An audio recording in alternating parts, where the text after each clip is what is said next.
Keep them alive. I have things I need to ask them, Hansen said to Elysian Moon, who was on the verge of taking Ji Yongxing's life.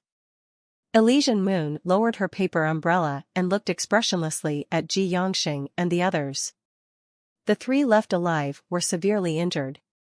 Even from an idle glance, it was clear that they were in bad shape. But they were restricted by the Dongxian area, so they couldn't have hoped to flee even if they tried. Mr. Ji, what is this doll? Hansen looked at Ji Yongxing, who was bleeding all over the place.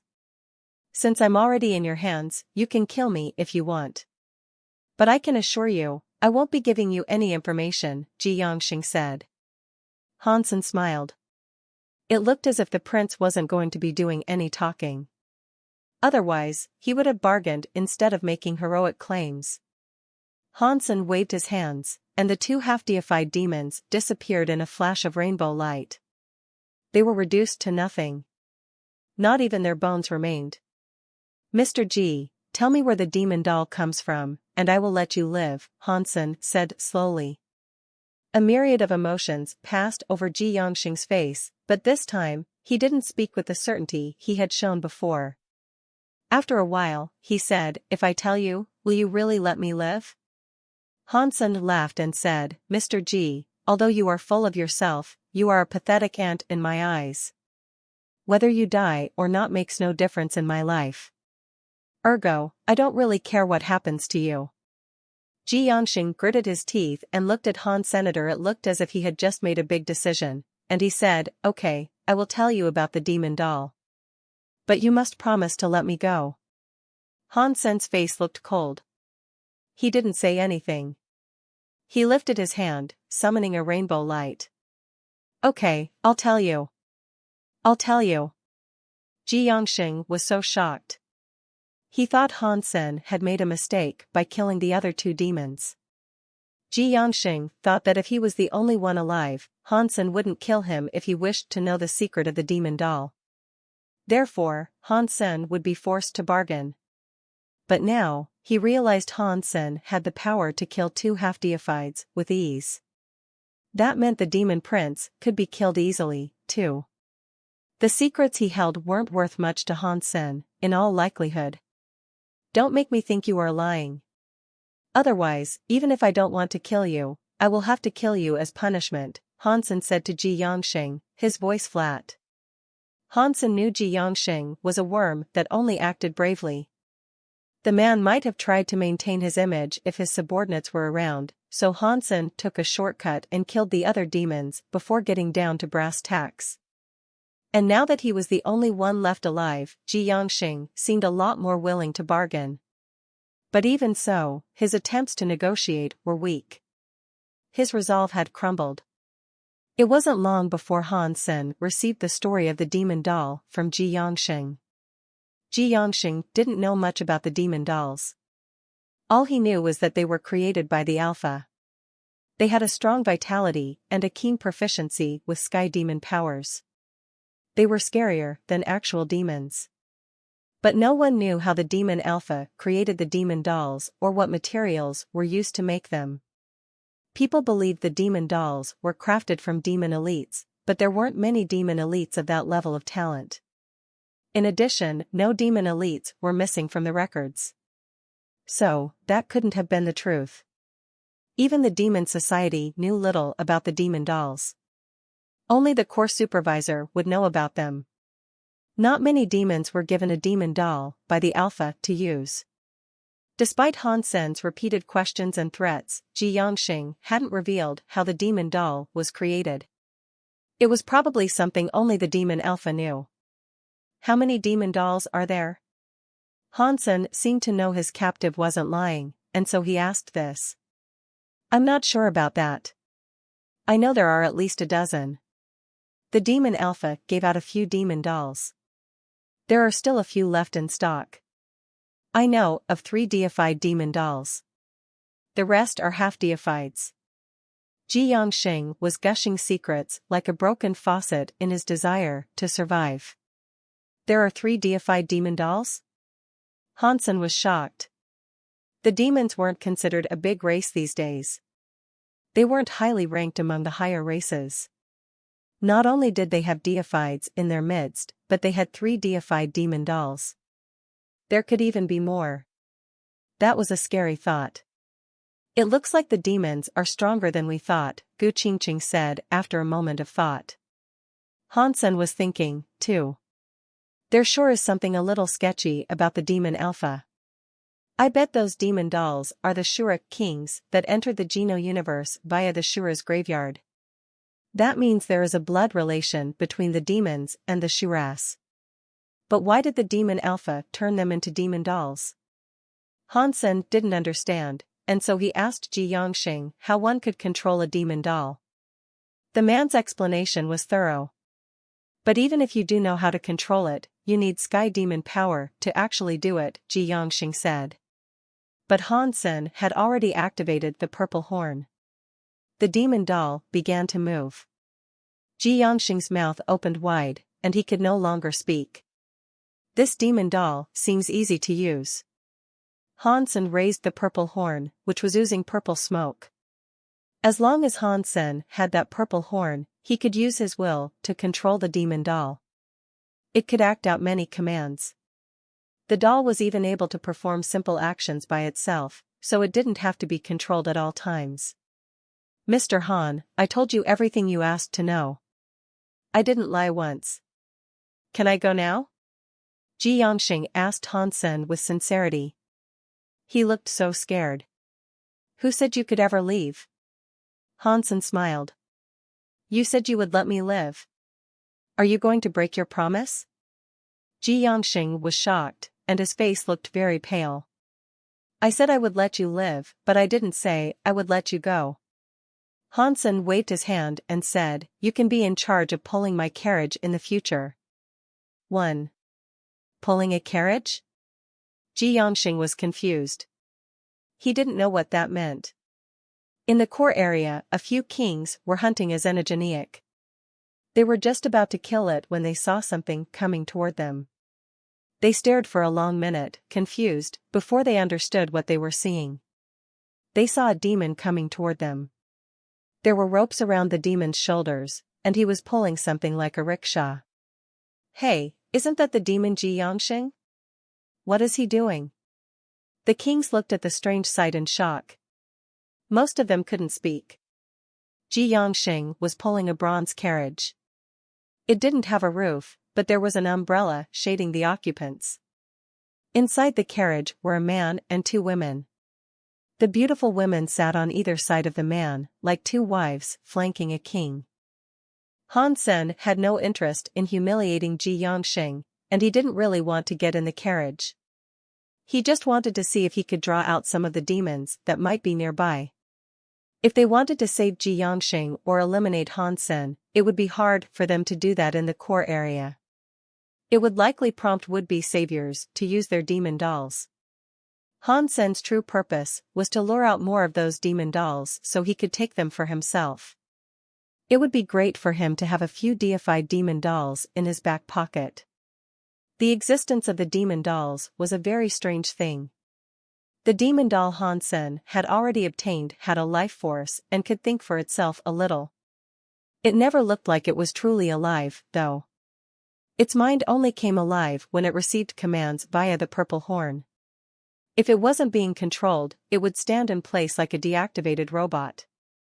Plus, people were supposedly unable to travel to the core area with another living thing. Despite that, the demon dolls could be brought into the core area. That meant it wasn't a living thing on its own. Han Sen didn't know if a deified demon doll could come through, though. If that was possible, then the demons should have surely been stronger in the core area than the extreme king were. Of course, all of this was just Han Sen's line of thinking.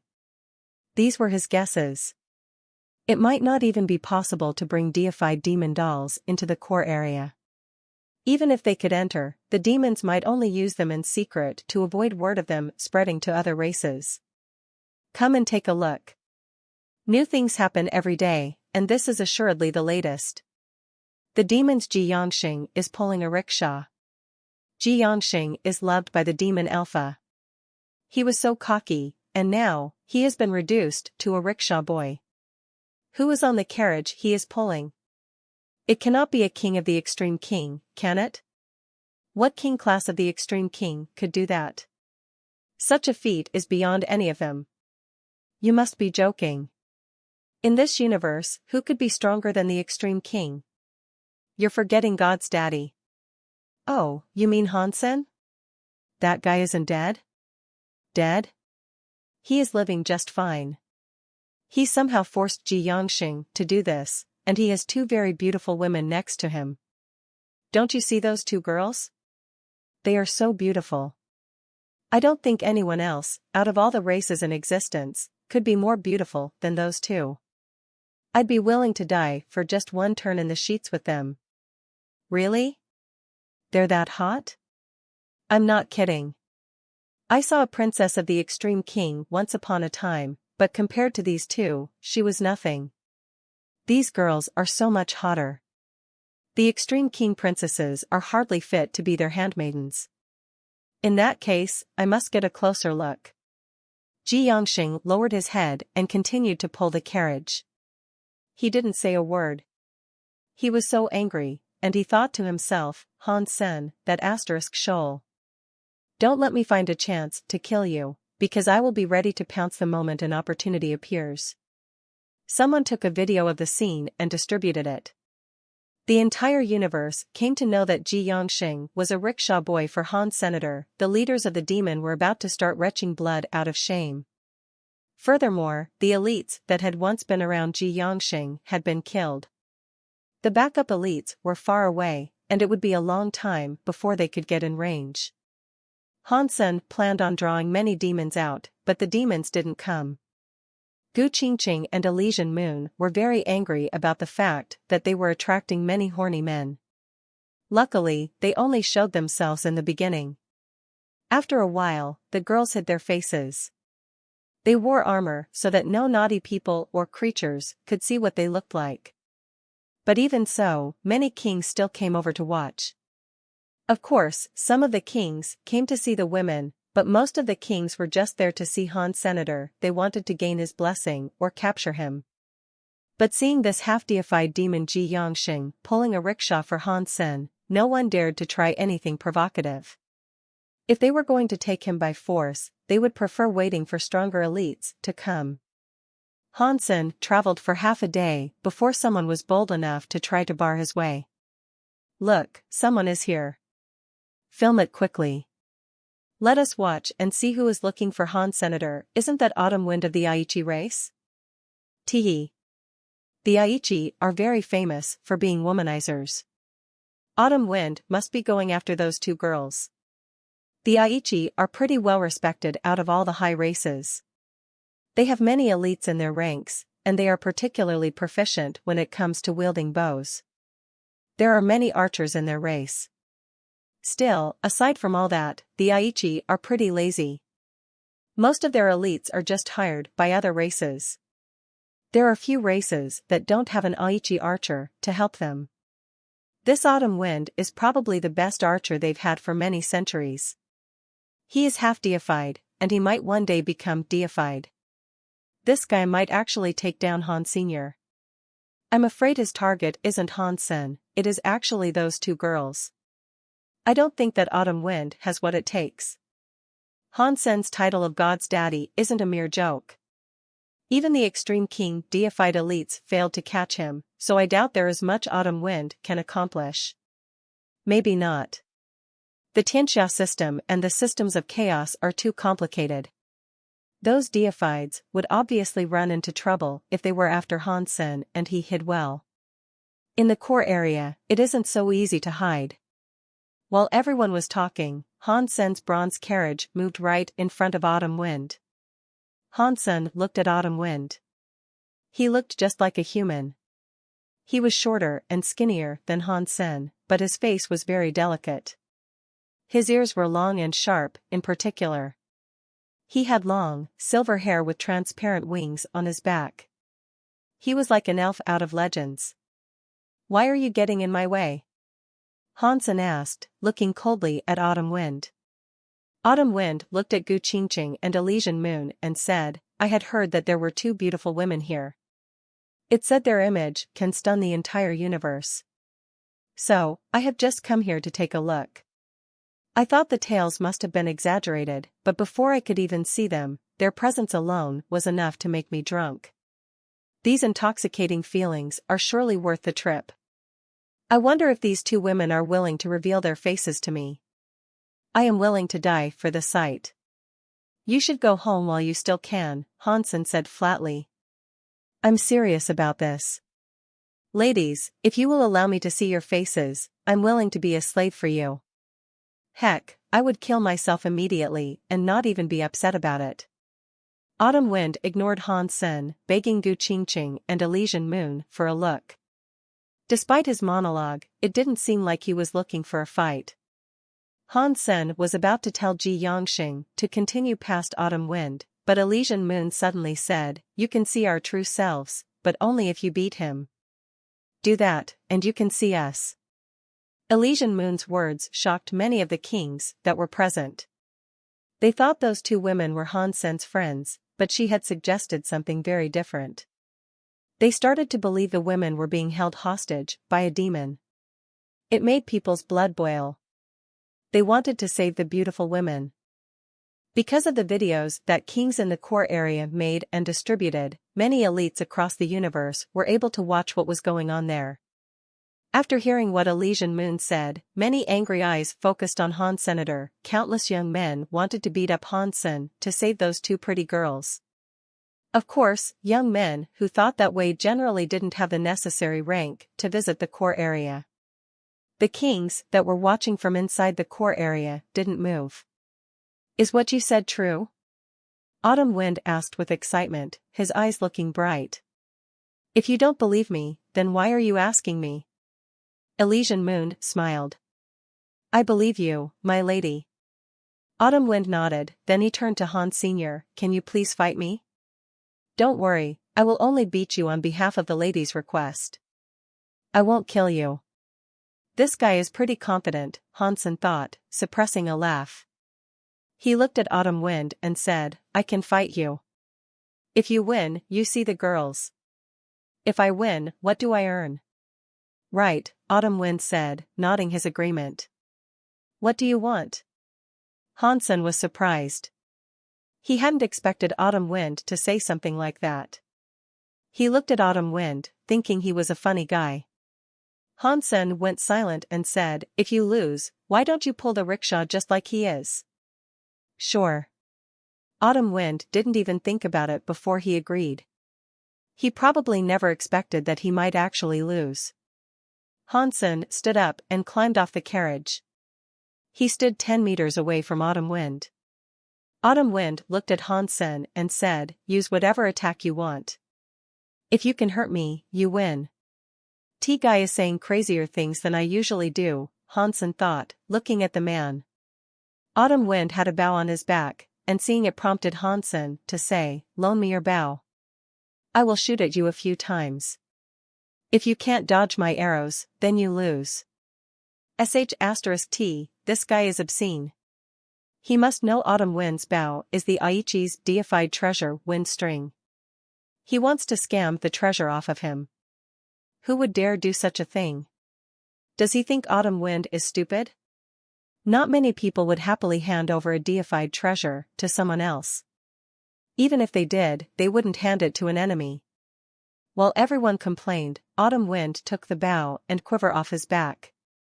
He threw them to Han Senator. The kings around them stared blankly at the two. He really did loan it to him. **T. Hansen just scored big. Run. Is he really going to shoot the bow? Autumn Wind just handed it to him. Go ahead. Shoot me any way you want until you are satisfied. Autumn Wind appeared lackadaisical, and he spoke to Hansen in a very casual manner. Hansen picked up the bow and quiver. He noticed that the quiver contained 10 arrows. He spoke to Autumn Wind and said, There are 10 arrows. I will shoot at you 10 times. If I miss them all, then I lose. Autumn Wind nodded and said, Sure. If you can get one arrow to touch my body, then I lose. Hansen didn't say anything more. He just gripped Autumn Wind's bow tightly. The bow looked very ordinary. Its body appeared to have been constructed from old vines. It looked like a very old-fashioned longbow. The string was a half-transparent, and it was as thin as a hair. It was very tightly strung, though. Hansen didn't know what kind of creature's tendon it came from. The moment Hansen grabbed the bow, Autumn Wind's face looked glum. That was because when Hansen picked up the bow, Autumn Wind could tell that he was proficient with the weapon. Hansen was doubtless an excellent archer. However, Autumn Wind hadn't given Hansen his bow because he was stupid. In fact, Autumn Wind was very smart.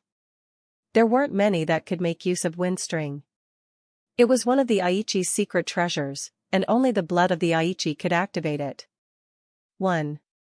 The wind string was a very spiritual item, and Autumn Wind had already earned its approval. Even if someone took it away from him, they wouldn't be able to use it. Hansen's attempts to shoot the bow would be pointless. The weapon wouldn't help him, and he might even end up getting hurt by it. Autumn Wind being so polite simply because he wanted the two women to have a good impression of his character. If Hansen used wind string to shoot him, he wouldn't even have to move. Hansen would miss and end up getting hurt by wind string himself. When he saw how comfortable Hansen seemed to be when he handled the bow, Autumn Wind realized that Hansen must be very good at archery. An elite like that shouldn't have been clueless about wind string, though. So, it begged the question why Hansen would request to borrow it. Hansen stroked the wind string's body. Then, he slipped 2 fingers around the string and tried to pull it. As everyone observed, that silk-like, half-transparent string didn't budge. PFFF. The kings and nobles who saw this almost spat out whatever was in their mouths. After half a day, Hansen was unable to move the bow string.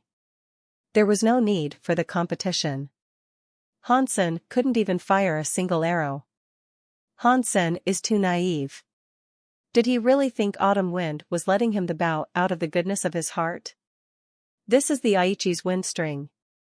Without the blood of an Aichi, it cannot be used. Yeah. How could I forget that? That is wind string. When the Aichi were going through their roughest period of history, their final deified passed away. They haven't had a deified since that time. The race of the bonus attacked the Aichi and stole wind string from them. Then, the bonus king tried to show off wind string at a party. It was given to a general who was a master with the bow. He took the bow, and the king asked him for an archery performance. But that general, despite trying all sorts of different powers, couldn't get the bowstring to move. The king of the bonus saw this, and he commanded another general to work with the first general. One of them held the bow while the other pulled back the string. They tried to force wind string open. They did manage to draw wind string, but after they drew it, the string came to life like a thunderstorm. Wind string started to move by itself, and somehow, the string cut the heads off both of the generals. Ever since then, no one who owned wind string was able to wield it. They all ended up getting hurt by it. It was even said to bring bad luck. That was until wind string was brought back to its rightful place. The Aichi elite who retrieved it killed many people with wind string and eventually became deified. It brought the Aichi race back to life and relevance. As a result, wind string's name became very famous across the universe.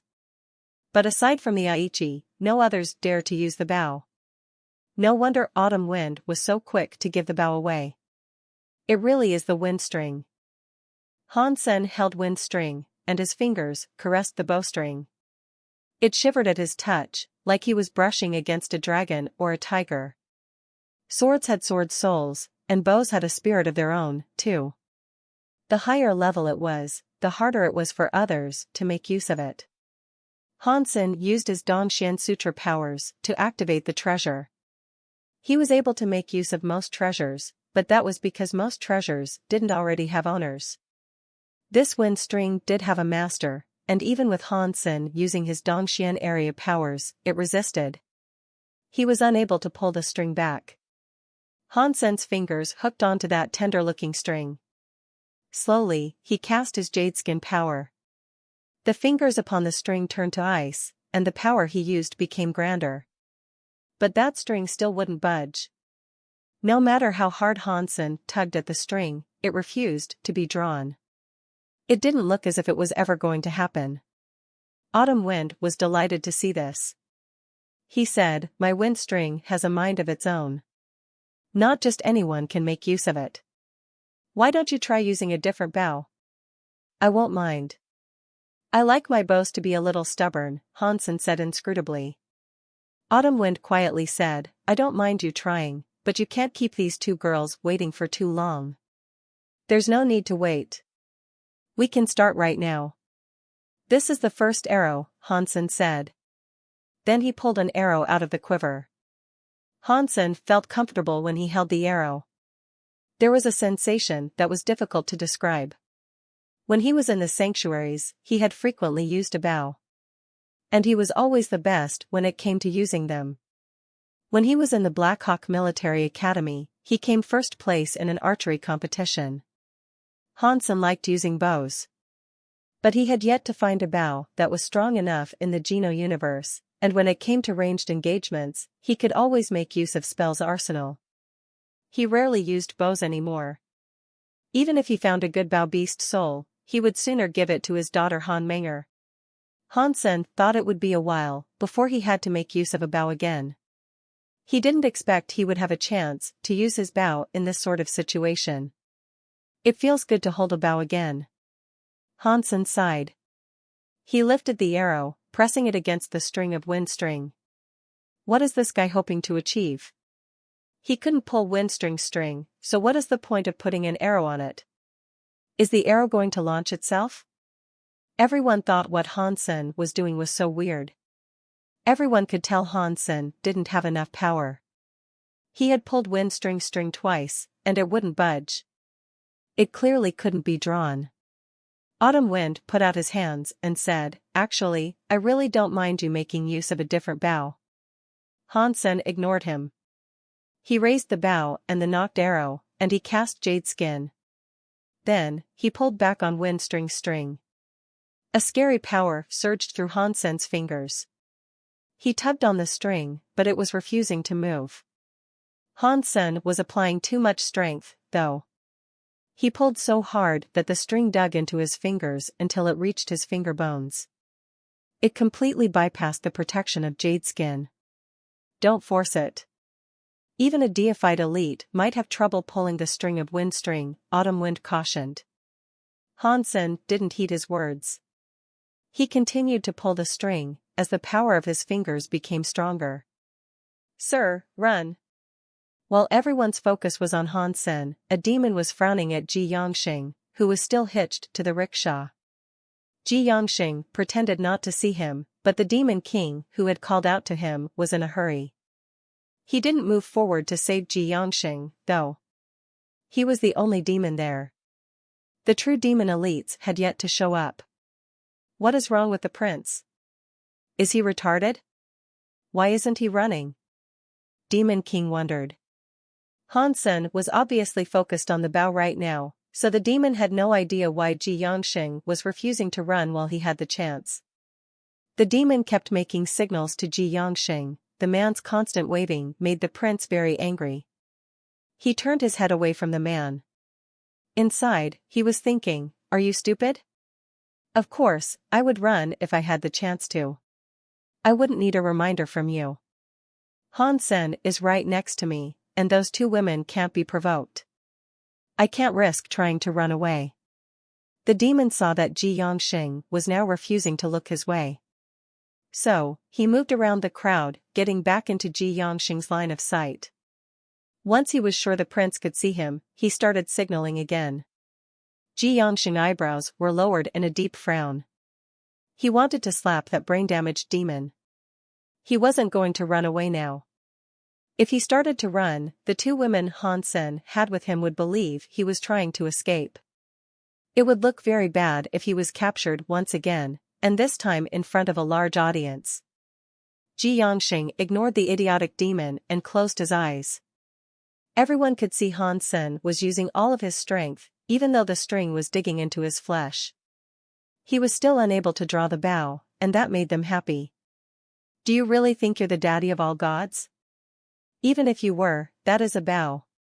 You're the god's daddy, not the bow's daddy. Why are you insisting on wrestling with this bow? His ego's gone out of control. He experienced a big fight and is now confident he can do everything. Haha. I can finally witness Han Sen make a fool of himself. Wind string isn't that easy to operate. If it was that easy, it wouldn't belong to the Aichi. As everyone discussed the bow, Han Sen's eyes hardened. A robe of gray feathers appeared around him, giving off a rainbow light. The crowd of onlookers could see the rainbow glow coming from Han Sen, but they couldn't make out the details of the robe or the symbol that had appeared on Han Sen's back. The peacock had already spread its tail. The glory of its light surrounded Han Sen. Once Han Sen received the Peacock King's buff, his jade-skin fingers glowed like a rainbow. The power running through his hands surged to a truly horrifying level. As that scary power rose through Han Sen, wind string finally began to move. Inch by inch, the bow was being drawn. The dragon-like tendon string was quivering madly. It made the sound of some ancient predator roaring. It sounded like a thunderstorm. People nearby thought that their eardrums were about to pop. Everyone in the crowd felt this way. They stared, dumbfounded, as Han Sen pulled Wingstring's string back. They were too shocked to say anything. Wind string could be drawn by force. Just like the Bona generals, who had been half deified and focused on pure strength. With the combination of their strength, their powers reached a deified level and pulled back wind string. They had only done so once, though. Things never turned out well for the people that forced back wind string. There was a deified elite who once managed to pull back wind string. After forcing it to obey his will, extremely bad luck fell upon him. Everyone could now see that Han Sen had managed to draw wind string. As much as they were shocked, they were really happy about this. They were surprised Han Sen was able to draw wind string, and they were excited to find out whether or not bad luck would fall upon Han Sen like the others that made use of it. Han Sen drew wind string, and the predatory roar coming from the bow grew ever louder. Nearby kings felt their hearts pounding in their chests. They felt as if their hearts were going to explode. As everyone drowned in this shock, they knew they had to leave the area and watch Han Sen from a greater distance. Autumn Wind started to look grim. Sweat trickled down his forehead. Han Sen was going to pull the bowstring back as far as possible. If he fired it now, Autumn Wind was genuinely unsure whether or not he could dodge the arrow. Wind string, at full strength, could harm a deified. Autumn Wind was only half deified. Even though it was his bow, he didn't think he could avoid an arrow fired by it. Cat. When Wind string's bowstring reached the halfway point, Han Sen felt as if something had gotten stuck. He couldn't pull the string further or let it go. As this occurred, a tornado-like substance chain was released by the bow. It became a scary space tornado that pulled Han Sen into it. Oh, no. Oh, no. Wind string is going to consume him. Bad luck for Han Senator. Why did he have to borrow that cursed wind string? Will wind string cut off Han Sen's head? It is hard to say. Many people have been decapitated by wind string. Sweat ran down Autumn Wind's forehead. If Han Sen fired that arrow, he didn't think he could dodge it. As all the kings discussed this, the tornado surrounding wind string suddenly disappeared. And Han Sen was still at the center of the storm. He was holding the bow, with its bowstring moving again as he drew it further back. He hadn't been hurt by wind string. Wind string kept groaning in his hands. It looked as if it didn't want to be there, but it had no choice but to submit to its new wielder. And as a result, it groaned. When I, Han Sen, want to fire an arrow, you have to open up no matter what, Han Sen proclaimed. Then he applied a massive amount of strength from his fingers. The bowstring that wasn't fully drawn was suddenly pulled all the way. It was now as far as it could go. It looked like a full moon. Windstring shivered and shook, releasing an angry roar. But its protests did nothing. It couldn't stop Hansen from firing an arrow. Everyone was shocked. Hansen was using Windstring by force. Even its powers of consumption didn't prevent its new wielder from using it. Seeing Windstring now was like watching a woman with a man forcing himself on top of her. Hansen trained an arrow on Autumn Wind. Autumn Wind's face went gray. The sweat pouring from him had started to soak his clothes. Seeing that Hansen on the cusp of firing an arrow, Autumn Wind finally shouted, "No. Don't shoot. I know that you can." Hansen ignored his plight. It had been so hard to pull the string of that bow. After all that work, he was definitely going to fire it. 1. Whoosh. When Hansen released the bowstring, it broke the fabric of space. The arrow flew out, disappearing from everyone's vision. Autumn Wind became a typhoon. He kept shifting position like a wind that no one could catch. But somehow, that feather arrow still appeared in front of him. It was going to shoot right through his forehead. Autumn Wind was a dead man. Just as the feather arrow was about to puncture Autumn Wind's forehead, the arrow suddenly abandoned its target. It shot away from everyone, heading toward a nearby planet instead. Pang! The arrow perforated the entire planet, and a second later, the planet exploded. The shockwave washed over several other planets, and the kings around them were knocked off balance by the shockwaves. Fortunately, they were far away from the planet. Otherwise, the explosion would have hurt them a lot. Autumn Wind's face looked pale. If that arrow had hit him, his body would have been annihilated. He would have been unable to escape. Even when he used Windstring, he couldn't summon that much power from the bow. After all, he wasn't deified. He couldn't use the full potential of Windstring. "Thank you for not killing me, Mr. Han." Autumn Wind bowed to Hansen. "Do I need to demonstrate with another arrow?" Hansen asked, looking at Autumn Wind. "There is no need. I lost. I will keep my promise and pull the rickshaw on your behalf." "It will be an honor to do this," Autumn Wind said. Hansen returned Windstring and its quiver to Autumn Wind. The bow's master was Autumn Wind.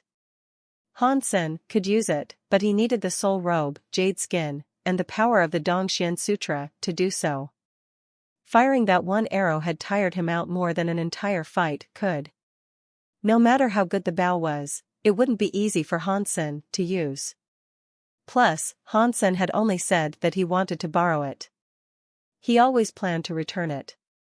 Autumn Wind accepted the bow and returned it to his back. He walked in front of the bronze rickshaw and stood next to Ji Yongxing. He pulled the rope and said, "Mr. Ji, now that we are co-workers, it is nice to meet you." 1. F***ck that. "Look after your own *SS, Ji Yongxing hissed furiously. He was thinking about why elites like themselves had to operate a rickshaw. And he wondered why Autumn Wind showed so much enthusiasm for the lowly task. When people saw Ji Yongxing and Autumn Wind pulling the bronze rickshaw, they finally shook off their daze. God's daddy really deserves his title. He is too much of a **king god. How could he force Windstring to submit to him without ending up dead? Is he really a king? Are you sure he isn't a deified in disguise? Nonsense. Deifieds can't enter the core area. Yeah, right. But when he used the bow, I think he generated a substance chain. That feather robe must be a powerful deified treasure. That has to be how he was granted such a scary amount of power. No wonder the Extreme King can't capture him. He is way too strong. There were some Extreme King princes and princesses there, but none of them opted to attack Han Senator. No one was willing to try to stop him. His performance with Windstring was so scary that it had stunned everyone. In the core area, not even the Extreme King wanted to confront him. Unless they could bring deifieds to bear against him, Hansen's power was simply overwhelming. All the races researched the video of Hansen firing his arrow. The widely accepted explanation was that the feather robe was a mysterious treasure that helped him. It could some allow Hansen's power to rival a deified. That asterisk shoal. How does he have so much good luck? First, he earned the shield of the Medusa's gaze, and now he has that mysterious feather robe. How many treasures does he have? The sixth uncle of the Extreme King saw the footage and moaned. It looks like we cannot capture him in the core area. We must find him in the systems of chaos, the fourth uncle Menglai said in a hard voice. Spring Rain has been looking for him. I hope they will return bearing results. The sixth uncle didn't harbor much hope for Spring Rain's success, though. All the races now understood one thing: Hansen shouldn't be provoked in the core area. Hansen's continued traversal of the core area was free from strife. Although many people sought to follow him, none of them sought trouble. That was what depressed Hansen, though. Not even the demons came looking to start a fight. Hansen wanted more of those demon dolls, and he wasn't getting another chance to procure one. The next day, Hansen decided to let Autumn Wind go. He didn't really need another person to pull the rickshaw for him, and if the demon weren't going to come, there was no point in doing any of this. Brother Wind, you've fulfilled your promise. You can leave now. Autumn Wind was actually pretty nice, so Hansen didn't want to trouble him too much. After Autumn Wind heard this, he shook his head determinedly. He said, No. No. Since I lost, I must uphold my end of the bargain. You've already pulled it all day. That's plenty, Hansen replied with shock. One day is not enough, Autumn Wind said. I have to help you and these two ladies for at least a year. No, 10 years. It is my pleasure to help you three out. Ji Yangxing was so angry, and he thought to himself, you are such an idiot. Why would you want to be a rickshaw boy? Hansen looked at Autumn Wind and said emotionlessly, we don't need this rickshaw anymore. You may leave. Perhaps we will meet again one day. Autumn Wind still didn't look willing to leave. He said, even if you don't need a rickshaw, there must be some other service I can do for you. I can hunt down xenogeneics and cook well. Let me work for you. Just go while we're letting you live. Stop talking crap. Elysian Moon said in annoyance. Autumn Wind sighed and said, if you insist on me leaving, then I will. I hope I can see you both again someday. After that, Autumn Wind dropped the rope and departed. He kept looking back as he was leaving as if he didn't want to go. People would think that being a rickshaw boy had been a luxurious vacation for him, not an arduous task that he was conscripted into. This Autumn Wind would do anything for pretty girls. What a player. Hansen laughed. He knew that Autumn Wind was only there for Elysian Moon and Gu Qingqing. After Autumn Wind left, Ji Yangxing saw Hansen look at him. He thought to himself, let me go, let me go, let me go now. What are you waiting for? Hurry up and pull our rickshaw, Hansen said with a cruel stare. F***ck. Ji Yangxing was furious. He wanted to slap Hansen more than a few times, but all he could do was pull the carriage. In a distant corner of a dark world, a dim light was shining amidst the old ruins of a palace. Old cat, are you sure little sacred leader can go to the sanctuaries now? Auntie May asked, looking at Nine Life Cat. Old cat, you better think this through. If something happens to little sacred leader, I will kill you, Old Vulture said to Old Cat with a fearsome gaze. Old Cat laughed. Don't worry. I'm not wrong about this. Little sacred leader is going to be king class. This is the best time for him to earn genes in the sanctuaries. If he reaches king class, his self-cogwheel will be complete. Then, it will be too late for him to earn the genes he requires. He must reset his body's genes before he becomes king class, then he can use his self-cogwheel to become king class. But little sacred leader is already a duke. Are you sure it is safe for him to go to the sanctuaries? Auntie May asked. Others might not fare well, but little sacred leader won't have any trouble. Old Cat paused and then went on to say, don't worry. I will be following behind little sacred leader. I won't allow anything bad to happen to him. You better. Otherwise, Auntie May coldly grunted. Those scary people said goodbye to Little Flower. Not long after, a man and a cat took a lantern with them as they left the ruins. They ventured out into the darkness.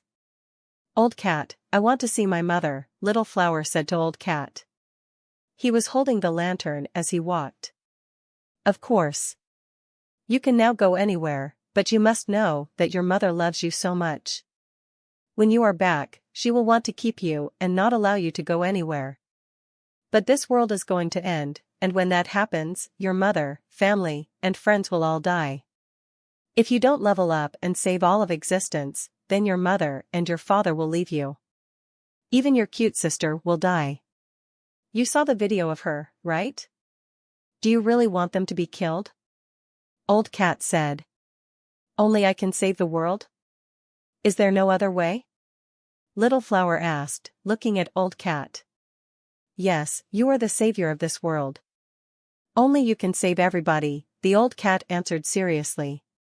Fine. We will go to the sanctuaries. I won't let my parents or my sister get hurt. I will save the world. Little Flower's face looked certain of this. Yes. Just like that. Save the world, and then you can be with your family, the Old Cat said with a nod and a blink. Standing in the first god's sanctuary, Tang Minger happily clutched her knife and rushed forward. She headed for the fields, wanting to kill creatures. She had just turned 16, and this was her first time in the sanctuaries, but the weird thing was, the shelter she resided in was empty. She was the only person there. That didn't matter to Tang Minger, though. She had the Tang family's positive personality, and she was confident in her abilities. She didn't care if there was no one there. She just wanted to kill creatures quickly. After running for a short while, she saw two creatures running across the fields. Tang Minger was happy about this. She sprinted toward them with her Z-steel knife. But when Tang Minger drew close, she was given a fright. The two creatures were a 12-year-old boy and a beast that resembled a cat. The boy had red lips and white teeth. He was beautiful, and he looked like a human. People couldn't enter the sanctuaries until they were 16, though. If they entered before their 16th birthday, their bodies would be damaged. With that in mind, he couldn't have been a human. Are you a human or what? Tang Minger asked, raising her knife as she drew close to the boy. I'm human. You're a human too, right, big sister? Little Flower looked at Tang Minger with curiosity. He hadn't seen another human in years. Tang Minger felt relieved to hear he was a human, but she didn't think that could be true. She pulled out her knife and pointed it at Little Flower. She said, "Don't lie to me. Humans can only enter the sanctuaries when they are 16. You are so small. How did you enter the sanctuaries before that?" Little Flower was about to respond when he heard something tearing its way out of the soil. Grass and dirt fountained up, and a 10-meter-long centipede came out of the ground. It was going to attack Tang Minger and Little Flower. Run! Tang Minger's face went pale. She picked up Little Flower and ran toward her shelter. Before she entered the sanctuaries, she had read about the creatures that lived there. She immediately knew this was a sacred blood demon centipede. She had just entered the sanctuaries, and so she couldn't beat it. Tang Minger had only just entered the sanctuaries, and although her geno arts weren't bad, her genes hadn't been reinforced. She was weak, and she couldn't outrun the giant demon centipede. The centipede caught up within seconds. Tang Minger held Little Flower as she dashed away, but the sky suddenly turned dark. An enormous shadow fell over the ground. Without looking up, she knew the giant demon centipede's mouth was hanging agape over their heads. Why am I this unlucky? Does God envy smart people or something? Or is it because I, Tang Ming'er, am simply too smart? Tang Ming'er thought to herself. It could be said that her disposition was gloomy, and that was putting it lightly. Tang Ming'er was still pulling Little Flower's hands as she ran. Seeing the open mouth of the giant demon centipede drawing close behind her, she threw Little Flower forward. "Run," she shouted. Seeing that scary mouth draw so close, Tang Ming'er felt like she was about to dissolve in fear. After all, she was an underage girl. She kind of looked like Tang Xinliu, but she had never encountered a near-death experience before. So, she was afraid. Seeing the giant demon centipede mouth about to eat her, Tang Ming'er's vision turned blurry. Then, she saw the giant demon centipede's head hit the ground near her. Soil and grass sprayed everywhere. The creature's head was inside a crater, and the boy with red lips and white teeth was standing atop the creature's body. Tang Ming'er's eyes opened wide. She stared at the boy upon the giant demon centipede's head. It was the boy she had been carrying moments before. "Big sister, are you okay?" Han Little Flower walked over to Tang Ming'er, looking worried. Tang Ming'er had no clue how to compose herself. She just stared at Han Little Flower in utter shock. No other response came to mind. She couldn't believe this boy, who looked a few years younger than she was herself, was standing on top of a sacred blood giant demon centipede. He made it look so easy. "Big sister, what's wrong?" Han Little Flower saw that Tang Ming'er had frozen. He thought she was injured. He placed his hands on her forehead, preparing to inject power into her body and see where she might be hurt. Boom! As this happened, the giant demon centipede struggled to pull its head out of the soil. Tang Ming'er was scared again. She fell back. "You scared big sister. Go apologize." Han Little Flower turned around and glared at the giant demon centipede. The giant demon centipede's body shivered and shook. As Tang Ming'er watched with unbelieving eyes, the giant demon centipede lowered its body. It kept nodding toward Tang Ming'er as if it was begging for forgiveness. What is going on? Am I dreaming? Is this really the sacred blood creature known as a giant demon centipede? Tang Ming'er was frozen. "Big sister. Are you okay?" Han Little Flower ran in front of Tang Ming'er again and placed his hands on her forehead. Tang Ming'er's face blushed. She fell back and looked at him. "Who are you? No, are you human? Why would a demon centipede listen to you?" "My name is Han Little Flower, and I am human. Didn't I already tell you this?" He pointed at the giant demon centipede and said, "He can't beat me. Of course he listens to me." Han Little Flower. "Your surname is Han? Are you related to Uncle Hansen?" Tang Ming'er quickly asked. "I'm his son. Have you seen my dad?" Upon hearing his dad's name get spoken, Little Flower became immeasurably happy. "You are Uncle Han's son? In that case, no wonder you can do this. My grandfather said anything can happen to the Han family, and that is because the Han family is so weird." Tang Ming'er's eyes were wide as she said, "I didn't believe my grandfather's words. I thought I was a genius, but you are so young and already this strong?" What he was saying had to be true. "Big sister, where are you going?" "I can take you where you need to go," Han Little Flower said. "Take me? How would you take me?" Tang Ming'er asked. Han Little Flower took Tang Ming'er by the hand. He guided her over to the demon centipede's head. Then, he pulled out a blanket from his bag. He asked Tang Ming'er to sit down on it. He brought out some fruit for her. As the sun was setting, the giant demon centipede ran across the fields. Atop it was a boy and a young woman. The demon centipede ran fast, but it carefully maintained its stability to avoid disrupting the two it carried. It looked as if it was struggling to do that, though. If the demon centipede was able to talk, it would probably have been crying something along the lines of, "Gee, why am I so unlucky?"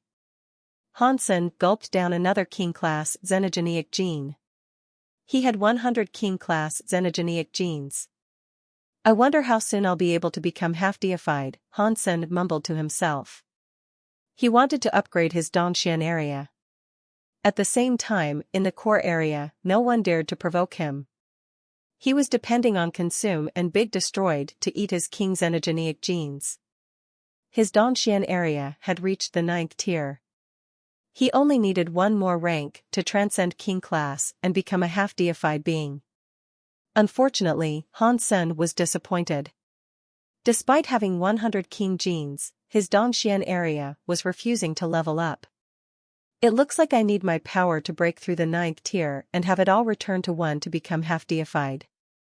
Hansen had already guessed this might happen. Setting aside his disappointment, he used those 100 King xenogeneic genes to level up Jadeskin instead. Right now, Hansen was looking very annoyed. The rate at which he was consuming his amassed genes was far outpacing the speed at which he was able to hunt more creatures and replenish his stock. His reserves were being depleted. The core area had many King xenogeneics, but the place was so big that it took forever to travel between destinations. It could take him several days to find a single King xenogeneic. For an ordinary king, that might have been a decent time. But for someone like Hansen, that wasn't nearly quick enough. He needed a shortcut. No, I must find more King xenogeneic genes, Hansen thought to himself. And as he spoke to himself, his mind started to rummage through a trove of different ideas that might enable him to collect vast swathes of King xenogeneic genes all at once. The fastest way would be to hunt deifieds with Dragon 1 or someone else again. But if there really was a deified creature about, Hansen would have preferred to kill it himself. Helping others wouldn't really be worth it. As Hansen thought deeply about this problem, someone came hurrying over. The person moved in front of him to block his way. Bar? When Hansen saw Bar, he suddenly felt a headache coming on. He wasn't afraid, he just thought the man was annoying. Hansen, I'm going to lay it down straight for you. I want you to bless me. I can give you anything your heart desires in return for this, Bar said, upon stopping in front of him. Okay. How about 2,000 King xenogeneic genes? Hansen suggested, staring at Bar. Bar was taken aback. 2,000 King xenogeneic genes was a big number. 2,000 King xenogeneic genes? Why don't you just go rob someone? Ji Yongxing was thinking. Ordinary King class people wouldn't have that many saved up. Even a half-deified wouldn't have that many King xenogeneic genes in storage. Apparently, Bar wasn't a man who had stocked up an unbelievable number of xenogeneic genes either. So, his face looked pretty gloomy. With his personality being what it was, he wouldn't have much in the way of wealth. Although he could kill xenogeneics, he wouldn't be stockpiling their genes. Even if he wanted to borrow them, he probably couldn't. He had no friends, after all. His only real friend was Dia Robber, but it was unlikely that Dia Robber had that many to part with either. Sure. Wait until I collect the xenogeneic genes. When I have what you have asked for, I will seek you out again, Bar said. Then, he opened the core area hall and departed. Hansen wasn't too concerned about this. 2,000 King xenogeneic genes was a big number. If most kings couldn't pull that many out of storage, it was doubly doubtful that Bar would be able to. But Hansen had set this price to create a standard for the people who were watching him. If others heard the price and offered 2,000 genes, then he wouldn't mind exerting a little effort to bless them in exchange. If he had 2,000 King xenogeneic genes, with the extra few that he received via hunting, he would have enough to raise 3 of his different areas to the 9th tier. He is crazy. 2,000 King genes. Can his blessing really bring people up to the rank of deified? A demon mocked upon hearing this news. Other people who had heard Hansen's conversation with Bar thought the same thing. None of them could believe that Hansen could simply make another person deified. They thought something special must have happened to Lando at the same time, or maybe some sort of special treasure was used. Perhaps he made use of some unknown force in that part of the universe. It couldn't have been Hansen's power alone that gave Lando the final push. Of course, they accepted the fact that Hansen's power had some sort of effect. But they didn't think it was the sole reason that Lando had become deified. 2000 King Class Xenogeneic genes? That's some easy money. I'd bless someone for 1,000, a half-deified Feather grumbled to himself, dripping with disdain. When the fourth uncle of the extreme King Menglai heard this, he frowned. The sixth uncle spoke up, saying, "This Hansen is too greedy. 2,000 King Xenogeneic genes? Not even deified people like you, and I can get that many." If he can really make someone deified, 2,000 King Class genes is nothing, Menglai replied. How is that possible? If this works, then why must we go to all the trouble of practicing? Why don't we all just go queue and await his blessing? Uncle Sixth asked, with a look of scorn. No one believed Bar would deliver Hansen 2,000 King Xenogeneic genes for a blessing. Not even Hansen himself believed something like that would happen. A few demons flew some distance away from Hansen and shouted, "Hansen, 2,000 King Class Xenogeneic genes is too expensive. Can we haggle? We can pay 1,000 King Xenogeneic genes for you to bless Mr. G." "No, but if you want to free him, you need to pay me 500 King Class Xenogeneic genes," Hansen said while pointing at Ji Yongxing. Ji Yongxing was happy to hear this. He wanted the other demons to pay the Xenogeneic gene ransom so he would never have to pull a rickshaw ever again. "What about the blessing?" the negotiating demon asked with confusion. 500 to be freed. 2,000 for a blessing. No discounts, Hansen said simply. That's too expensive. We cannot bring you that many Xenogeneic genes, the demon said with hesitation. When I said 2,000, I was giving you a 50% discount. In the future, it won't be this cheap, Hansen warned. The Demon King, when he heard Hansen, understood that the price wouldn't go lower. "I don't need a blessing. Just let me leave," Ji Yongxing quickly said. He didn't think Hansen's blessing was going to make him deified, anyway. 2,000 King Xenogeneic genes was practically daylight robbery.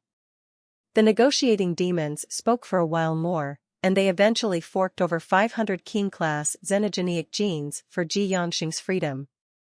"You don't want me to bless you? 2,000 is a small sum. If you miss this chance now, it won't be any cheaper for you later on." Hansen smiled at Ji Yongxing. "No one is going to pay you 2,000 King Class Xenogeneic genes for your blessings," Ji Yongxing spat. Then he turned around to leave. He didn't want to see Hansen ever again. Hansen leered at the pile of King Class Xenogeneic genes that the demons had just given him. He thought this was a fine business venture. If he couldn't get any more King Class Xenogeneic genes for blessings, he could always bargain with the Extreme King using by Wu Chang. If he sold the prince back to the Extreme King, it would be for a fine ransom. But he thought the Extreme King wouldn't be as fast to pay up as the demon. The Extreme King were one of the top 3 races in the Geno universe. They had to maintain their reputation, so there was a chance they wouldn't be willing to pay a ransom for the safety of their people. There was no one pulling the rickshaw anymore, so Hansen returned it to Destiny's Tower. Its origin was in the Alliance. He flew forward with Gu Qingqing and Elysian Moon. Gu Qingqing could fly atop her sword, while Elysian Moon used her umbrella to float. It looked very beautiful. Hansen had to fly on his own. He had weapons, but he thought it wouldn't look as cool if he flew atop a rocket launcher or a sniper rifle. So, he gave up on that idea and flew on his own. After flying for half a day without seeing a single core Xenogeneic, he suddenly saw something flying crazily through space after him. He had a closer look and noticed it was Bar. "Hansen, I have prepared 2,000 King Class Xenogeneic genes for you. When can you start blessing me?" Bar shouted, getting to the point immediately. "You really want me to bless you?" Hansen looked at Bar with shock. "If I didn't, why would I come looking for you? When can you begin?" Bar looked impatient. Pay me first, and then I will bless you. When the 2000 King xenogeneic genes have arrived, I will begin the process. Hansen paused and then went on to say, but the blessing is just a blessing. I can't guarantee that you will become deified. It all depends on the potential of your genes. That's fine, as long as there is a chance. You wait here, and I will go get the xenogeneic genes, Bar said, and then he left the core area. When he returned, he was lugging a mountain of King-class xenogeneic genes behind him. Many King-class people were watching Han Senator. They froze when they saw that mountain of King-class xenogeneic genes. The news of Bar delivering 2000 King-class xenogeneic genes to Hansen in exchange for a blessing spread across the entire universe. Is Bar crazy? 2000 King-class xenogeneic genes for Hansen's blessing? Isn't that a big waste? No way Bar had that many King-class xenogeneic genes. This must have been given to him by the boss of the Destroyed. The Destroyed really want a deified, don't they? They are willing to pay so many King-class xenogeneic genes for this ridiculous ceremony? Many King-class people came close to watch. They wanted to see how Bar's blessing turned out. Many people had their filming equipment at the ready. They streamed the images back to their people. Can we start the blessing process now? Bar was standing atop the big pile of King-class xenogeneic genes as he spoke. Sure. Hang on a second. It will begin shortly. Let me just move these xenogeneic genes into storage first.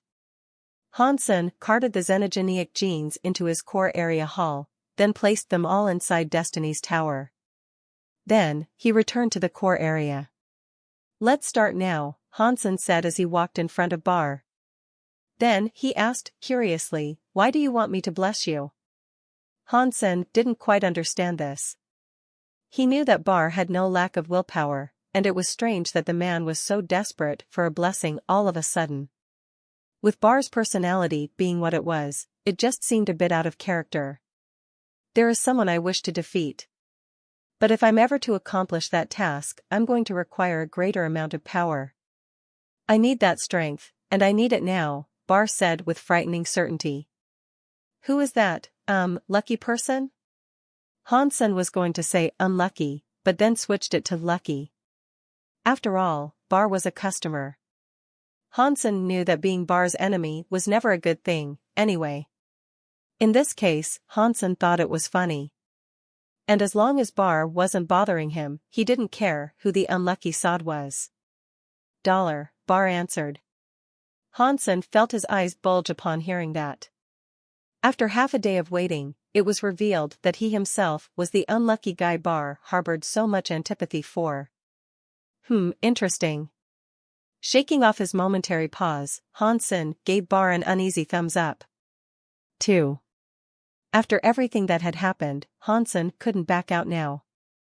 He had already taken the goods, so he had no choice but to go through with things. Bar stood tall and straight like a tower, and Hansen reluctantly reached out his hands. He placed them on Bar's forehead like a priest. He said, I, Hansen, by the names of all the gods, grant you. Bar, an eternal holy power, opening destiny's door. Hansen made himself sound like a god. The warm light he unleashed came from his hands. It became a deep red as it shined down and entered Bar's body. Hansen said this, but he was hoping that Bar failed to level up to become deified. If this process was successful, then he had just made a new enemy for himself. An even more formidable one, at that. There were many elites who were watching, both in the core area and the outside universe, and none of them blinked. They intently watched Hansen hold Bar's forehead. Bar was taller than Hansen, but as he stood before Hansen right now, he looked like some apostle being initiated into monkhood. He closed his eyes and allowed the blood-like powers to enter his body. The blood pulse sutra's self-cogwheel connected with Bar's self-cogwheel. When the blood pulse sutra's self-cogwheel moved, Bar's self-cogwheel started to move as well. Hansen was able to see that Bar's self-cogwheel was black. It was black like metal. His cogwheel was laden with triangular black symbols. In the corners, there were faceless heads. There was nothing distinguishing about the blank faces, but he could tell that one of them was feminine. He could identify another as being the face of a man. The third one, however, was different. Trying to discern it was nearly impossible. It was so blurry that a gender couldn't be accurately defined. Dear Robber, do you think Hansen can make Bar deified? A deified of the destroyed, whose name was Arthur, asked Dear Robber. He might not become deified, but I do believe that whatever happens will be a great boon for Bar, Dear Robber said. Arthur frowned and said, Dear Robber, you've spoiled Bar. If you knew that Hansen might not make him deified, why did you borrow him so many xenogeneic genes? If it wasn't for you, we would never have approved this trade. Dear Robber bowed to Arthur and said, Mr. Arthur, I lent out the king xenogeneic genes. It is only a matter of time before we see the sum returned. Don't worry. Arthur shook his head. I'm just saying, you shouldn't spoil him. After all, he isn't a pure destroyed. Dear Robber laughed and said, Bar may be of impure blood, but he is very talented. Everyone knows that. His talents are excellent, but due to his blood, his chances of becoming deified are pretty low, Arthur said. Yes. That's why I'm helping him. Hansen might not make him deified, but this blessing should at least help reinforce his motley genes. Perhaps this is Bar's chance, Dear Robber said calmly. Old 4, what do you think will happen with this blessing?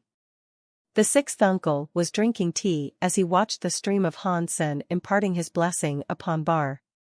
It is hard to tell, Menglai said quietly. What do you mean it's hard to tell?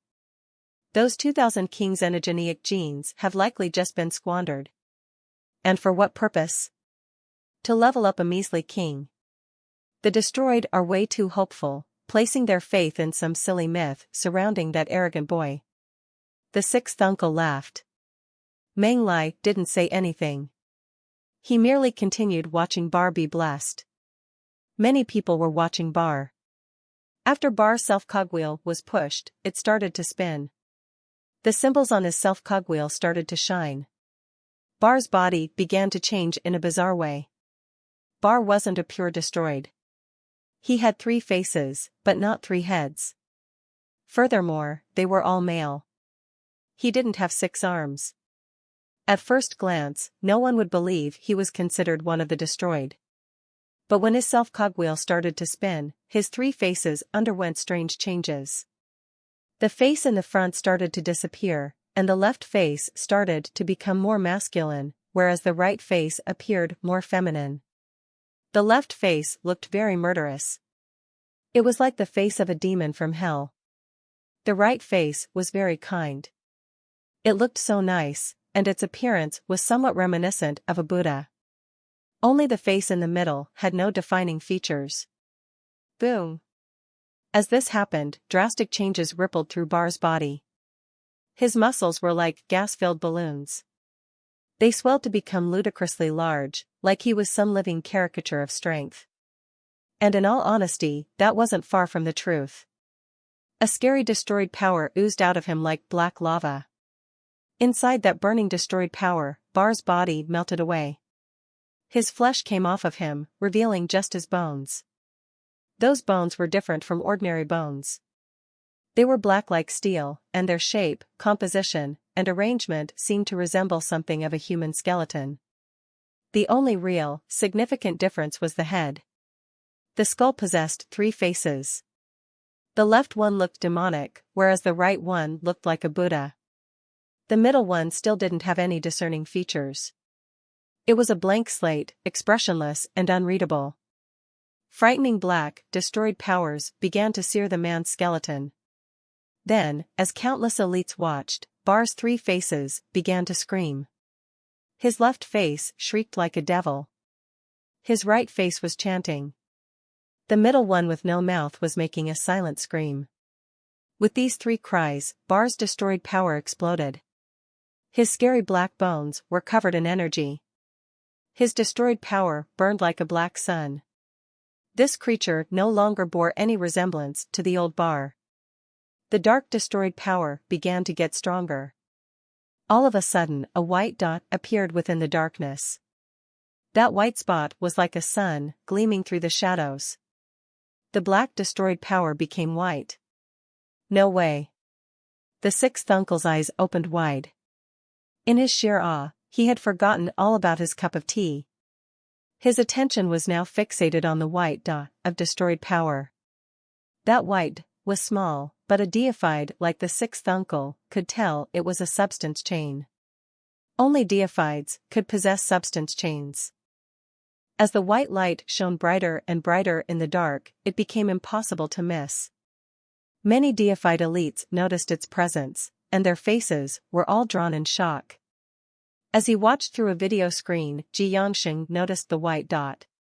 The white dot was too small, though. It didn't necessarily mean that Bar was deified yet, so he wasn't sure what it meant. A substance chain. That is a substance chain. Bar is going to become deified. Moldo, who was next to him, saw the white dot. His face warped, and he could barely believe his eyes. What? What did you say, Mr. Moldo? Ji Yangxing thought he might have heard that incorrectly. So, he asked Mr. Moldo to repeat what he had said. Before Moldo could reply, Ji Yangxing was answered in an unmistakable way. That white dot grew quickly, and the black destroyed power became white all of a sudden. It was like fire as it wreathed around Bar's body. Only Bar's black bones remained, but those bones were now becoming white. And that white destroyed power started to rebuild his flesh. Boom! Before Bar could emerge from that white destroyed power, the fabric of space seemed to twist and tear. It was like the universe was falling apart. Bar's body fell into that space and vanished. When Bar disappeared, the scary collapse of space stopped. What is going on? I don't think Bar had finished changing. Why did he vanish? Many people were confused by what they saw. They didn't know why space had seemed to collapse around Bar. He became deified. The core area doesn't allow deified elites to enter. Once he became deified, he had to be kicked out of the core, said someone who understood. Bar became deified. Ji Yangxing was shocked. And then, he felt so annoyed and jealous. If he had paid the 2,000 genes that had been requested of him, he was the one who would be deified right now. Really? Bar became deified? Someone in the audience didn't believe what they had just witnessed. He is deified? This has to be a hoax. Come on, are you telling me Hansen made another deified? Does anyone mind explaining to me how this could happen? He is God's daddy. That's why, and this is further evidence. He really can do this. 2,000 king xenogeneic genes? You only need 2,000 king xenogeneic genes to be made deified? This world has gone mad. Or am I the one that has been driven insane? Since when did deifieds become so cheap? At that moment, the whole universe seemed to go crazy. Everyone that looked at Hansen no longer saw a person. They saw a god statue that people could make wishes before. They all wanted to go before him and bow, hoping to have their foreheads touched and be made deified. Bar really became deified?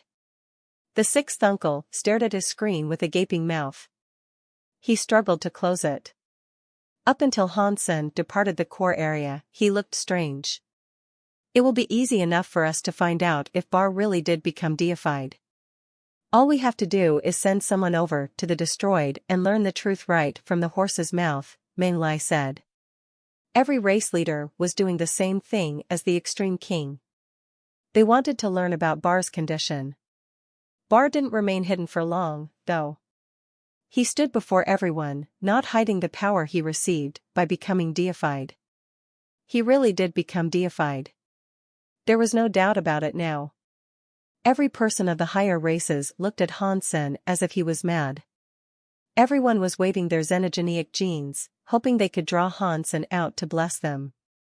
2,000 xenogeneic genes was a high number, but compared to being a deified, it was nothing. It was peanuts. Exchanging 2,000 king xenogeneic genes to become a deified was more than worth it.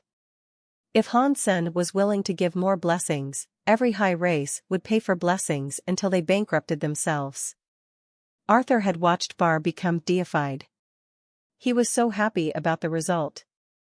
2,000 king xenogeneic genes had been handed out in return for a deified Bar.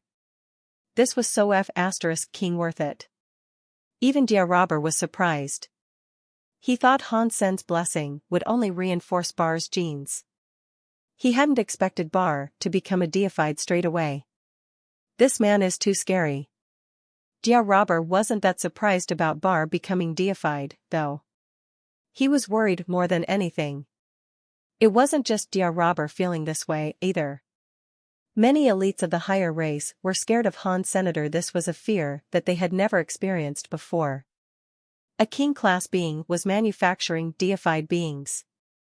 It was almost too shocking to believe. He was able to take the whole universe and flip it on its head. Ordinary kings and nobles didn't think much of it, though. They just thought what Hansen had done was something of a miracle. Mr. Godfather is too strong, but I don't have 2,000 king-class genes.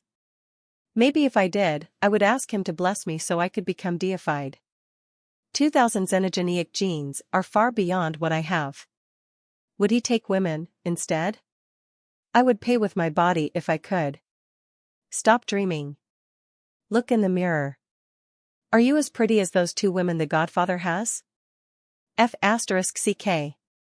He has all the good stuff, and he has sick power. He even has insanely pretty women. He has it all. Hansen was randomly bestowed this Godfather title. Before, many people referred to Hansen as God's daddy. But that title was a secret one, and not something they would refer to him as in public. After this event, though, the Godfather title became quite common. It made him sound like a clergyman, but it didn't mean that. Ji Yongxing was the most depressed of all now, though. He had pulled the rickshaw for Hansen for a very long time. He even gave him 500 king-class xenogeneic genes. He received nothing in return. Instead, Bar was made deified.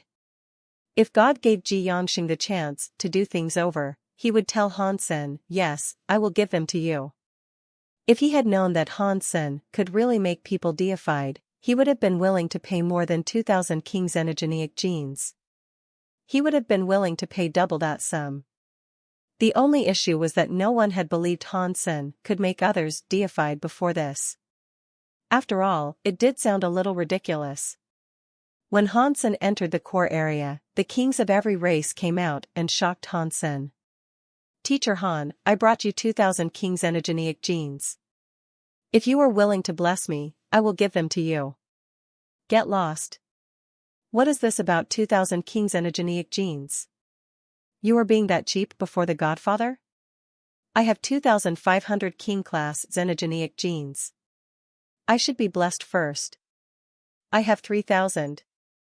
Even Ji Yongxing had brought 2,000 king-class xenogeneic genes to Hansen, but when he saw how busy things were, he didn't fancy his chances. He felt so sad. Hansen was shocked. He thought they might all be storming over to mob him, but they had actually all come to him for a blessing. That realization made him feel much safer. To be honest, performing blessings can harm my body and reduce my lifespan. After blessing someone, it takes me half a year to recover. My lifespan is also cut down by 100 years. If I didn't need the xenogeneic genes, I wouldn't have accepted Bar's offer. So, if you offer me 2,000, 4,000, or even 5,000 now, I won't do it. I'm sorry if I have to disappoint you like this, Hansen said, feeling bad about the words even as they came out of his mouth. Although using the Blood Pulse Sutra consumed a lot of energy, it wasn't half as bad as Hansen made it sound. He only needed a day or 2 of rest. And in regards to shortening his lifespan, that was pure nonsense. Hansen said this because he didn't wish to bless any old Tom, Dick, and Harry that came by. And he needed to maintain his reputation. He wouldn't be considered as prestigious and special if he went around blessing everyone. Hansen didn't think he was lying, though. They wouldn't believe that a deified could be produced for practically no cost at all. What Hansen said seemed to make sense. Reducing a lifespan by 100 years for a deified was still a low price to pay. Of course, it wouldn't harm their lifespans. For them, it was okay. But what made them so depressed was the fact that Hansen wasn't going to accept King's xenogeneic genes in order to bless others. Now, every race regretted it. If they had known what would happen when Hansen first announced a blessing for the price of 2,000 xenogeneic genes, they'd have bought it without a shadow of a doubt. The situation now sucked. Even if they paid him triple the original price, he wouldn't bless them. We allowed the destroyed to snap up a bargain. Many of the higher races felt incredibly sad. They were very jealous of the destroyed spar. Mr. Godfather, I'm willing to use my body. I will be a maid or a slave or anything you wish of me to become. I'm begging you to be nice enough to bless me just once. A fox woman winked at Hansen. Teacher Han, this is the sky treasure lotus, known as the 5 treasure. Eating one lotus seed can increase your lifespan by 10 years. There are 23 here. I'm hoping you will be willing to bless our master just once. Teacher Han. Hansen had said he was no longer accepting xenogeneic genes, so the smarter people started to offer all sorts of different benefits and gifts in the hope it would convince Hansen to bless them. My body hasn't yet healed. I cannot bless you. It is useless, even if I make promises. You must wait until my body is healed first. Continuing to talk to them was pointless. No matter how many times Hansen tried to explain things, he couldn't get rid of them, so he decided to exit the core area. Back in the White Whale, Hansen became dollar again. Then he returned to the core area. With Bar's 2000 core xenogeneic genes, he was very close to getting his 4 areas to the 9th tier. Hansen planned to kill a few xenogeneics by himself, and while doing so, he might as well practice his teleportation abilities and Big Destroyed. Since he used Dollar's identity to enter the core area, not many people cared to bother him. That didn't mean that no one came after him, however. Hansen found the bronze furnace, and after they flew for only a few minutes, 2 women of the sky came racing toward him. One of them was Likir. He already knew her. The other woman had a white veil obscuring her face. Hansen couldn't determine what she looked like, but he knew she was one of the sky. Brother Dollar, long time no see, Likir said calmly, forcing her demeanor to be casual. She and the other woman had been waiting there all that time for Hansen to show up again in his dollar persona. But it had been a long time since Hansen used that persona, and so they had been waiting for a very long time. Fortunately, they were not impatient people. They had remained by Dollar's exit point until he reappeared. Lady Kier, who is this? Hansen asked, looking at third sister. He thought that the woman was quite strange. She didn't seem to be looking at a person, it was more like she was examining a product, and it made Hansen feel rather uncomfortable. This is third sister. Her name is Exquisite. After Likir introduced the other woman, she said, Brother Dollar, if you don't have anything else to do, how about we hunt xenogeneics together? Hansen hesitated. He didn't want to travel with others. He really just wanted to quietly hunt xenogeneics and practice his geno arts for a while. But he did have a history with Likir, and so he would have felt bad if he turned down her request. Likir taught me how to teleport, and she knows I have Big Destroyed. I suppose I can practice in front of her, Hansen thought. He nodded to the women. Sure. I'm not familiar with this area. Do you know where I can find King-class xenogeneics? I know of a place with many King-class xenogeneics. Allow me to take you there, Likir said with a laugh. Hansen went silent for a moment, then said, if we cooperate, there is something we should discuss first. We should talk about how we will separate the loot. How about an even split? Likir suggested. Yeah, I think that is great. I will take 50%, and you two split the other 50. Are you guys okay with that? Hansen said. Likier was surprised. When she suggested an even split, she meant that they should divide the loot 3 ways, with everyone getting an equal share. Her even split was different from his even split. Exquisite said coldly, that division of shares is unfair. Whoever works the most should earn the most. We are cooperating, but we don't need to divide up the prizes. There are many xenogeneics. Whoever kills a beast can loot it. Sharing doesn't matter. I like the way you think. Hansen nodded. Splitting things up that way would be best. With Likier leading the way, the 3 of them flew into space. Hansen was able to talk easily to Likier, but Exquisite had a very loner-type personality. She wasn't very fond of talking, and she didn't say a word to Hansen. The way she looked at Hansen made him uncomfortable, too. She was like a robot without any emotions. Exquisite was going to use this xenogeneic hunting opportunity to get a first-hand look at the power Hansen wielded. She wanted to see more of his personality, too. She hadn't expected that Hansen would suggest dividing up the loot in such a way. Rather than saying anything, Exquisite planned to teach Hansen a lesson. She was going to test Hansen's mettle and steal all of his kills. I want to see who you really are. Exquisite touched her eyes. They had healed now, but she was still scared after what happened. The bronze furnace was flying next to Han Senator when they reached a certain area. It stopped in its tracks and started to cry to Hansen. What is it? Hansen asked, frowning and looking at the bronze furnace. Danger, the bronze furnace said by writing words in fire and smoke. The bronze furnace refused to go forward, so Hansen had no choice but to leave it behind. He went on ahead with Likier and Exquisite. The bronze furnace continued to spit out fire behind Hansen, creating a sentence that read, "Don't go. There is danger." Hansen asked the bronze furnace what the danger was, but it didn't elaborate. All it did was continue to warn Hansen of some danger, and that he should stay away from there. You wait for me here. Hansen didn't think there was any reason that he should be afraid. There were few creatures in the core area that could threaten him these days. The 3 of them kept flying. The bronze furnace was too reluctant to follow them. After a short while of flight, the 3 of them saw a xenogeneic soaring through space. As soon as they noticed the xenogeneic, the creature noticed them, too. It roared and flew over to them. The xenogeneic growled like a crocodile, but it looked to have been built out of red metal. Bat-like metal wings spread from the creature's back, and it flew very quickly. Lights gleamed across the edges of its metallic body as it cast an area.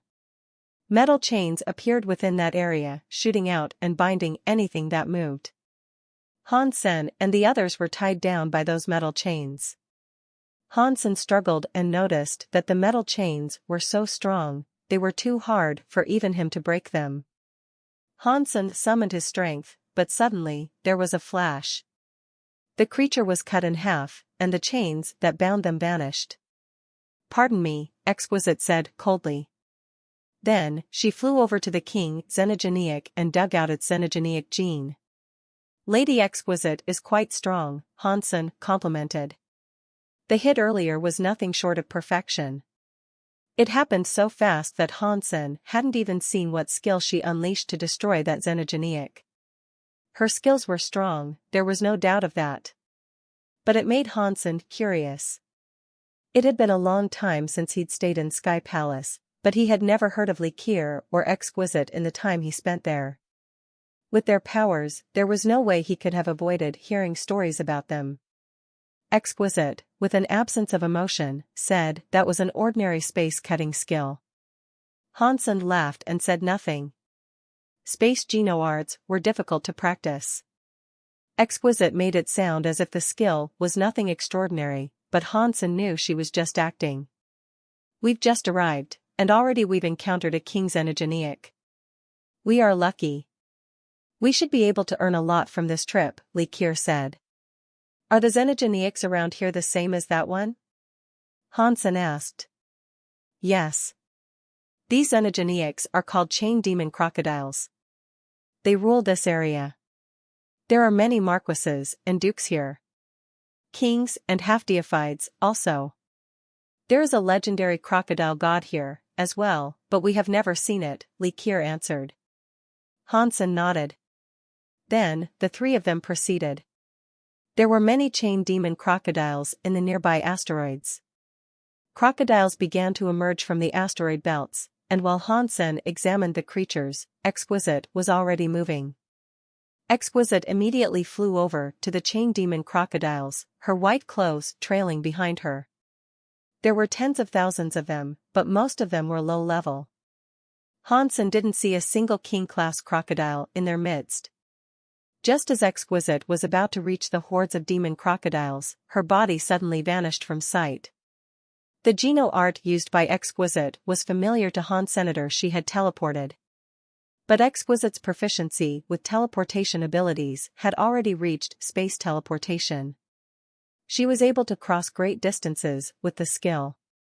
Hansen was unable to see her amidst the crocodile group. In the blink of an eye, Hansen heard a squeal.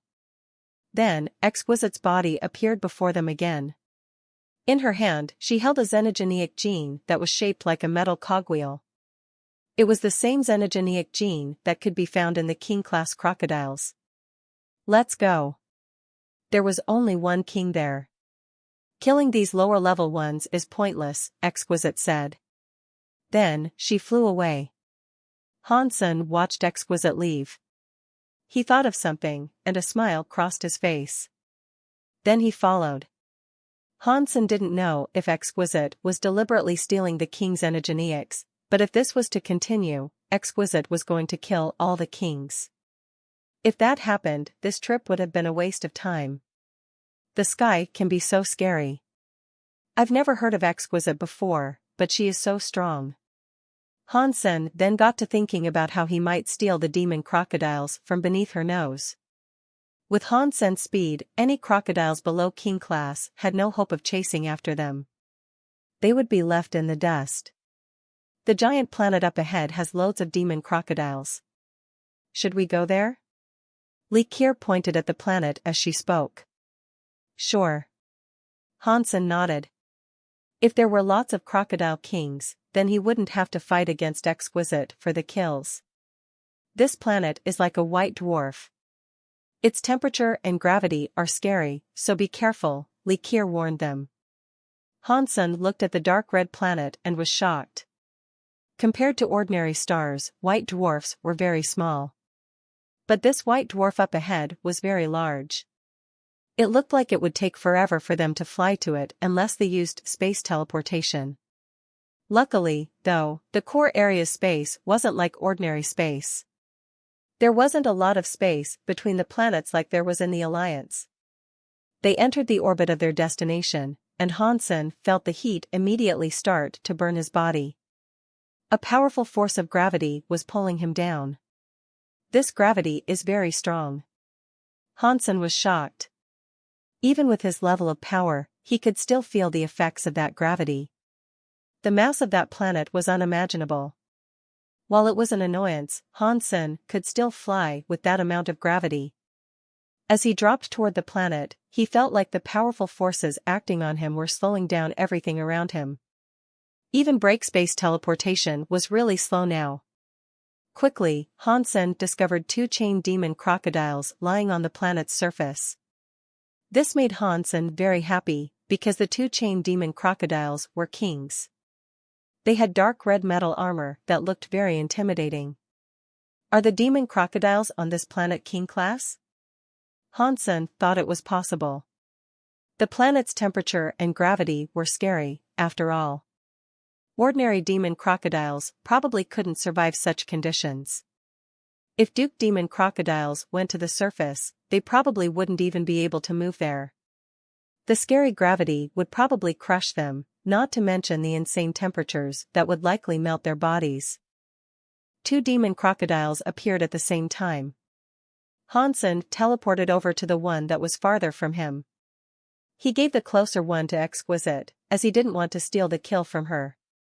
Gravity was strong there. Even teleportation happened slowly beneath that level of pressure. When Hansen teleported near the demon crocodile, Exquisite had already killed the creature. Exquisite looked at Hansen and then teleported again. She appeared in front of Hansen, cutting the other demon crocodile in half as well. These crocodiles were just second or third tier kings, but they lived in an environment with strong gravity. Their bodies were incredibly dense and hard. It was scary to see Exquisite kill one in a mere second. But Hansen was no longer focused on Exquisite's skills. If they had been engaging in a simple competition before, things had now gone beyond that. This was straight-up thievery. "Lady Exquisite, do you have to be in such a rush?" Hansen said, looking at her.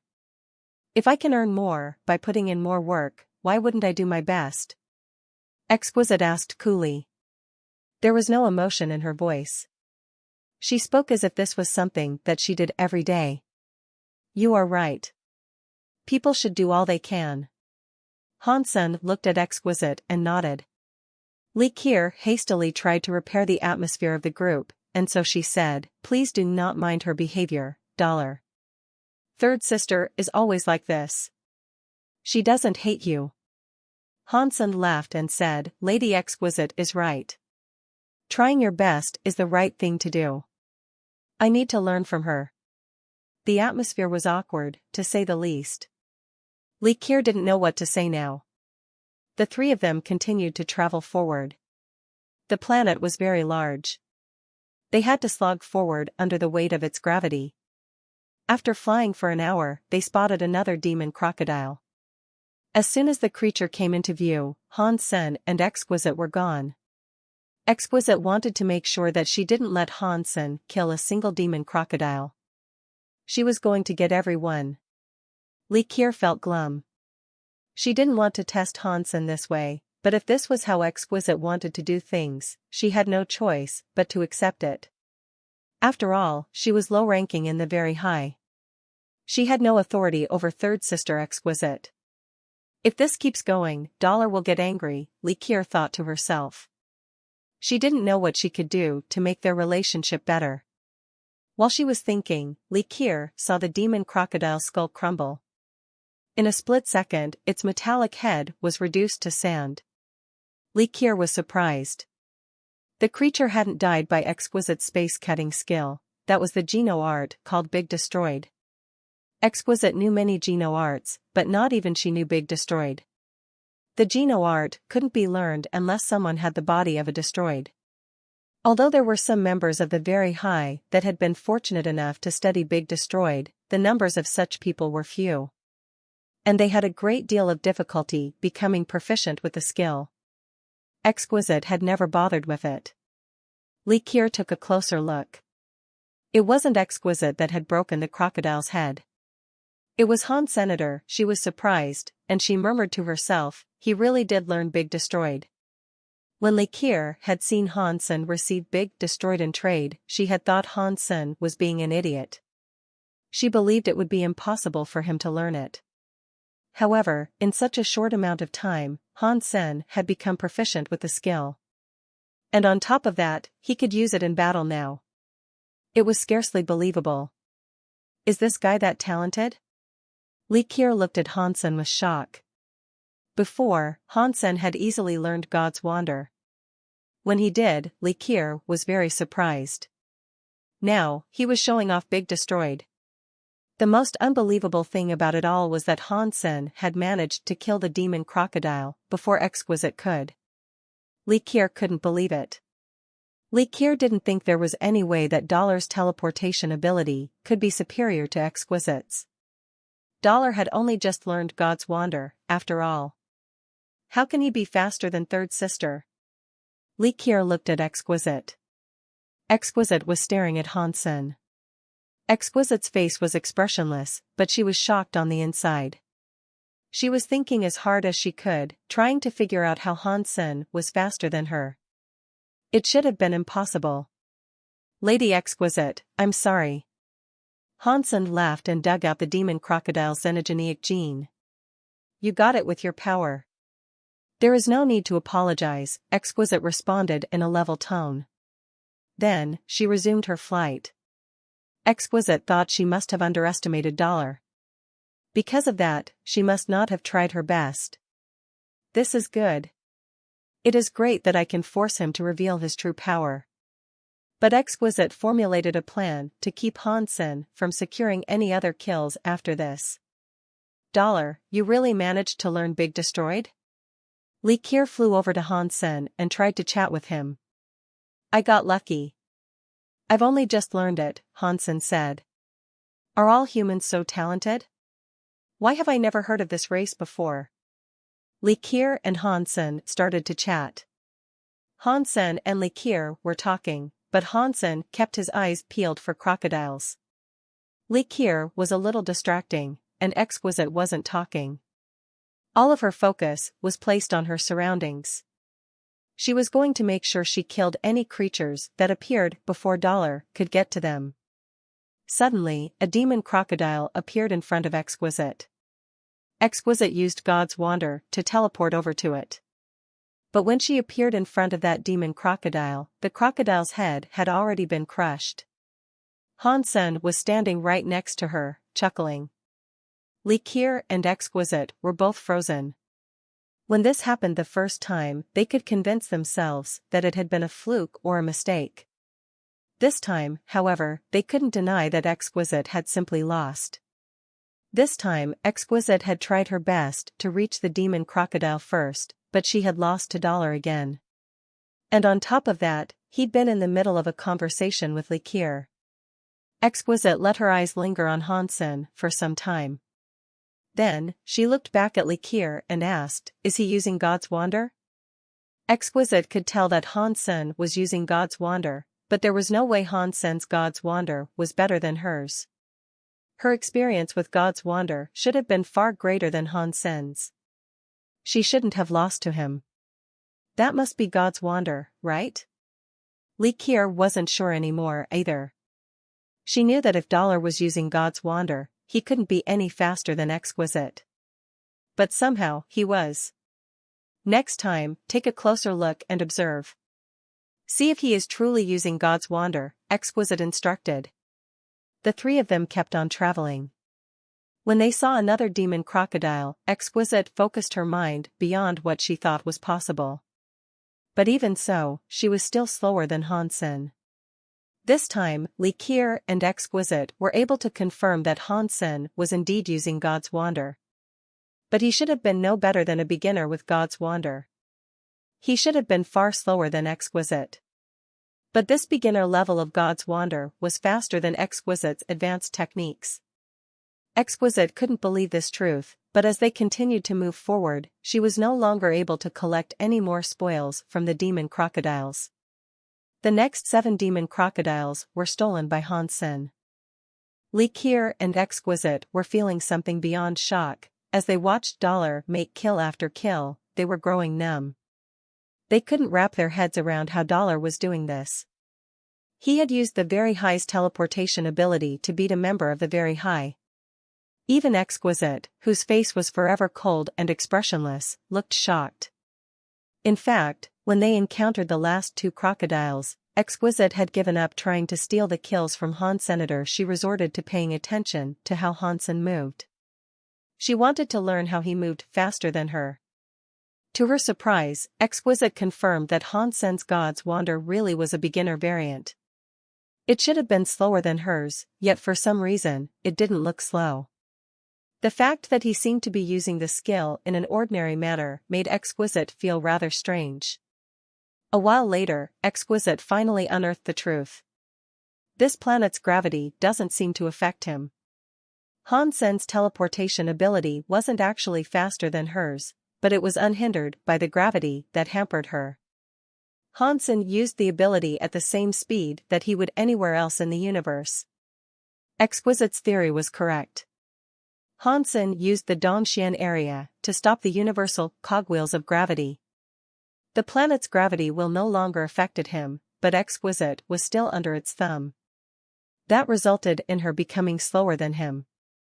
The Dongxian Sutra was similar to the Very High sense, but they had been developed in different directions.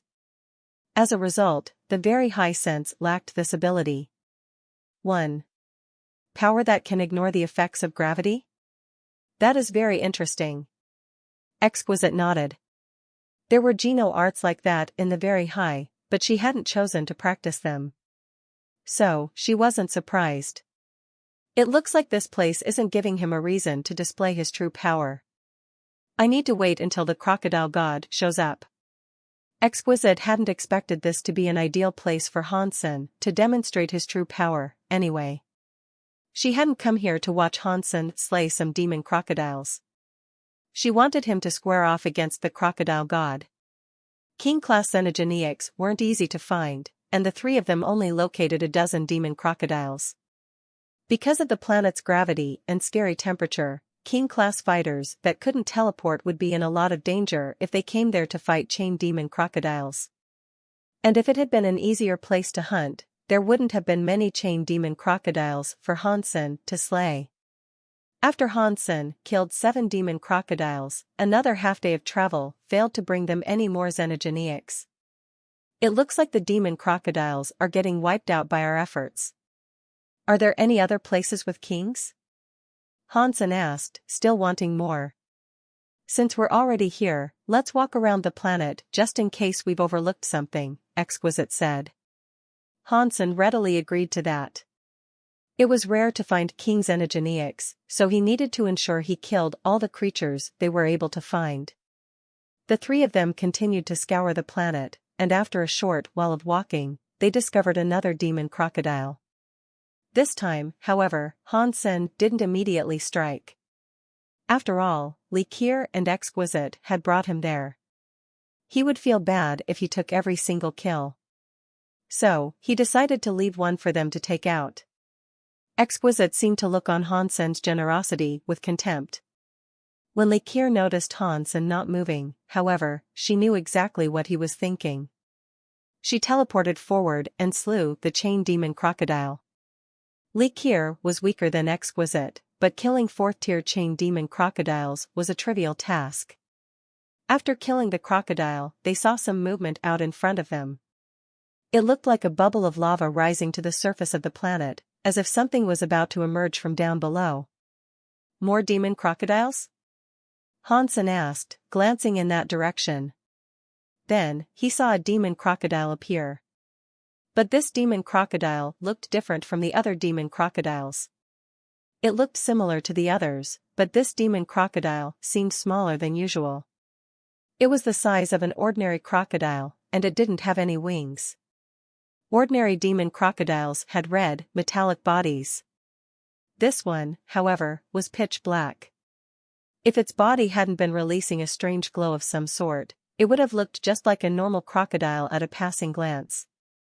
Hansen observed the demon crocodile with narrowed eyes, and a wave of tension rolled through his body. He only felt this way when he was in danger. As Hansen observed the small demon crocodile, he remembered the behavior of the bronze furnace. He was able to guess what this creature was. I thought it was the gravity and heat that frightened the bronze furnace. I guess there really is a deified xenogeneic here, huh? Hansen wasn't terribly shocked about this. On the contrary, he was rather happy. Another chance to kill a deified xenogeneic was the best thing he could hope for. Hansen was close to becoming deified himself, so he needed to collect as many deified xenogeneic genes as he could. If he became deified, he wouldn't be able to enter the core area. So he had to kill as many core deifieds as possible while he still could. Careful. This looks like a deified demon crocodile, Likir warned them. Exquisite didn't say anything in response. She had detected the crocodile god's presence a long time ago. The very high sense was better than the Dongxian Sutra in this regard. The Dongxian Sutra could only sense what was in the area. The very high sense was about the sky and practitioner becoming one. When Exquisite stood on the planet, she could see everything on that planet clearly. She didn't have to use an area to discover what was around her. And she was only using the very high sense at a very low level. If she reached the top level possible, she would be able to see and detect anything across the whole universe. Of course, that was just a theory on what a perfect version of the very high sense could do. No one in the very high had ever become that proficient with it. The very high sense focused on one's senses. The sense-detecting ability was greater than the Dongxian Sutras, but its ability of control was weaker than the Dongxian Sutra. They both had their pros and cons. Han Sen observed the crocodile god. The crocodile's eyes looked like the eyes of a lion as it stared at them.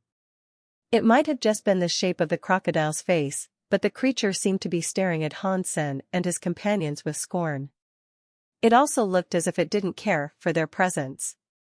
That was especially true of its very small eyes. Its gaze was snobby and patronizing. As Han Sen was about to move, the crocodile god released a black light.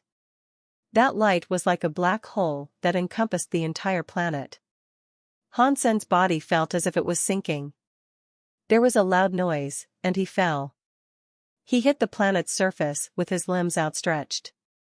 Han Sen wasn't the only one who had slammed into the ground in an undignified manner.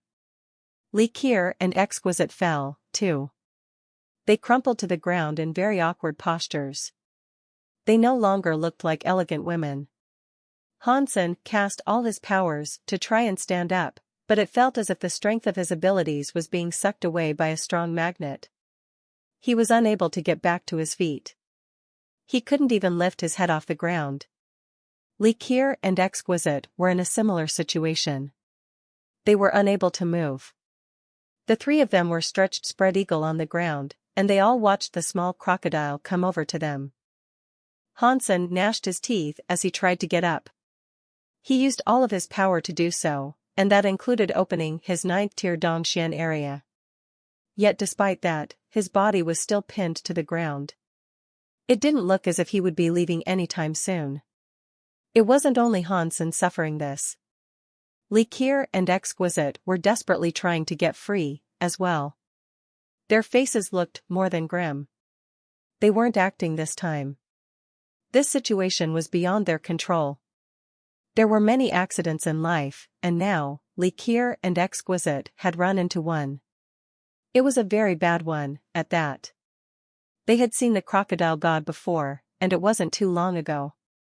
They knew how strong the crocodile god could be, but they were still confident they had a sufficient amount of power to get by if they fought the creature. But while men propose, gods tend to dispose. And the very high were not gods. It was impossible to see and know everything. They hadn't realized that this deified crocodile god had such strength. Deified beings had 5 stages of growth: primitive, transmutation, larva, butterfly, and true god. Ordinary deifieds in the core area were considered primitive. The core area's deified xenogeneics were forever stuck in the bracket of primitive deifieds. It was thought that they were limited, unable to grow beyond that level. Even though the strong ones like Gold Armor General were on the upper edge of the primitive bracket, they were still worse than an average deified being. When they saw the crocodile god, they thought it was on par with the Gold Armor General. It had a strong body that was on the upper borders of the primitive level. Its area was composed of chains that were used to restrict enemies. But that was all there was to it. Exquisite and Li Qier weren't afraid of the creature. Gods wander, could break space and let them escape the crocodile god's chains. The last time they were here, this was how they had gotten free. But this time, something unexpected had happened. The crocodile god had changed. It must have somehow managed to level up. But that should have been an impossible task for deifieds in the core area. They didn't know if the crocodile god was of the transmutation rank or larva rank. What was happening here was completely outside of their experience and education, and the crocodile god's power exceeded what they were able to sense and understand. The scariest thing about all of this, though, was that after the crocodile god leveled up, wild changes had occurred within the creature's substance chains. It's scary, gravity-like substance chains could affect space. Space was cracking and breaking under the creature's power, which also kept them from escaping. Li Qier and Exquisite used all the Geno arts they could think of to try to break free. They used more than Han Sen, even. But under the gravitic power of the crocodile god, none of their abilities seemed to work. One power could crush 10 things, but the crocodile god's gravity was strong enough to crush everything. At the very least, it prohibited Likir and Exquisite from breaking free. Third sister, what do we do? Likir asked Exquisite in a trembling voice. Exquisite was able to keep calm. She watched the crocodile god slowly coming toward them, and she said firmly, although I don't know what has happened, the core area has allowed the crocodile god to level up. I don't think it has reached any further than transmutation, though. The substance chains have made their own substance rules, and those rules are not yet complete. We have our very high spell, and if we exhaust all of our power, we might be able to escape this. Upon hearing Exquisite say all this, Likir felt much safer. But she asked, what about Dollar? Hansen was quite far away from them. Under that scary force of gravity, they were unable to move. When they used their powers, they would only be able to escape the crocodile god's trap in a straight line. God's Wander could probably allow them to escape, but they doubted they would be able to save Hansen. We will try to save him, but if we can't, then you must select another silkworm, Exquisite said quietly. It was like Hansen's life was nothing in her eyes. He was like a piece of paper, if it was ripped, it was no big deal. The Very High had no emotions. They weren't born that way, but the more they practiced the Very High sense, the less they cared about the people around them. Love didn't need to be shown. For the Very High, love didn't mean anything. On top of that, Dollar was just a silkworm. The silkworms they selected were no more important to them than test subjects or lab rats. The Very High would foster their silkworms, watching them grow and develop until they became deified. Then the Very High would continue to raise their silkworms through the ranks of primitive, transmutation, larva, butterfly, and true god. The Very High would learn through this process, experiencing what it was like to become a god. With that experience under their belts, they would have a good base to become true gods. When the Very High began to follow their own path to power, the process would be much safer and smoother. Their power grew, and they never needed to experience the misfortune of a mistake. Creatures in that universe took pride in being selected by the Very High. They thought they were actually taking advantage of the Very High, as they would learn many geno arts and be given many other resources. Silkworms were treated well. The Very High gave out so much that it might have looked like they didn't want anything in exchange. It was unknown how many of the higher races had been selected by the Very High and developed under the protective wing of that most powerful race. So, the Very High didn't fight against the other races in order to claim anything.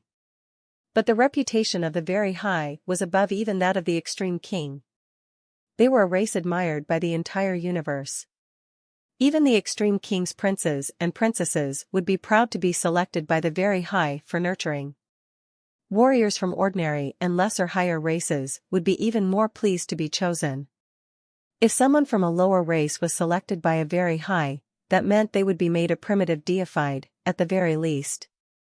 Their entire race could be considered a higher race then. Although many geniuses could guess that the Very High did this for their own betterment, so what? Many people were willing to sacrifice a great deal for the chance of becoming deified. Those who had watched Hansen's blessings had gone mad with the desire to become deified. Plus, Hansen's blessing only pushed them to the primitive deified territory. The Very High, on the other hand, could take them further.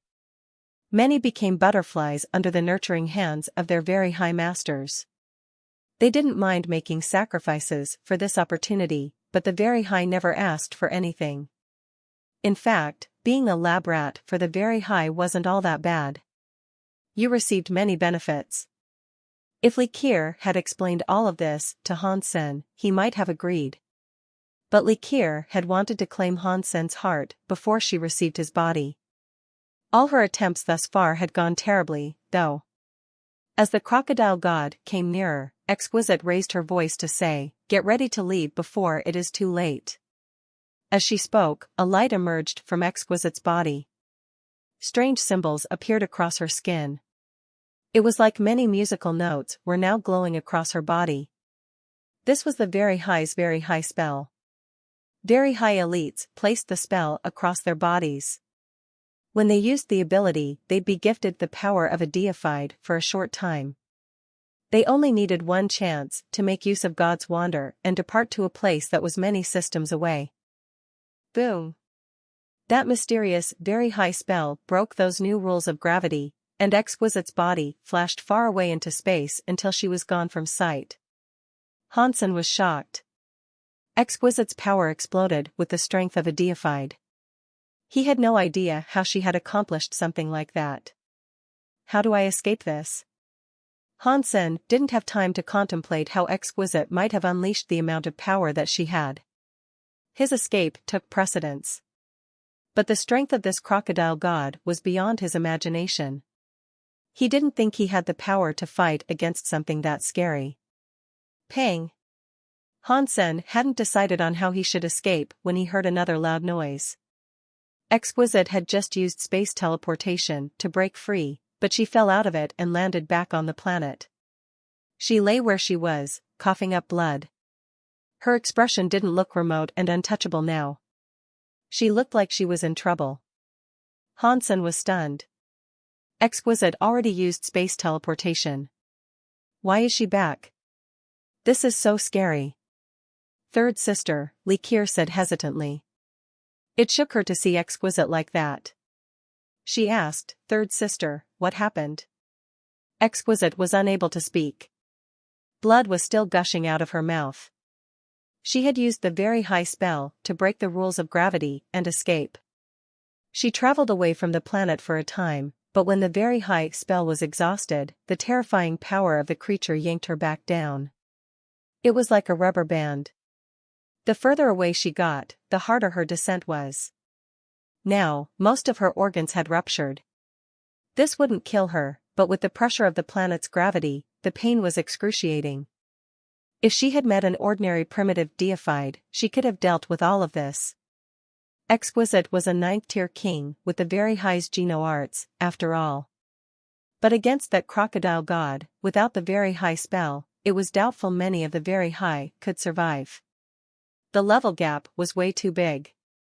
After seeing the condition that Exquisite was now in, Likir knew that it was lucky that she had hesitated to use her very high spell. She merely looked at Exquisite, hoping the other woman's recovery would be swift. At that moment, the crocodile god was only 10 meters away from them. Its small crocodile eyes peered at them like it was toying with them. The crocodile god looked over them for a while. Its attention was mostly on Exquisite, though, and it climbed over to her slowly. Hansen frowned. He didn't know if he could escape this. He wasn't even thinking about saving Exquisite, who had been unkind to him. But Likir had taught him space teleportation. It didn't seem appropriate to sit back and watch her die. Right now, the crocodile god was focused on Exquisite. He could take Likir away. As Hansen hesitated, the crocodile god slapped the ground, and the ground shook. The three of them were bounced away. Exquisite was closest to the crocodile god, and so she flew the highest. The crocodile god swung its tail. It smacked Exquisite and sent her flying. Hansen fell onto the ground hard. He watched Exquisite fly through the air. The blow hadn't been as devastating as he thought it would be. When she landed, Hansen watched her manage to get up. Hansen wasn't sure what to do, and the crocodile's tail struck another 2 times. It sent Hansen and Likir flying as well. It was like baseball, 1 tail swing per person as it hurled them through the air.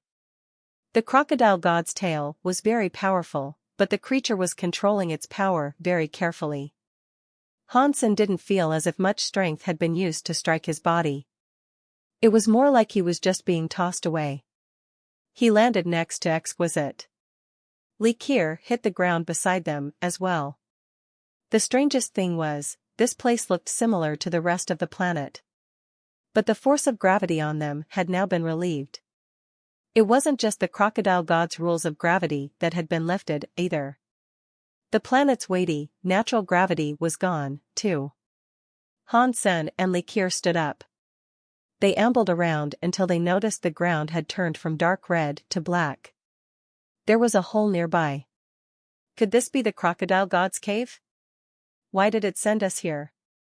Is it going to save us for a snack? Hansen wondered to himself.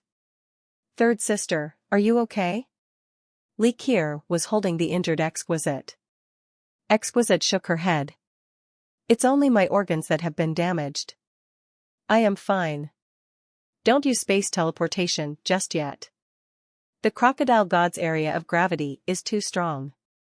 Even if we teleport away, its powers are bound to pull us back down. Hansen agreed with that prediction, so he didn't think about teleporting away to make an escape.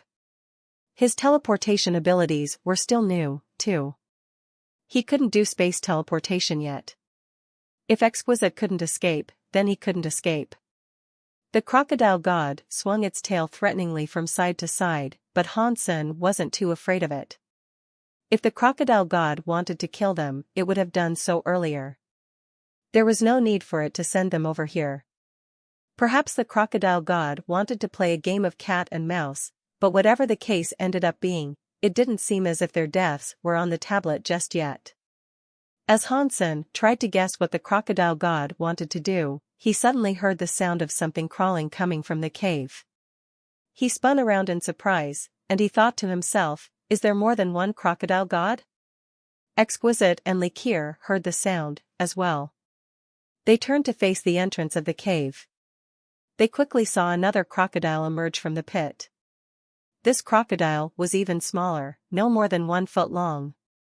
Its body was pitch black, and its scales were very tight. They shone with a metallic luster. Due to the fact it was so small, it didn't look very menacing. It actually looked rather cute. It was like a metal doll. But its small eyes looked at them with scorn in exactly the same way that the crocodile god had. The eyes were a sharp contrast with the creature's cute body. Is this the crocodile god's child? Hansen looked at the small crocodile with shock. It wasn't just small, it also looked rather young. It looked like a baby. Exquisite and Likir looked very surprised. To their knowledge, the core area's xenogeneics came from the core hall. Few core xenogeneics ever gave birth. But this crocodile god had produced an heir right here. It was such a rare thing to witness in the core area. Amidst their confusion, the small crocodile god found them. Excitement washed over the creature's face in an almost human expression. Boom! The small crocodile god was so excited that a black light began to shine from its body. Hansen and the others were covered in the light, and then, the three of them dropped to the ground again. They were pinned down, their faces glued to the dirt. How could it be, born deified, Exquisite and Likir gasped, almost losing their voices. They looked at the little creature in disbelief. In the universe outside the core area, the heirs of deifieds were known for having better-than-average genes. They had incredible potential, but when they were born, they weren't that different from ordinary people or creatures. They would still need to level up. It was like the deified jade toad that lived in Narrow Moon. Its small offspring started at the lowest class of xenogeneic, and they would have to level up over the years. Most of them would never reach deified rank, though. And what rank they reached would be largely dependent on what resources they had available. Of course, there were some creatures that were born deified. There weren't many of those, though. The most famous of those came from the second top race, the ancient gods. Those beings were born deified. They were born as primitive deifieds, and they had to work their way up from there. Many were able to become butterflies, with others managing to reach the prestigious level of true god. When Hansen had seen the ancient water god, that deified was a true god. The ancient water god origin was still in Hansen's possession, so if there was ever a new ancient water god, it would be a primitive deified. But such cases were very rarely seen in the Geno universe. And on top of that, this was the core area. It was hard to make babies there, and the odds of having a child be born deified were astronomically low. Normally, xenogeneics that were born deified could grow a lot if they gained enough resources. They could certainly become a butterfly and possibly reach the rank of true god. Exquisite and Likir observed the smaller crocodile god with wide eyes. Born deifieds were highly coveted as silkworms. They were the best of the best. If they were already deified, there would be no need for them to grow. Plus, they would have exceptional talent. They could certainly reach the rank of butterfly. And with some luck, they could become true gods. Likir's primary goal was to gain a butterfly. She wanted a butterfly silkworm. The ancient gods had no interest in becoming silkworms of the very high. Otherwise, all of the very high would have fought for ancient gods to be their silkworms. Across history, very few of the ancient gods had become silkworms for the very high.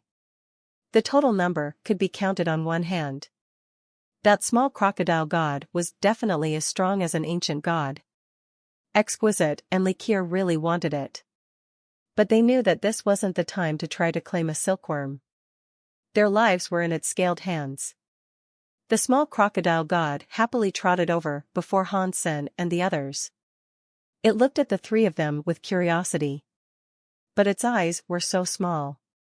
No matter how Hansen chose to inspect them, they were tiny. Hansen now understood that he had held a false impression of the crocodile god. It wasn't looking at them with disdain, the creature's eyes just grew like that. The big crocodile god came crawling over, calling to the small crocodile god. The small crocodile god's black light faded. Hansen and the other two felt the pressure of gravity release them. They stood up. They didn't know what the crocodile gods were thinking, but one thing was for sure, the crocodile gods had no intention of killing them. Exquisite and Likir were good at sensing things. They could feel that the crocodile gods harbored no murderous intent toward them. The big crocodile god headed toward the hole. The small crocodile god climbed atop its back. It looked back and made a noise at Hansen and the others. Exquisite and Likir were good at sensing things, so they knew immediately what it meant. Hansen's sensing abilities were inferior, but even he could guess that the crocodile god wanted them to follow it. The three of them looked at each other, then entered the hole.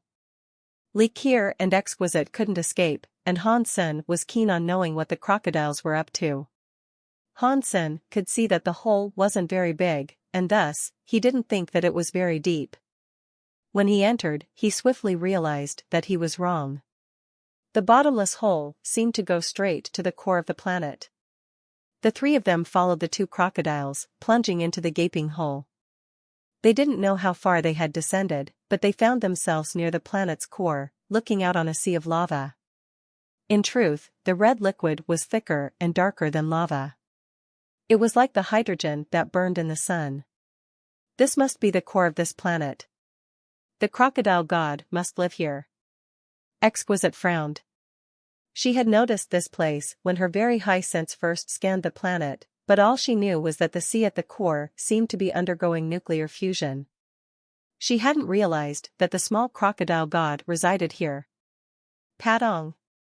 Still carrying the small crocodile god, the big one plunged into the sea.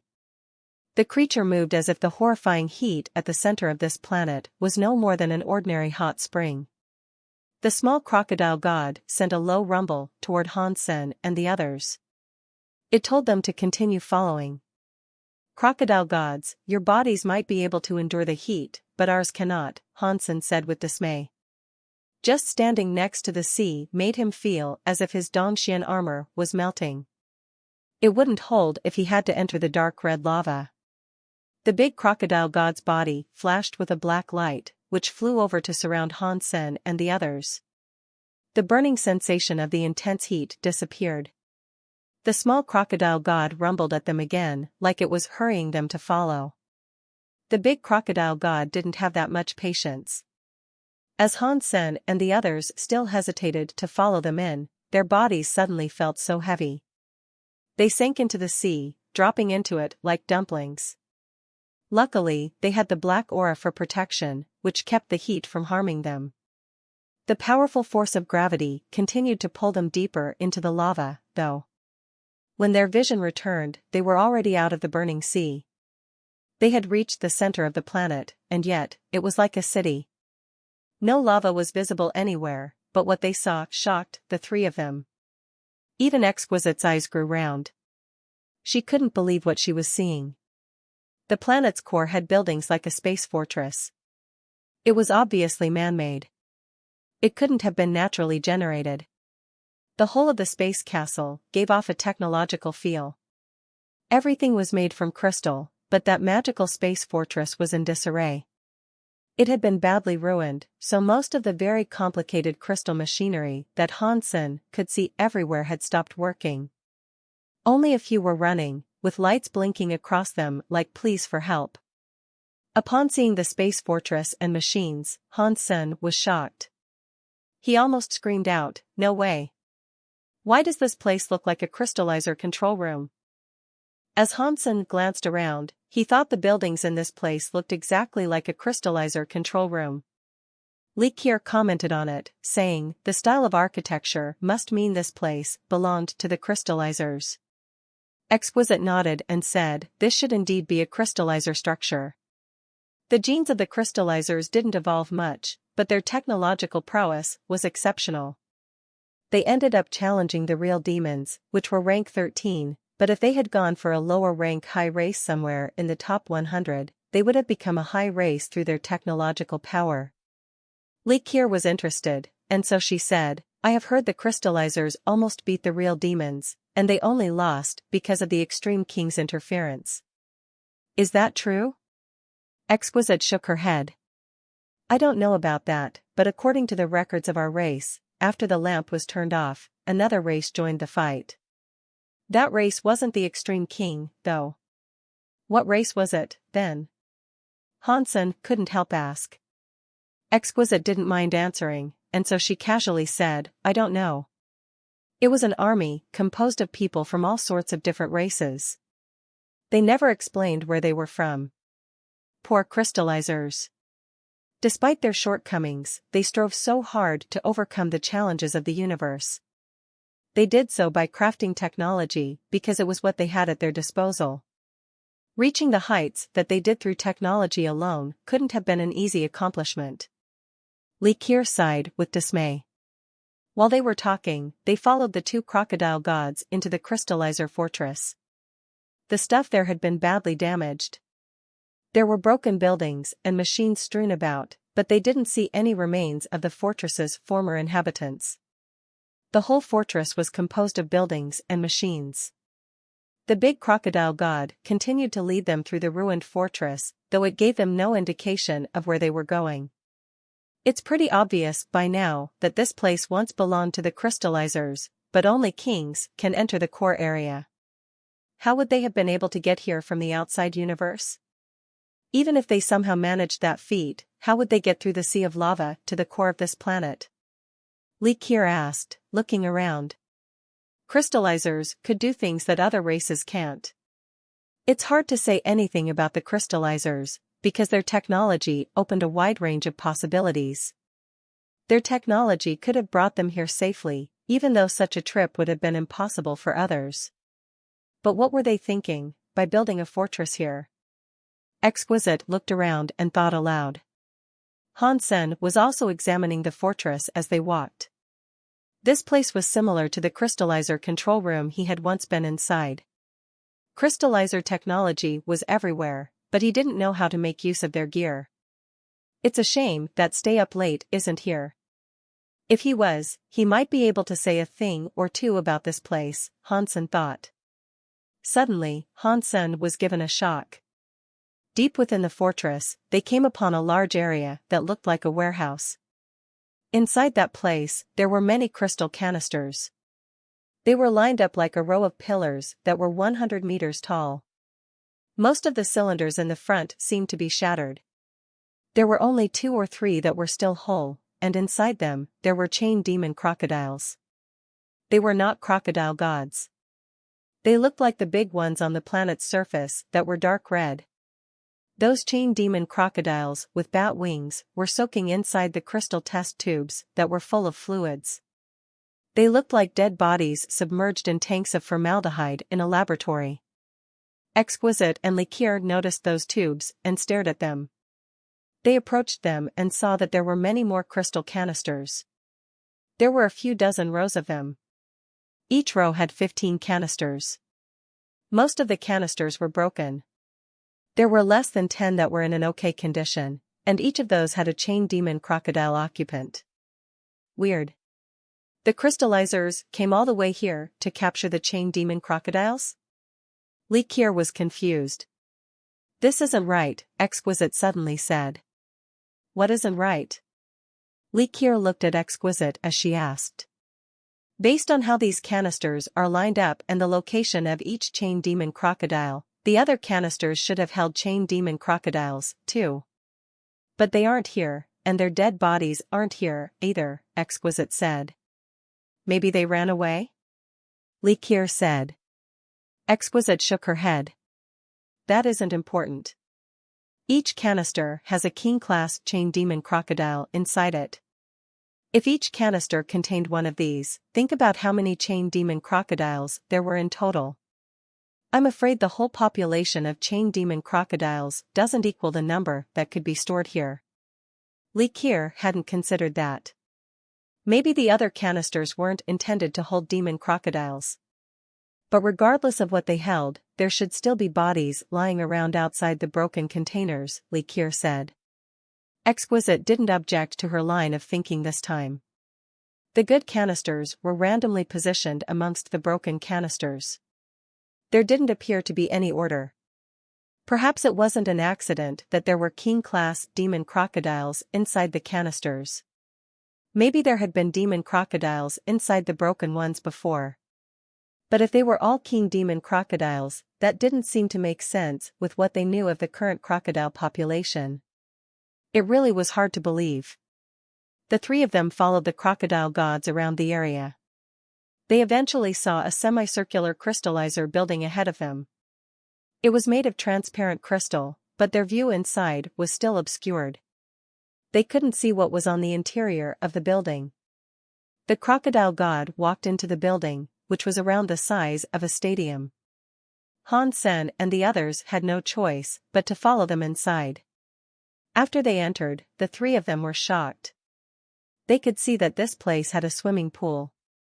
There was also a man-made beach, which made it look like an ocean. Scattered across the place were many benches. The big crocodile god climbed atop a sunbathing chair with its belly facing outwards. It relaxed as it enjoyed the seashore like a gangster boss. All it needed was a shirt and a pair of shorts. The small crocodile god ran across the sand and then it ran back. Its mouth now held a rope, and it was hauling a box toward them. Han Sen watched the small crocodile god drag the box in front of them. Then, it rumbled at them. Liqueur knew what the little crocodile god meant. She opened the box and saw many tools inside. She suddenly had a bad feeling about this. Although the three of them had never seen crystallizer tools before, they were certain that was what filled the box. They did not know what the tools did, though. But judging from their shape, it was possible to imagine them as tools for construction work. As the small crocodile god rumbled and Liqueur explained, Han Sen quickly realized the bad feelings were coming true. The crocodiles intended to use the three of them as workers. The crocodile god wanted to use them as slaves, so they could repair and clean up the space fortress. After understanding what the small crocodile god meant, Exquisite and Liqueur looked terrible. They had never done anything like this for the very high. Now, two crocodiles were treating them as maids. It made them feel so ill that they wanted to pass out. Han Sen picked up the tools and headed toward the swimming pool. He didn't mind working. By doing this, he'd be able to walk around the whole fortress, which might give him the opportunity to find something. Right now, he was quite curious about the nature of the location he had ended up in. Exquisite and Liqueur were aware of what Han Sen wanted. So, they reluctantly picked up their tools and went with him. But before they exited the immediate area, the small crocodile god stopped them. It lifted a clawed hand to point at the rubbish scattered across the beach. It wanted them to clean up the beach area first. Hansen exited the swimming pool with the toolbox in hand. The crocodile god didn't follow him. He wasn't in a rush to clean, so he took the chance to walk around the fortress while he was able to. The fortress was in poor condition. Most of the machinery had been destroyed in whatever cataclysmic event had ended the life of this place. Even when he saw a machine that wasn't broken, Hansen had no clue what all the gadgets and gizmos were supposed to do, anyway. Strangely, though, aside from the demon crocodiles in the canisters, he hadn't seen any other bodies. He couldn't even find any long-forgotten bones. Judging from the way the buildings and equipment is all broken, this place must have come under fire from a hail of meteors. But why can I not see what rained down on the place? As Hansen continued to think about the problem, he went back to the plaza with the crystal canisters. He had settled on investigating that place first. The demon crocodiles there exhibited no semblance of a life force. Inside those broken canisters, there was nothing.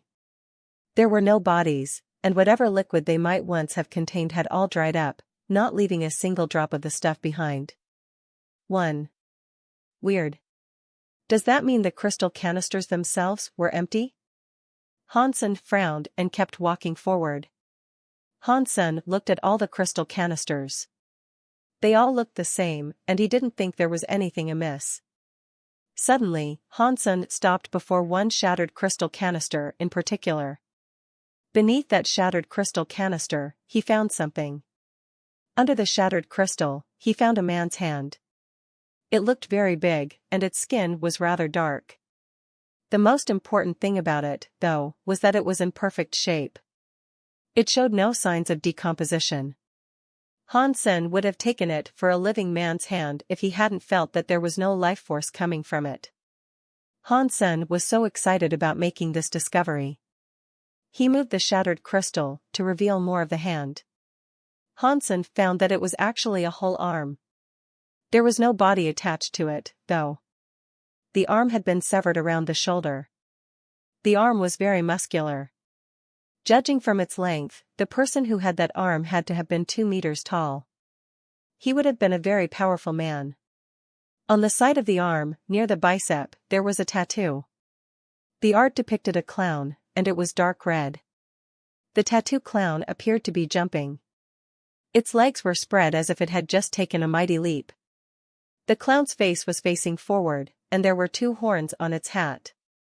Its eyes were small, and it was smiling. Hansen didn't find the tattoo amusing. The clown was strange, and its smile made Hansen feel very uncomfortable.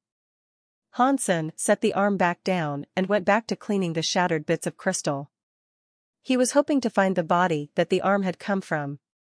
He wanted to find out who the man might have been.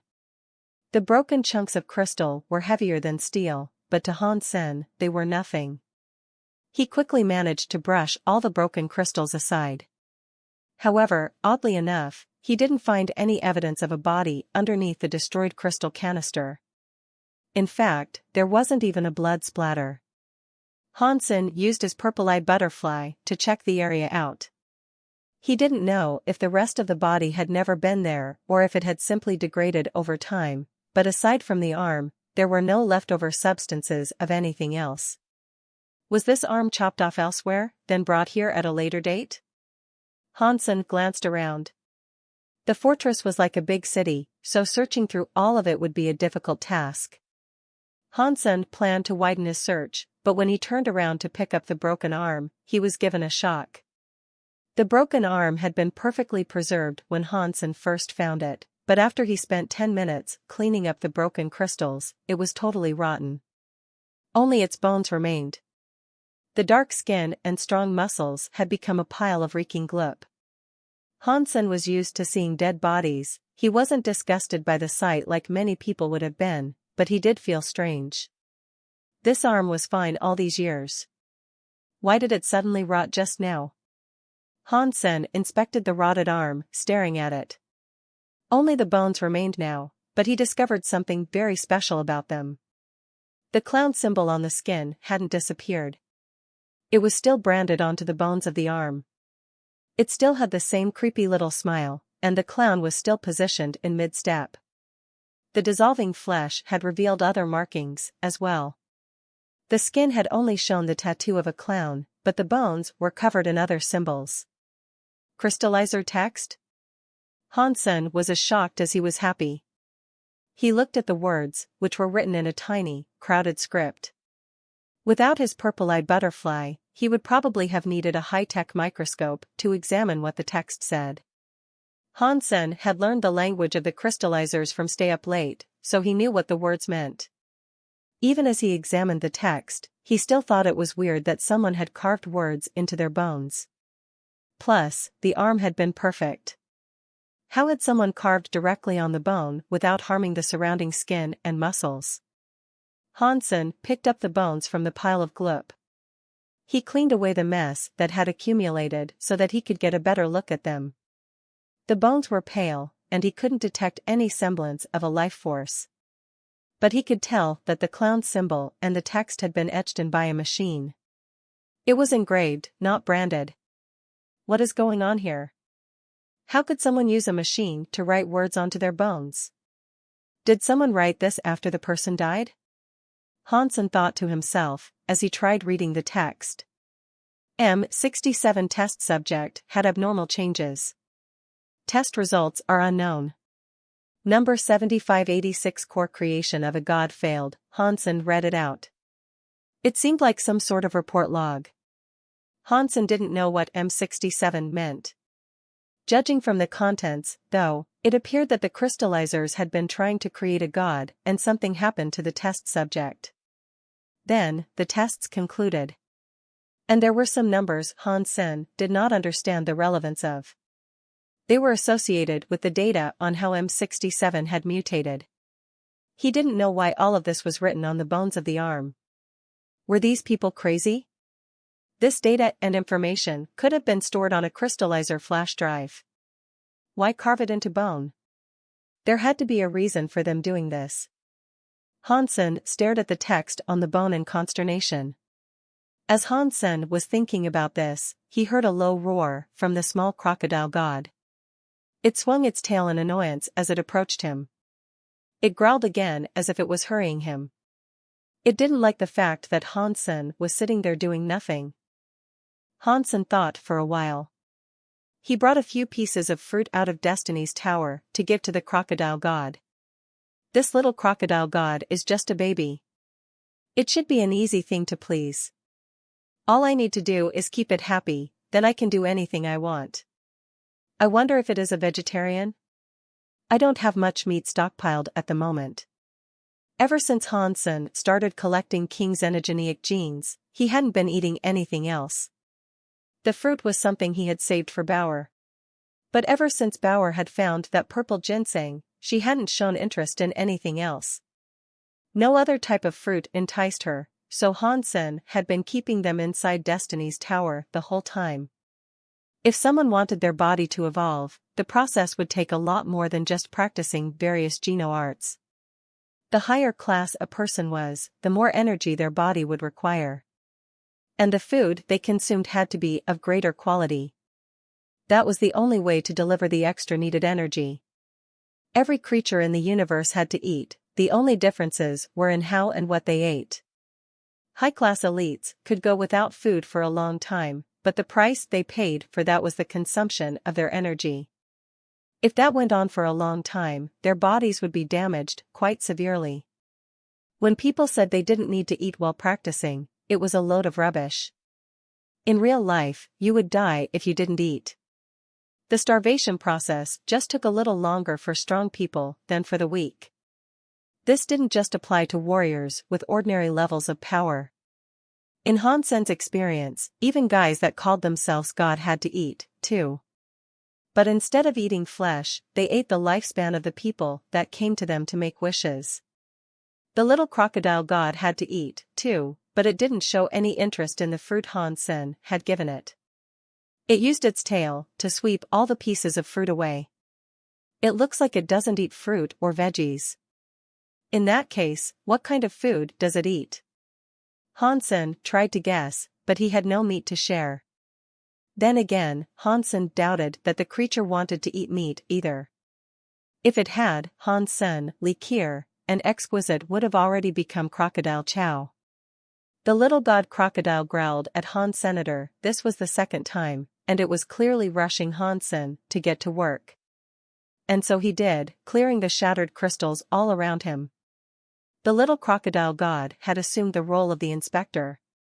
It commanded Hansen to do things, like throwing the shattered crystals out of the fortress and into the lava sea that was held at bay outside.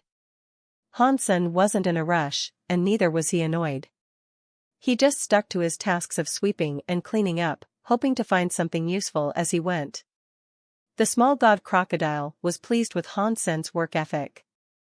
The little crocodile god seemed born to be a supervisor, and it seemed very pleased to be doing this sort of work. But Hansen failed to find anything interesting as he went. And when the little god crocodile eventually grew bored, it brought Hansen back to the swimming pool with it. When Hansen arrived back at the swimming pool, he found liqueur and exquisite giving the big crocodile god a head massage.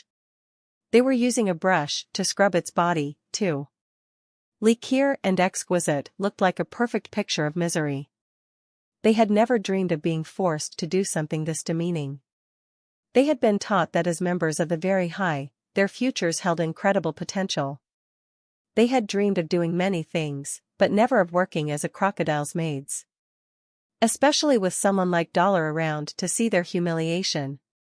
The big crocodile god was a harsh taskmaster, but liqueur and exquisite were eventually allowed a break. "Did you find anything around here?" Exquisite asked Hansen, as the two of them approached. "Just more shattered crystal. There doesn't seem to be a single thing of interest otherwise." Hansen had already stuffed the arm bones into his Destiny's Tower. He didn't plan on informing the girls about his discovery. "What about you two?"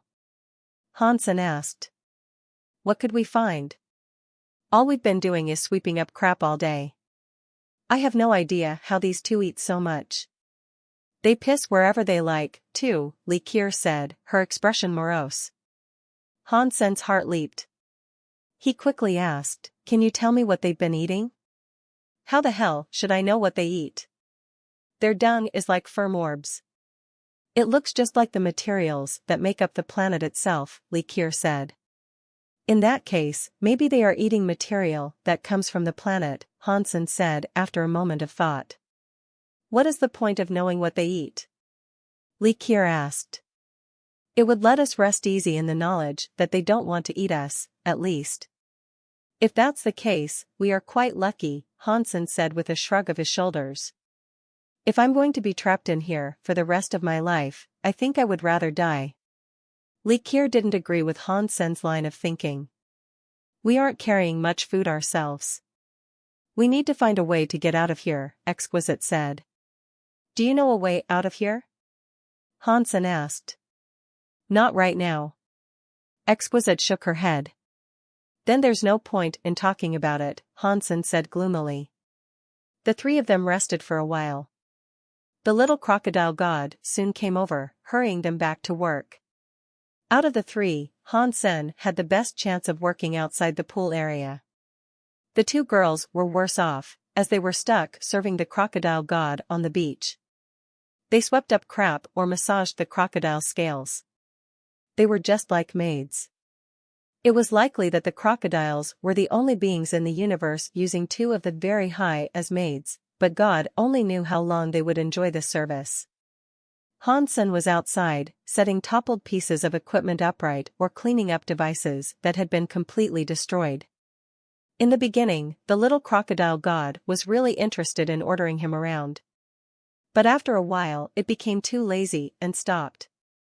Once he was free of his miniature overlord, Hansen could walk around the fortress. While looking through a random plaza, he finally found something. Crystal was a technological product.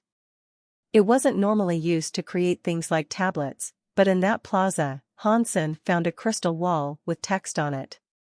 Because the crystal wall was broken, it took Hansen almost 3 days to collect all of the fragments and piece the wall back together. Then, he was able to read the text in full. Crystal Furnace Skill.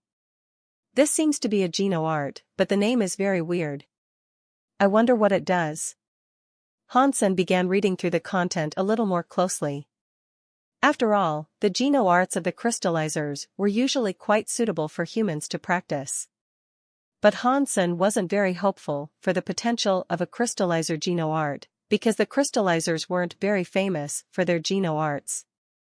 Their skills were rarely exceptional. But after Hansen read about the crystal furnace, he was given a fright. This wasn't exactly a Geno art. It was a godly skill for people who loved to eat. The crystal furnace was a way to reinforce one's stomach. It was different from consume, which focused on the ability to digest food. By contrast, the crystal furnace turned one's stomach into a nuclear reactor. It quickly released the energy of food, and the energy released would be immediately absorbed. The waste would come out quickly. No wonder the crystallizers have such a reputation for research and development. Even their Geno arts are scientific. Hansen loved it. He wouldn't turn down a new Geno art that aided his digestion. But when Hansen reached the end of the text for Crystal Furnace, he saw an additional note. The public version of Crystal Furnace is only suitable for kids below 16. For those who are above 16, please practice Crystal Core Reactor. This is the kids' version? Hansen was annoyed by that, but he couldn't find the adult version of Crystal Furnace, so he had to learn the kids' version first. Hansen memorized the Crystal Furnace skill, then he broke the crystal wall back down and tossed the remains into the burning sea.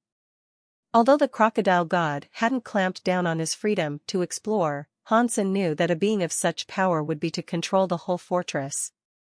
If Hansen did something bad, like opening his core area hall, he would be immediately stopped. So, Hansen didn't make any reckless escape attempts. Instead, he did legitimate work, shoveling and cleaning things up properly. He cleaned like a man who had come from a long line of noble janitors. The crystallizers were a race that focused on technology. Unfortunately, it meant there were few leads for Hansen to follow up on. There were many tools available, but Hansen didn't know how to make use of any of them. Most of the machines were probably too broken to be repaired, anyway. As he continued to fail to find anything useful, Hansen became less and less enthused with cleaning. He tried bringing out many items to attract the attention of the little crocodile god, but the creature wasn't interested in any of the things he offered to it. Clearly, Hansen had no idea what it fancied. Exquisite and Likir kept trying to escape, but all their attempts failed. They were in more of a rush to get out of there than Hansen was. However, every time they tried to run, the crocodile god's control of gravity pulled them back. They were unable to teleport away either. One day, as Hansen was cleaning up a fallen room, he found a table. What is this? The table and the room's equipment were all broken.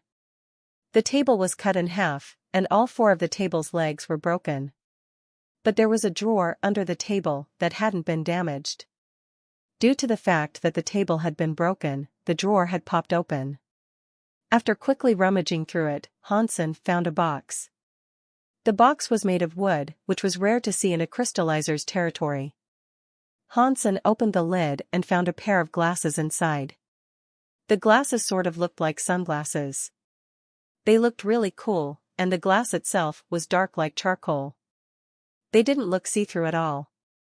What is this rare and strange item? Were these glasses intended for a blind man? Hansen murmured as he fiddled with the item. There was nothing weird about them, and so he simply put them on. The moment Hansen put them on, the pitch-black glasses grew transparent like crystal. No, they were more transparent than crystal. When Hansen looked out through the glasses, he couldn't even see the glass that was resting across his own face. And as this happened, lots of data began to scroll across the screen of the glasses. The data whizzed by in a blur, and Hansen soon heard a voice.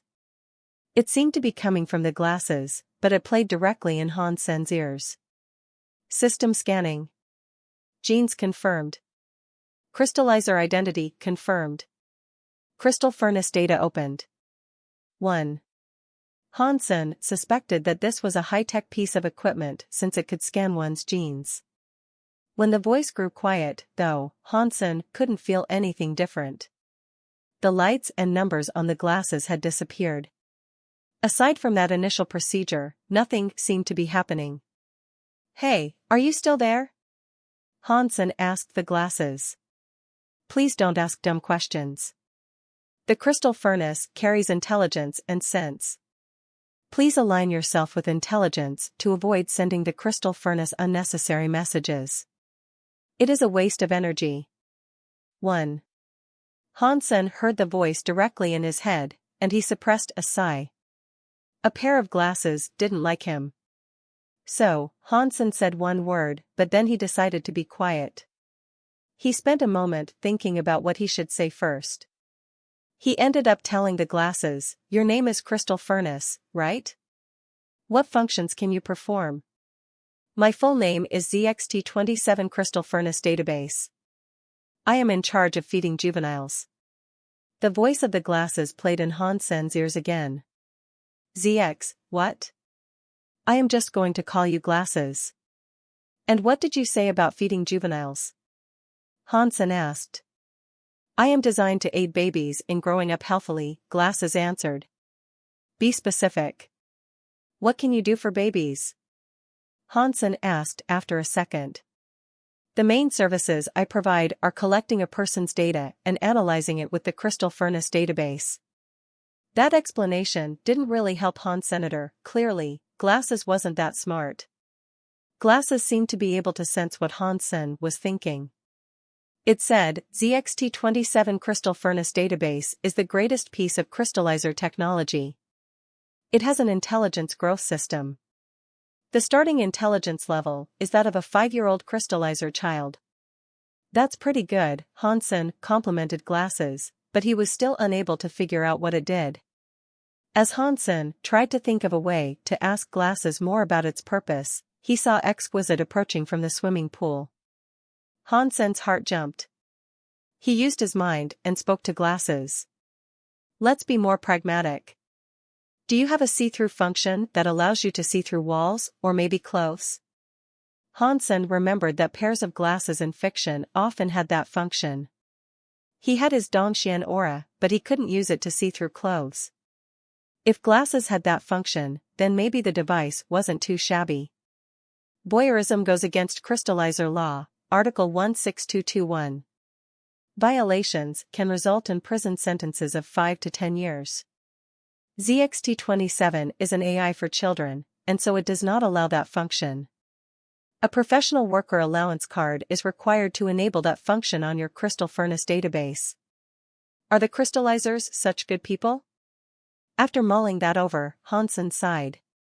"Then, what is it that you do?" "Show me," Hansen said finally. "Please select a target," the pair of glasses said. "I want her," Hansen said as he directed his gaze at Exquisite, who was coming over. Symbols and data suddenly ran across Glasses' screen. The view of Exquisite zoomed in slightly, like a camera was focusing on her. The crosshairs locked on tight as Glasses started its analysis. The glasses didn't release any light or anything, so Hansen didn't know how Glasses was performing its analysis. Collecting data, analyzing data. Exquisite was already in front of him by now, and the device was continuing to scroll through data. "This thing is so slow. It's as laggy as a dying computer," Hansen thought to himself. "Why are you wearing black glasses that you can't see through? Are you pretending to be a blind man?" Exquisite said, peering at Hansen's face. "Yeah, I'm just messing around," Hansen said casually. But he was actually thinking, "It looks like I'm the only person who can see through the glasses. If other people look at the glasses, all they see is black. This is quite smart." At this time, the voice in the glasses spoke in Hansen's head again. "Scanning was successful. The data has been successfully analyzed." Hansen observed the image of Exquisite and the data being displayed on Glasses' screen. There was a report, too. "Target, very high female," Hansen looked at the first few words in front of him in stunned silence.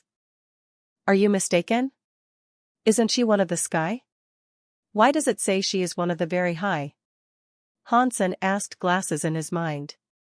He was trying to keep his surprise under wraps while he read through the rest of the report. Target, very high female. Gene age calculation, 23 years. Gene level, 9th tier king. Gene potential, 5 stars. Crystal Furnace database has a lot of gene data concerning the very high. Based on the target's genes, her genes match the very high profile at a rate of 87.675%. The genes that associate her with the sky compose 0.3% of her form. Likelihood of target being a member of the very high is 99.99%, Glasses answered. Hansen believed it. He already knew that Exquisite was 9th tier king, which proved that Glasses wasn't talking nonsense. Right. I never heard about Likir and Exquisite in Sky Palace because they don't belong to the sky, Hansen surmised. Then what does their gene potential mean? What is the highest star rating achievable? Hansen asked. The gene potential means how much a creature can grow. According to the Crystal Furnace database, there are 10 stars in total, Glasses answered. No way. There are 10 stars in total and a member of the very high only has 5? Hansen was very suspicious about these results due to the fact that the very high were one of the strongest races in the entire universe. Even if their genes weren't the best, they shouldn't have been as low as 5 stars. What are you doing, waiting around here? Exquisite asked with a frown. Hansen was just standing there staring at her. It's nothing. I was just thinking of a way to get out of here, Hansen said.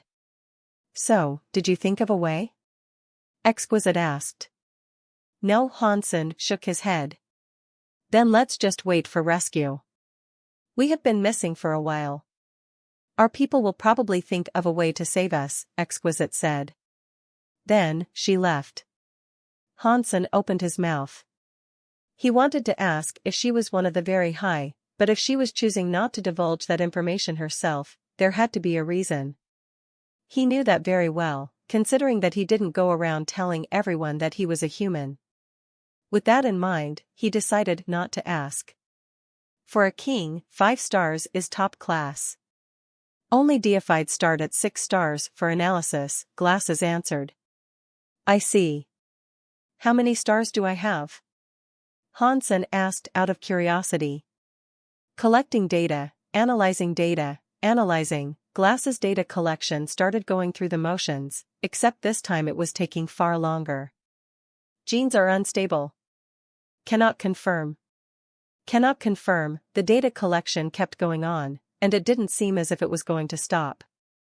It doesn't matter, I suppose. There is no need to continue testing, Hansen said. Glasses had continued to say cannot confirm, which Hansen found annoying. Glasses quieted down and the data on the screen vanished. Right, let's go and see how the big and little crocodile gods rank on this thing, Hansen thought.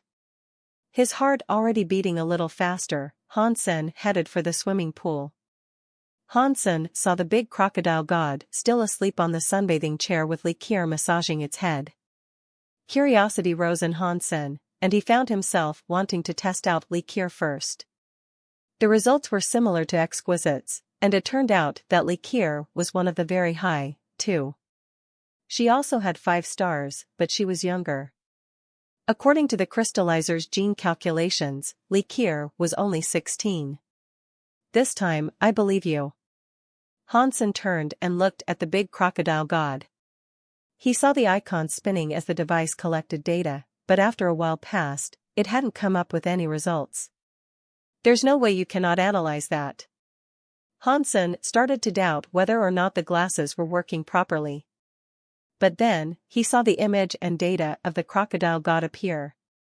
Target, gravity crocodile god female. Gene age calculation, 1.365 billion years. Gene level, transmutation deified. Gene potential, 7 star. Your analysis is so inaccurate. A deiphyte of the transmutation rank only has a potential of 7 stars? Hansen was doubting the analysis glasses was providing again. Gravity crocodile god's genes are only 4 stars. There is a limit to the rank that it can achieve. It cannot become fully deified because, even after modification, its gene potential will only rise to 7 stars. It can never exceed the rank of transmutation. If there are no gene mutations, the chance of reaching larva class is 1 in a billion. Seriously? You have that much deified data to compare with? Hansen asked skeptically. This is the result after comparisons with the samples of other deified creatures. According to the database, without a 9-star potential, a deified creature can never become a true god, Glasses answered. Hansen looked at the little crocodile god with much suspicion. Glasses worked again, and the data symbols started to spin. After a while, Hansen was finally able to read the results. Target, Gravity Crocodile God Male. Gene age calculation, 1 month, 7 days. Gene level, primitive deified. Gene potential, 9 stars. Holy sh*t. This guy is a gravity crocodile god. Why does it have 9 stars? Hansen asked. This gravity crocodile god was born deified. Its genes mutated, becoming far better than the old ones. According to the genes shared, they must be mother and son. Seriously? This small thing has the potential to become a true god? Hansen looked at the small crocodile god with a fire in his eyes. The little crocodile god realized Hansen was staring at it. So, it looked at Hansen with disdain. But Exquisite was still scrubbing the creature's scales, so it didn't do anything. A 9-star deified xenogeneic can become a true god, but it isn't guaranteed, Glasses answered.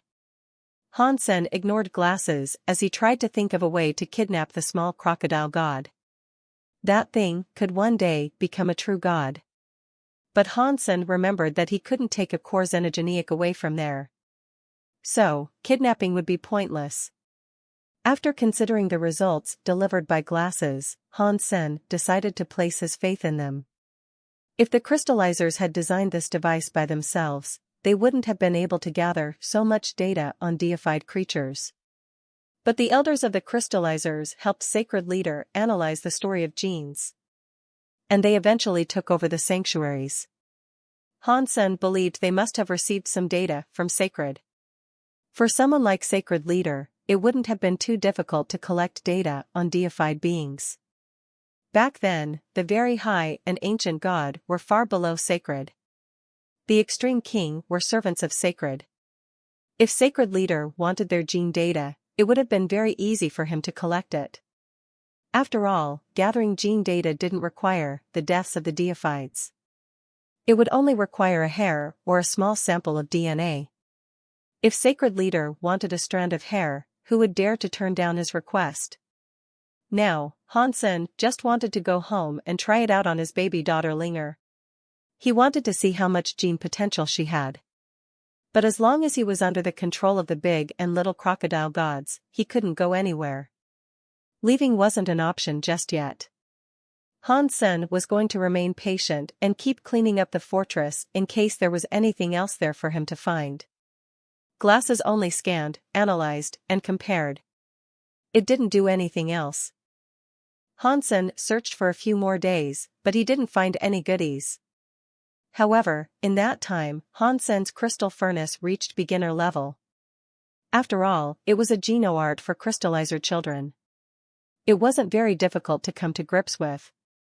And having crystal blood made it even easier to learn. Humans were the offspring of crystallizers, so crystallizer geno-arts were quite compatible with human physiology. It only took Hansen a few days to learn the geno-art, and he produced some good results to boot. Now, Hansen was able to eat 20 to 30 king xenogeneic genes a day. And that was just at the beginner level of Crystal Furnace.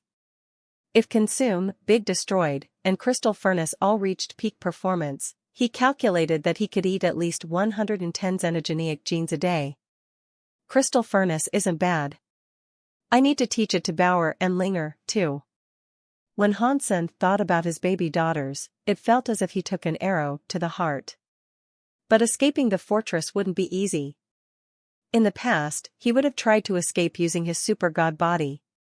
Because Wonder was in his Destiny's Tower, however, he couldn't use his super god body for very long.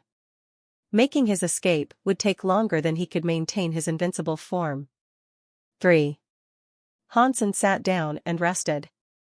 He brought out one of his alliance beverages and had a couple of sips. But after he did, the little crocodile god ran over to him and stared at the bottle of wine. It seemed very curious. Hansen raised an eyebrow. He pulled out a cup and poured some wine for the small crocodile god. This time, the little crocodile didn't smack the cup away with its tail. It rolled out its tongue and tentatively approached the cup. Hansen was so happy. At first, he thought that the little crocodile enjoyed drinking, but instead, the crocodile god used its tongue to lift the cup and splash itself with the contents. Its scales were very high in temperature. The creature had tried to lower the heat of its scales, but when the wine touched its body, the liquid flashed into steam. The small crocodile god looked unsatisfied. So, it used its tongue to snatch the entire bottle of wine this time. It appended the bottle over itself. As he watched the wonderful wine boil away, Hansen's heart ached. It was a bottle of the wine that Ji Yanran had prepared for him. It was a century old, and it could no longer be purchased anywhere. It was a very rare item. But the small crocodile god seemed to really enjoy it, and its body reeked of alcohol. The little crocodile god made an inquisitive rumbling noise as Hansen mourned the loss of his wine. It turned out that the crocodile wanted more. I don't have any more wine. If you want, I can go back and get you some more, Hansen offered to the small crocodile god. The little creature nodded and gave a low roar, as if it was hurrying Hansen to go and fetch the wine. You will let me go back? If that's true, then I will leave. Hansen didn't really believe that the creature would let him go so easily. If people left the core area, they would return to the same spot that they had left. Unless they never entered the core area again, they'd be trapped. But Hansen was different. Because he had 4 self-cogwheels, he could show up in 4 different locations. He didn't need to return to this location. If he could leave, he would be set free. The small crocodile god hurried him to leave and bring back wine. So, Hansen generated the power to open the door to the core hall. He said to the small crocodile god, I really am going. The core hall's door was open, and the small crocodile god made no effort to stop him. And neither did the big crocodile god. For all intents and purposes, he had permission to leave. Hansen was so happy. He hadn't thought that he would ever be able to leave that place so easily. So, he quickly hurried through the hall's door. The small crocodile god made no effort to stop him, and so Hansen successfully managed to leave the core area. He returned to the safety of the white whale. His exit was so smooth that he could barely believe it. Dad, you were gone for so long. Next time you go on such a long trip, can you take me with you? Bauer jumped into Hansen's arms. You can't go to that place. Hansen smiled. Hansen couldn't take people or creatures there, and even if he could, he wouldn't dare do it. If a child entered the core area, they would have to be king class. And that meant people, upon seeing a small child enter, would go crazy. Seeing Bauer smile, Hansen's heart felt warm. He used glasses to analyze Bauer's genes. Hansen didn't want to find out how much potential Bauer had. He wanted to know what Bauer's race was. Bauer's race had always been a mystery, so maybe the glasses could help to resolve it once and for all. The data scan of the glasses kept scrolling. A while went by, and the analysis cycled on and on. It gave Hansen a bad feeling. Lack of data. Cannot analyze. Cannot analyze. When Hansen heard those words, he was disappointed. But no matter what race Bauer was, Hansen didn't care. As far as he was concerned, she was his genuine daughter. Hansen was going to let Glasses stop, but then he heard a voice. Analysis complete. The genes are unstable. Gene level cannot be confirmed. Gene potential cannot be confirmed. You are her parent. **T. This thing really is for kids. It isn't reliable, Hansen thought in annoyance. After half a day of waiting, that was the result he got. Hansen used Glasses to look at everyone on the white whale. Aside from Elysian Moon and Gu Qingqing, who came from the sanctuaries, the others were analyzed in great detail and with an impressive amount of accuracy. Elysian Moon and Gu Qingqing had the same results as Hansen. Their genes were unstable, and they couldn't be analyzed. Hansen tried using Glasses to analyze the little red bird. He didn't have much hope for success, but he was presented with something interesting. Target, Phoenix, 51%, and Fishbird, 49%, female. Gene class, original deified. Gene potential, 10 stars. There were many detailed pieces of information being analyzed, and it all shocked Hansen. He hadn't expected the little red bird's blood to be that powerful. Its 10-star gene potential practically guaranteed that it would become a true god. His gene blood is that strong? Hansen curiously asked Glasses. Glasses answered, Phoenixes and Fishbirds are true gods. It has the blood of both, and while its growth speed might be slow, there is a high chance it can become a true god. Its chances of failure are practically zero, but it will require a lot of materials to become a true god. It has a higher chance than a creature that is born purely a phoenix or a fishbird. After Hansen heard this, he closed his eyes in exhaustion for a long moment. He had been growing the little red bird all this time, and upon hearing this, he now knew he would have to gather a lot more resources for the bird in the future. Hansen looked at the others in the white whale and assumed that the information on them was accurate. Then, he looked at Warner, who was asleep in Destiny's Tower. Glasses had to run longer for her than it did for the little red bird, but only one word was presented as a result, sacred. There was nothing more than that. It analyzed the race, but the only result was a name. There were no details or other content. Hansen returned to his home in the Alliance. He wanted to test Glasses on his daughter Han Linger and see how much potential she had. Soon after trying, though, he was forced to acknowledge that you could never tell how much potential a human had. It would always say the genes of a human were unstable and unable to be determined. The creatures could have their potential and blood calculated, though. The results were promising, and some of them had a 5-star gene potential. Because they hadn't reached deified class, though, 5 stars were the highest their potentials could go. After becoming deified, their gene potentials could be tested again, and thus the tests at that time would be more accurate. It was like there was a distinction between those who were deified and those who weren't. No wonder the elites didn't want me before. Now it makes sense. Are the genes of humans really that unstable? Hansen wondered. Daddy, hug, Linger was able to talk pretty well.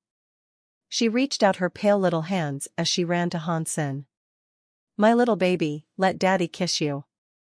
Hansen lifted Linger and kissed her on the cheeks. When he wasn't trapped, Hansen came back every day to rest. He had been trapped inside the core area for many days, though, and so he hadn't seen his family. Linger was a good kid, and she didn't cry much. The family did a good job of protecting her, as well. After she was born, she hadn't used her super god spirit again. That came as a relief to Hansen. Small kids and too much power was a bad combination. Linger hadn't yet learned how strong her powers were, and so she hadn't yet learned how to harness them. If her mood spiraled out of control, it would be a dangerous and frightening thing. Luckily, Linger had a very calm personality, and the family was able to take care of her. So, nothing had gone wrong in his time away. Hansen hoped Linger would be able to grow up like an ordinary child. He wanted her to have a normal childhood. The last thing he wanted was for her to reach the complexities of adulthood too soon. He rested at home for the night. The next day, he gathered a few cases of wine and took it to the core area. Now that the small crocodile god had allowed him to leave, that meant it was likely he would be able to leave again in the future. Hansen wasn't in a rush to get out of there, anyway. He wanted to spend more time digging and see what else there was to find in the fortress. Hansen returned to the core area. When he arrived, the little crocodile god ran frantically over to Hans Senator. It roared at him repeatedly, its tone strange and wandering. Perhaps the crocodile was complaining about him being too slow. I was looking for that wine for you. I needed some time as this stuff is very precious. Hansen opened a barrel of wine, allowing the intoxicating fragrance to suffuse the area. The small crocodile's eyes brightened. It stopped whining at Hansen and jumped straight into the barrel of wine. Huge plumes of steam came from the wine barrel, and a second later, the wine was all dry. The small crocodile god jumped out. Before Hansen could open up the next barrel, the crocodile god was already jumping inside.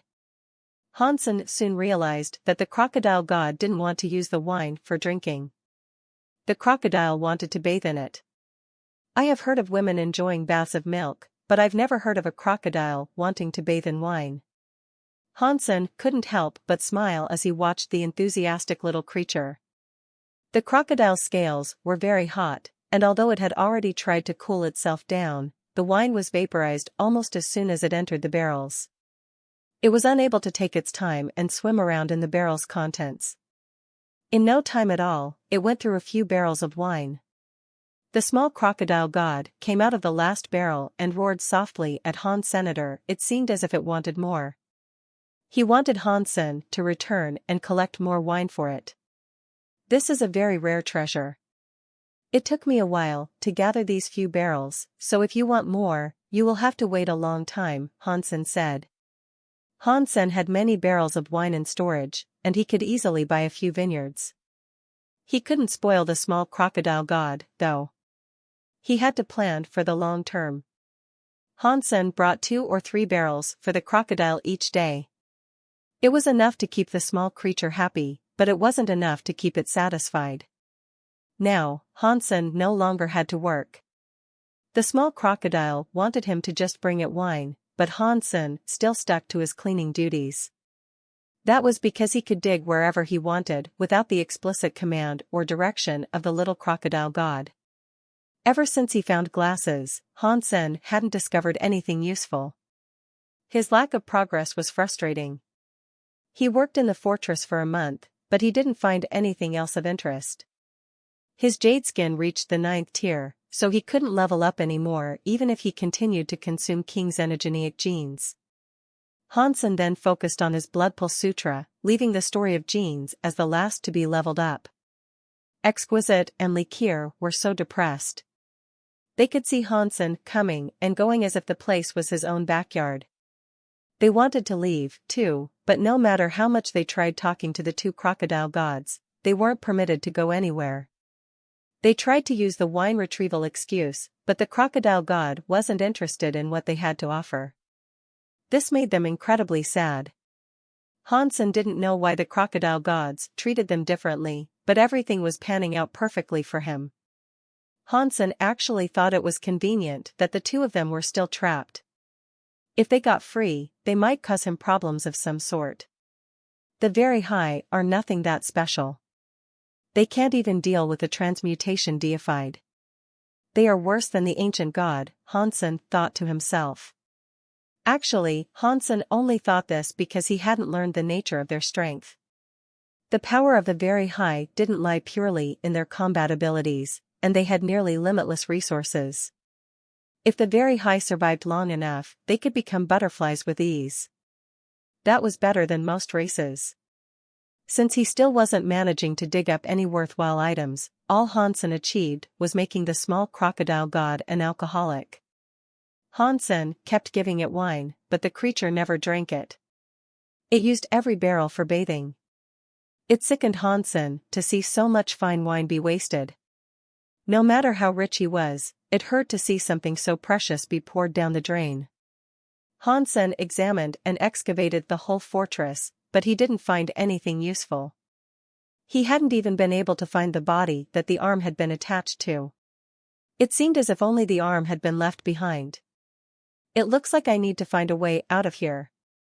Hansen wasn't interested in delivering wine to the crocodile gods for the rest of eternity.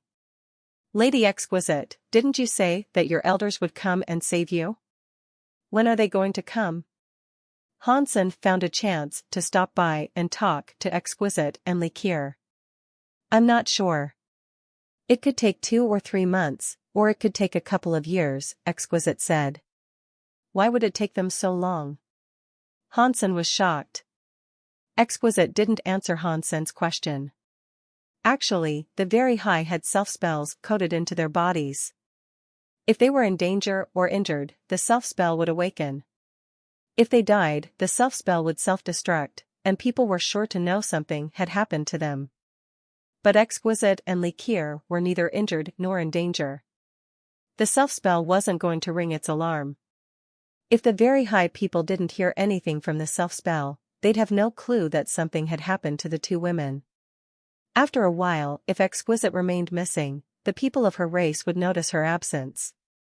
They knew where she had gone, but it was hard to determine when they would notice her absence. While the 2 women were wallowing in their depression, Hansen set out a grilled goose to munch on. He ate it and drank, picking through a side of fruit as well. They wanted to eat some, too. The very high were admired by all. No matter where Exquisite and Likier went, they were as popular as the stars and the moon. Even when the extreme king's princes and princesses met with them, the royal children would be extra polite to them. They would treat the 2 very high like VIPs at all times, not willing to do anything that might offend them. Now, they had been reduced to this. The crocodiles were treating them like lowly slaves, whereas Dollar was able to eat nice food and drink lovely beverages all day long. He made no effort to help them out. He never shared his food or did much with them. Exquisite and Likier hadn't brought much food of their own. After all, they had God's Wander. They could use Galaxy Teleport to grab what they needed whenever they wanted. They didn't have to bring simple necessities like food with them. But they had finished all their reserves, and there was nothing more for them in that place. They could last another 2 or 3 months by consuming the energy stored in their bodies, but they still wanted to eat food. It was in the nature of their bodies, and they couldn't help it. Exquisite was faring a little better. She had trained her very high sense for a long time, so her detachment from personal connections, known as forget love, was at a very high level. It helped her separate herself from worldly desires. Likier, however, was in dire straits. She couldn't control her temptation for food. Dollar, can you sell us some of your food? Likier asked Hansen, chewing her lip distractedly. Sure. What would you like to buy? Grilled chicken or grilled goose? Roast lamb or roast pork? You can have something that flies and something that swims. I have everything you could ever need, Hansen said expansively, agreeing to the request with haste. There is no need to go to such trouble. Just giving us some of that fruit will do. Likier said, eyeing Hansen's plate that was stuffed with fresh peaches. The very high were like a mix between the sky and humans. They would kill if they had to, but they wouldn't kill for no reason. They didn't like to waste or take lives without purpose. The chicken that Hansen was eating smelled nice, but it wouldn't provide much energy. There was no point in eating it, so eating the fruit would be better. Sure. 1 fruit meal for a Geno art. Hansen picked up a peach that was bigger than his fist, and he smiled at Likier. Why don't you just mug me, instead? Likier's eyes opened wide at Senator. She couldn't believe her ears. The peach was a xenogenic plant's fruit, but it wasn't high level. Far from it. The fruit was probably ranked no higher than barren. Swapping a fruit like that for a Geno art was practically daylight robbery. It's up to you. I'm not the one who suggested a trade. Hansen shrugged and began munching on the peach. Juice dribbled from the peach as he bit into it, and a delectable fragrance came wafting out of it. Okay. that branch of fruit for a Geno art. I will make the trade. Li Qier gritted her teeth and thought to herself, we, the very high, have a lot of Geno arts. I know enough of them to kill you. If I just give you one random art after another, I will take all of your fruit. Wait, I have a condition. The Geno art you give me must be one I've never learned before, Hansen said. He was scamming Exquisite and Li Qier, and he wouldn't feel a tiny bit sorry for doing so. Hansen had believed them to be sky, and he hadn't minded helping them. Now that he knew they were from the very high, his feelings toward them had changed. Any of the very high in the core area wouldn't require his help to kill a bronze tripod or a deified xenogeniac. That was just impossible to believe. He knew they were up to something, considering the way they had behaved around him. If they had some sort of ulterior motive, then there was no need for Hansen to be polite with them. He was going to scam them without remorse. If he hadn't learned who they were, Hansen would have given them the fruit for free. The fruit wasn't worth much to him, after all. How am I supposed to know what you have learned, and how am I supposed to know what you can or cannot learn? Li Qier lifted her lips. Tell me the Geno art's name and what it can be used for. I can figure it out for myself, Hansen said without moving. Okay. Have you heard of the Geno art Dragon Blood Evilbreaker? I can swap that Geno art in exchange for your peach, Li Qier said carefully. Dragon Blood Evilbreaker was a secret Geno art belonging to the dragon, and outsiders were not permitted to read and learn its secrets. The very high, however, were an exception to that rule. The very high had selected many dragons for silkworms, and many of those dragons possessed knowledge of Dragon Blood Evilbreaker. The very high could sense their progress with it, and see into the secrets shrouding Dragon Blood Evilbreaker. In truth, the same principle applied to all races across the whole Geno universe. The secrets of each individual race's Geno arts meant little before the very high. They could see through everything. It was just as Li Qier said. The number of Geno arts she knew about could kill Han Senator. It would be no trouble, and she could easily bring out a few hundred. The very high had a rule about not teaching others the Geno arts that they had collected. They had many Geno arts from many races. In some ways, their race was like an encyclopedia of Geno arts. Of course, it didn't matter how many Geno arts she had, Li Qier would not sell them out easily. She knew she would soon have Hansen as her silkworm, and so she wasn't all that worried. Even so, Li Qier was only going to present him with the Geno arts of outsiders for now. She wasn't willing to leak the secret Geno arts that belonged to the very high. Plus, Dragon Blood Evilbreaker required the blood of the dragon race to practice. She decided to mention that one in particular because she didn't think Hansen could make use of it. She wanted to dishearten him. Fine. Then I will accept the Dragon Blood Evilbreaker. Hansen agreed to it quickly and tossed her a peach. Hansen had seen Dragon 1 use Dragon Blood Evilbreaker, and he thought it was a pretty decent Geno art. It was similar to saving money. He didn't know if he could practice it, but simply hearing about it would be helpful. You really want to learn Dragon Blood Evilbreaker? Li Qier was shocked. She then remembered that Dollar had somehow been able to learn Big Destroyed. With that thought, she considered the possibility that he might actually be able to learn Dragon Blood Evilbreaker. It made her hesitate. The very high were strict about their rules. Although they had thousands of Geno arts, with many coming from other races, they weren't allowed to leak them to others. Teaching someone an ordinary Geno art would be okay, but Dragon Blood Evilbreaker was a secret skill of the dragons. If the details of the Geno art became common knowledge, it could affect the dragons. That was something the very high didn't want to see. Are you just saying whatever you can to get the fruit? Are you hesitating because you don't actually know Dragon Blood Evilbreaker? Hansen saw Li Qier hesitate. His expression looked something like a smile, but it wasn't pleasant at all. Of course I know Dragon Blood Evilbreaker, but, Li Qier knew Hansen was provoking her, but she still hesitated. Make the exchange, Exquisite said suddenly. Third sister, I'm not sure that's a good idea, Likier said to Exquisite. It's fine. I want to see if he can learn Dragon Blood Evilbreaker, Exquisite said smoothly. Her eyes looked so strange. Likier nodded and turned back to Han Sr. All right. I will swap Dragon Blood Evilbreaker for the fruit. Listen closely, because I'm only going to tell you once. Hansen perked his ears and focused on the skill that Likier began to explain. He didn't know if he could learn it, but he did know that Dragon Blood Evilbreaker was a high-quality art. Hansen still wanted to conduct trades and collect more Geno arts, but after one fruit meal, Likier was no longer interested. Hansen still didn't have time to learn Dragon Blood Evilbreaker, and he repeatedly ransacked his brain for ideas on how to escape the fortress. Although he was trying to plan a jailbreak, he had become quite close to the small crocodile god. Now, the little crocodile god was dependent on Hansen for survival. It had become totally addicted to Hansen's wine.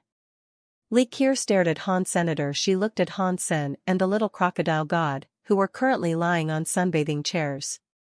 While they soaked in the rays, Likier had to pour them their wine. They had all been captured, and yet, she was being forced to serve Han Senator. That made her very angry. Goon! Likier stared angrily at Hansen. Hey, little crocodile god, do you want to go and see the outside world? The outside world is better than this place. There are many pretty girls and a whole lot more wine. You might be able to find a pretty lady crocodile god with nice, smooth skin. With your strength, small crocodile god, the ladies would be crying to get you. You will become so famous in the outside world, Hansen coaxed, trying to convince the little crocodile god to leave the fortress. Hansen's Danshan Sutra wasn't as good at reading other creatures as the very high sense, but after he had been there for a while, he was still able to understand the behavior of the little crocodile god. In that way, they could actually hold conversations. Under Hansen's influence, the little crocodile god was slowly becoming curious about the outside world. If the little creature had been alone, Hansen would already have taken him off-world. But the creature was too small, and the big crocodile god wouldn't let it leave. So, there was nothing Hansen could do. However, Hansen had noticed a window of opportunity. The big crocodile god had to exit the fortress every few days, perhaps to find food. During that time, the little crocodile god was tasked with watching over the prisoners. If they made a single move to escape or cause trouble, the little crocodile god could call on the big crocodile god to hurry back. Exquisite and Likier had tried to escape many times, but they were always brought back. Hansen didn't try to run. He just encouraged the small crocodile god to leave. If he was successful in convincing it, escape would be trivial. The small crocodile god, constantly hearing Hansen describe the outside world, became enthralled by the idea. But it didn't know how far away the world that Hansen described truly was. He was talking about outside of the core area. He was talking about the Geno universe. It was somewhere core area creatures couldn't get to. Of course, the small crocodile god didn't understand the nature of the core area that he'd been born into. But now, he couldn't suppress his giddiness to leave. He was ready to get out of there. It had tried to run off before, but it hadn't gotten too far. This time, Hansen was able to convince it to go all the way. And it excitedly rumbled at Hansen to come along with it in a daring escape. Exquisite and Likier were frozen, almost unable to believe Hansen had been able to manipulate the creature like that. Lying to a child. How cheap. Likier didn't think it was fair. Small crocodile god, bring those two along. Otherwise, there will be no one to serve you. Then, no one will be able to tell how powerful you are. Hansen pointed at Likier and Exquisite. That hadn't taken much effort. He thought he was doing them a favor. The small crocodile god made some grunting noises, then flew into the burning sea. Likier and Exquisite were happy. Likier had just been decrying Hansen for tricking a child, but now she was very grateful. The small crocodile god's power wasn't as great as the power of the big crocodile god.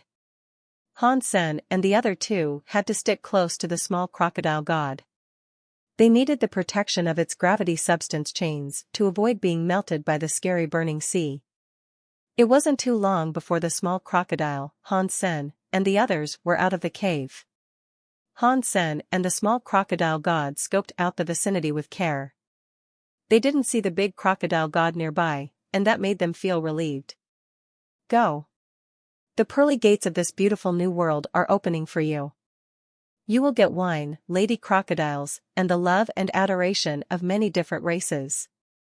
Hansen saw the small crocodile god looking a little nervous. It was glancing back into the cave and seemed hesitant, so he tried to influence it a bit more. The small crocodile god rumbled happily.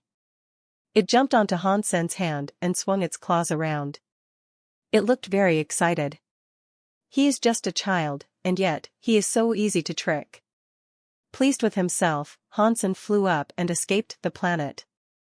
Exquisite and Likir were quick to follow. With haste, the three of them and the small crocodile god left that planet of frightening gravity. They hadn't been away from the planet for very long when the bronze furnace joined them, whistling quietly and belching smoke. It had waited there patiently for Hansen, which surprised him a lot. He thought it might have run off. The bronze furnace was making a lot of noise as it came toward them. The small crocodile god thought it was hostile at first. In response, the little creature swung one of its gravity substance chains and tied up the bronze furnace. The bronze furnace was stunned. It started to cry, believing it was going to be crushed by an immense force of gravity. Stop, he's one of us. He's one of our people, Hansen hastily explained to the small crocodile god. The small crocodile god let go of the bronze furnace. Due to the fact that the small crocodile god was still lying on Hansen's head, the bronze furnace couldn't leave and neither could it stay. It didn't know what it was supposed to do. Let's go. We should leave this area now. Hansen didn't know where the big crocodile god had wandered off to. Since he didn't know how far away it was, they needed to keep going as far as they could to avoid having any nasty encounters with the beast. Their flight was surprisingly smooth, and the big crocodile god didn't show up. They brought the small crocodile god with them as they teleported a few systems away. Exquisite and Likir used galaxy teleportation. They lost track of how many systems they traveled through, but they were fortunate enough to not encounter the big crocodile god for the length of their journey. We are free. Likir couldn't believe their escape had come about so easily. The small crocodile god had a lot of potential, but for the time being, it was only a primitive deified. It couldn't trap them as easily as the big crocodile god could. Likir and Exquisite could teleport away whenever they wanted to. The small crocodile god looked at Hansen and made an inquisitive noise. Its eyes scanned the area around, indicating what it meant to say was, "Where is the wine? Where are the people? Don't be hasty. We have just made it out. We still have a long way to go." Hansen needed to calm the small crocodile god. And as he was thinking of a way to get rid of it, his heart jumped. Exquisite and Likir also froze.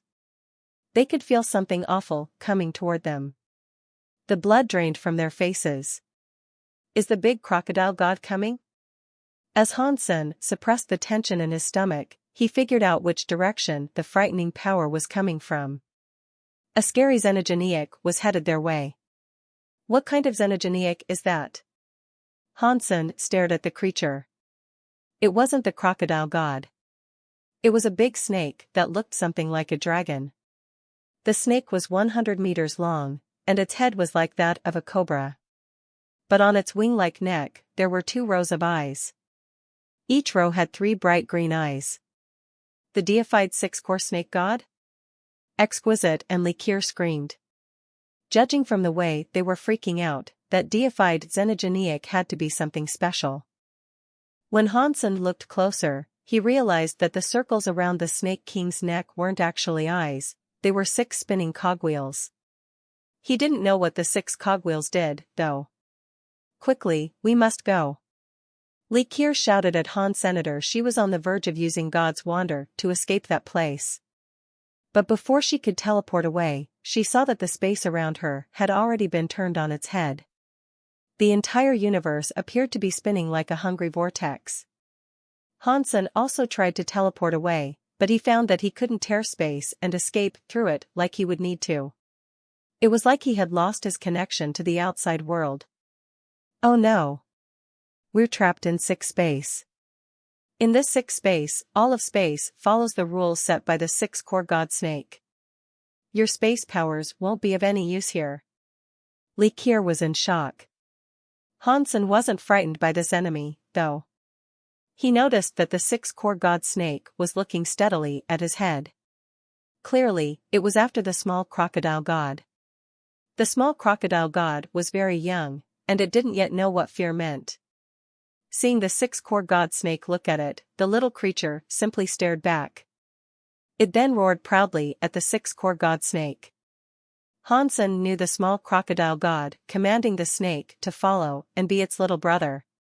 The six-core god snake appeared to understand, and it screamed back with immense rage.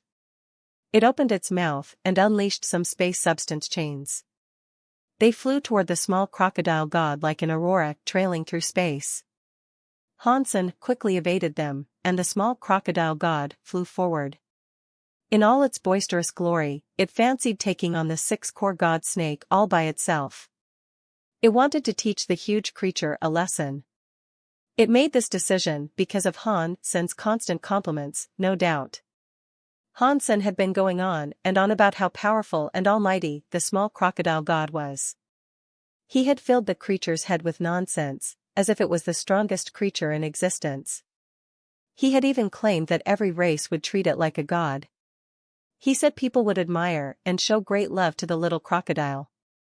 He said every creature would want to become its subordinate. The poor, naive little crocodile god thought its mother was the most people being in the universe, and that it was number 2. It thought all other creatures were tiny by comparison, so it wasn't going to stand for the six-core god snake's offense.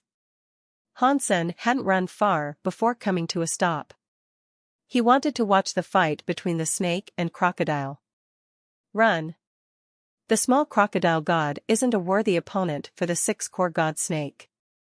We should leave now before it is too late, Exquisite said, flying over to Hansen. The small crocodile god's power should be as good as a primitive deified here, right? Can anything else in the core area be stronger than it? Hansen asked. The six-core god snake is one of the strongest xenogeneics in the core area, Li Kier explained. The snake isn't as strong as the big crocodile god, but it is as good as a primitive can get. Plus, its space powers are so strong, and in addition to the fighting experience it has compared to the little crocodile god. Well, the newborn crocodile god doesn't really stand a chance of fighting back. Pang! What Li Kier said immediately came true. There was a loud noise, and when Hansen turned to take a look, he saw that the little crocodile god had been sent flying away by the six-core god snake. The little creature rolled end over end through space. It eventually hit a planet, and the planet blew up. So strong. Hansen thought in shock. He took the bronze furnace with him as he flew away. The space around them was under the snake's control, so they couldn't teleport away. Even Exquisite and Li Kier were forced to fly away instead of teleporting. The space behind them seemed to groan with a strange sound. Hansen couldn't help but look back. There, he saw that the small crocodile god's face was swollen and discolored. It started to cry. Its small eyes were streaming with tears. I'm sorry, little crocodile god. You can't beat him, and neither can I. At least you are a deified xenogeneic. You should just run while you still have the chance to. Don't take it out on me. We aren't being cruel, here. You took us as hostages, remember? We are enemies, Hansen said over his shoulder as he flew. Hansen followed the very high women as they flew away, but some unexpected pangs of regret were striking Hansen's heart. He thought that the teary eyes of the small crocodile god were meant for him. So, why did the six-core god snake want to kill the small crocodile god? Hansen asked Likir as he continued flying. The six-core god snake is one of the rare core xenogeneics that can evolve. Its name wasn't always six-core god snake. It used to be known as the two-core god snake. Its neck only had two cogwheels back then. Whenever it eats a deified core gene, it can create another cogwheel, and its power increases. It now has 6 cores, and so the power it has should make it the most powerful primitive deified out there. Plus, it has scary space powers. It isn't like the Gold Armor General or those other core deified xenogeneics, Likir explained. Does the 6-core god snake have a weakness? Hansen asked with a frown. It does. Its power is very strong, but core xenogeneics always have flaws. The same applies to the 6-core god snake. Its weakness is those cogwheels. 4 of them were obtained by eating 4 other deified xenogeneics. They aren't as good as the creature's original cogwheels. That is its weakness, Likir said. You guys should go on ahead, Hansen said. Then, he suddenly flew back. What are you doing? Likir and Exquisite asked in confusion. They weren't quite sure what Hansen was planning. You guys should leave now. I'm going back to watch, Hansen said. He felt something weird in his heart, and so he decided to go back. Is he going to save that small crocodile god? Likir watched Hansen leave. She couldn't believe that what she said was actually happening. He is controlled by his emotions way too much. He will be at a constant disadvantage like that. While his talents are exceptional, he is too dangerous to take on as a silkworm, Exquisite said emotionlessly.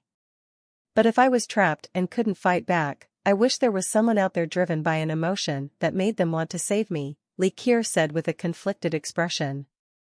Everything must die. With an attitude like that, your practice with the very high sense will not go very far. Exquisite frowned. The small crocodile god had been captured by space substance chains. It hung in space, unable to move. Thankfully, its body was too strong for the chains to dig into its scaled flesh. The space substance kept hitting it, but the blows could only make the small creature bleed. The 6-core god snake was staring down at the small crocodile god like a hungry demon. Its substance chains kept raging, lashing the little creature over and over. The small crocodile god continued to cry out as more and more bloody wounds appeared across its body. The small crocodile god's powers weren't enough to break the space substance chains.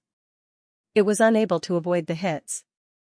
It was just hanging where it was, being lashed over and over. Streaks of blood ran down its body. Although it wasn't heavily injured, it was in agony. Its tears streamed off its face to fall like droplets of rain.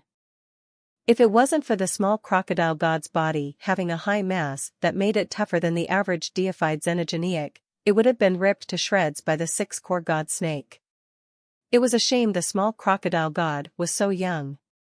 Its body wasn't strong enough to completely repel the damage done to it by the 6-core god snake's space powers. More and more wounds appeared on its body as time went by. The small crocodile god was so scared that it looked like the creature was about to wet itself. The 6-core god snake kept using its space substance chains to lash the small crocodile god's body. It eventually got tired of doing this, and so it just opened its mouth. Its scary fangs came bearing down on the small crocodile god. The small crocodile god's small eyes widened in terror. Tears fell as it desperately tried to wiggle its way out of the snake's grasp. But under the restrictions imposed by the substance chains, the little creature had no hope of running. The 6-core god snake's fangs were going to slice into him. Pang! Suddenly, a cold metal light appeared, slamming into one of the 6-core god snake's green cogwheels.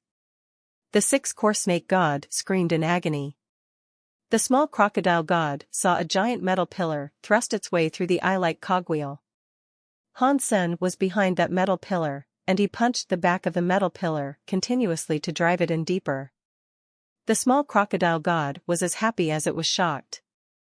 The 6-core god snake shuddered with every blow. It was in pain. The space substance chains that had bound the small crocodile god loosened.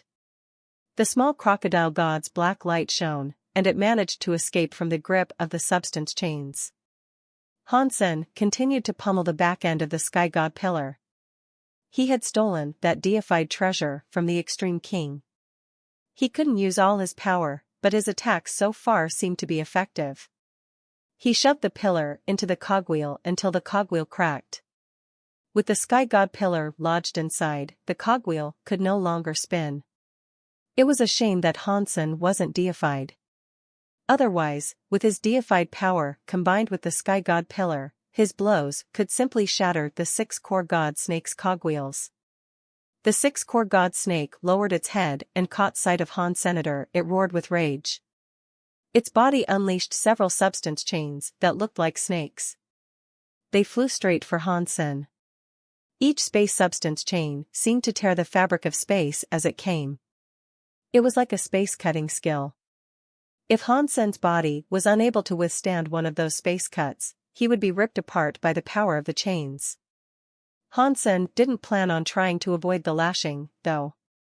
His body shone with gold light, and a collection of gold, robotic plates of armor formed around him. He turned into the gold robot general. The space substance chains came against the gold robot armor, slicing into the surface of the metal armor. It was like many invisible knives were trying to drive through the armor. Sparks erupted across the surface of the gold armor like fireworks. Because Hansen's gold armor was so hard, the space substance chains were unable to completely cut through it. Hansen shoved the gold general's speed to the max, and streamers of golden energy spewed out of the armor's metal pipes.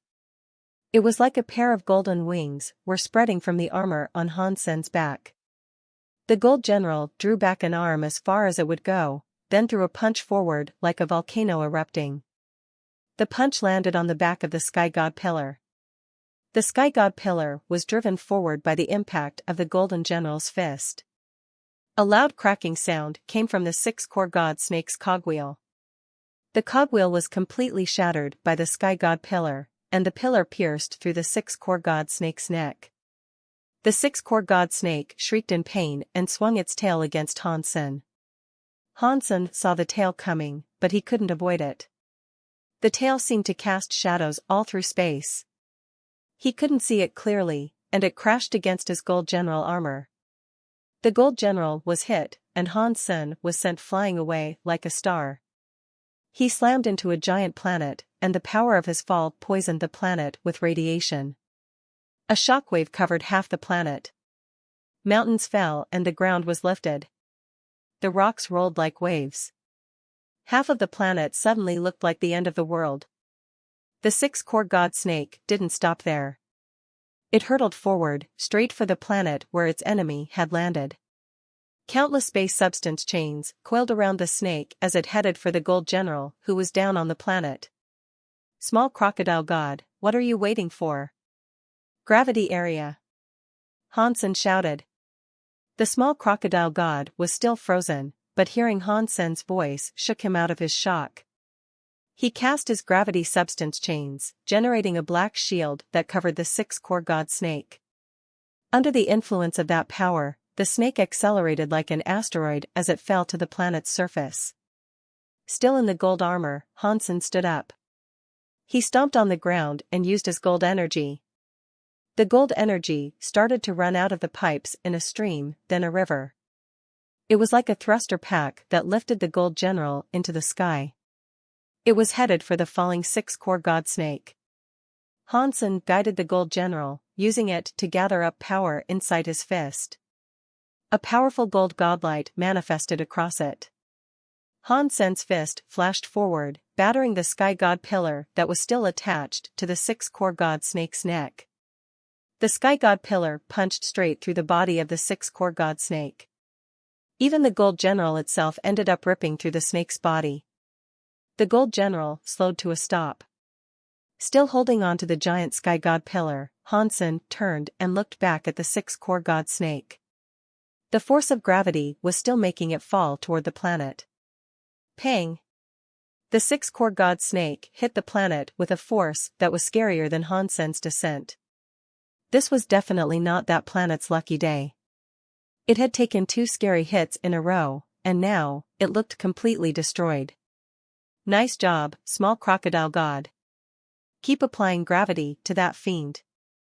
Hansen shouted as he piloted the gold general down to press the sky god pillar against the 6-core god snake. The 6-core god snake was severely limited by the incredible force weighing down on it. The creature's movements were incredibly slow, and it was completely unable to dodge the gold general's attacks.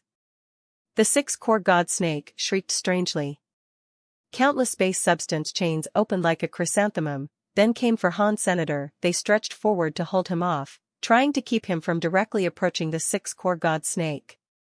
Han Sen's face didn't change, and he didn't dodge. He pushed the power of the gold general to the max as he headed for the 6-core god snake. As countless space substance chains tangled around the gold general, Hansen shouted. He used the gold general to toss the sky god pillar in front of himself, and then, there was a burst of gold energy. A punch that was prettier than the sun came forth to strike the back of the sky god pillar. The sky god pillar became a pillar of light. Every part of the pillar shone as it tore through the planet's atmosphere and slammed into another cogwheel. The 6-core god snake had been unable to run. The 6-core god snake was restrained by the small crocodile god's gravity substance chains, and so it couldn't even jerk to the side to avoid the strike. Another cogwheel core snapped in half under the force of the blow. The pillar pinned the beast to the planet as it screamed in pain. The space substance chains broke, shattering into a million pieces as the snake thrashed. Hansen used the gold general to jump past the falling remnants of the substance chains.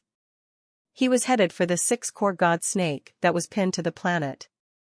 The small crocodile god roared happily. With Hansen controlling the 6-core god snake, the small crocodile god became cocky. The 6-core god snake had beat him up earlier, and so he gnashed his teeth now in rage. His body unleashed a black light, and even more heavy substance chains thudded into the 6-core god snake. The 6-core god snake's movements slowed to a crawl. There was no way that it could escape the planet now. 2 of its cogwheels were destroyed now, and it was heavily injured. It moved with snail-like speed. The small crocodile god's gravity substance chains were pinning it in place, keeping it from avoiding Hansen's attacks. Pang! Pang! Pang! Pang! The gold general flew over to the 6-core god snake that was pinned to the planet. Instead of pulling out the pillar that was pinning the snake, he used his fists to strike the creature. Gold energy carried each swing. It was like a glowing storm was raining down on the captured snake. The 6-core god snake remained pinned in place. The small crocodile god substance chains had it trapped, and there was nothing it could do to defend itself. Under the gold general's continuing barrage of attacks, the cogwheels broke one after another. In seconds, another 2 had crumbled to dust. As this went on, the 6-core god snake was suffering horrendously. It cast countless space substance chains.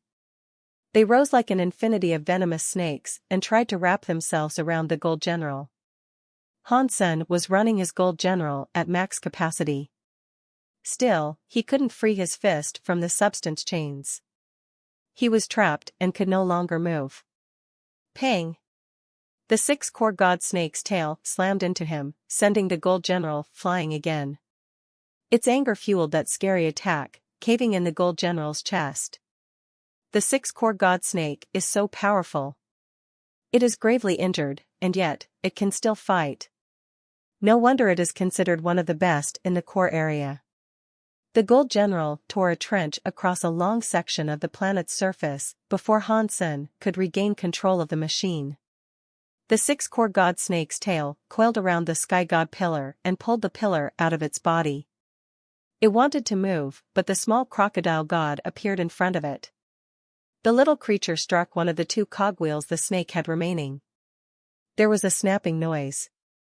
The small crocodile god managed to destroy the cogwheel, and it was a painful blow for the 6-core god snake.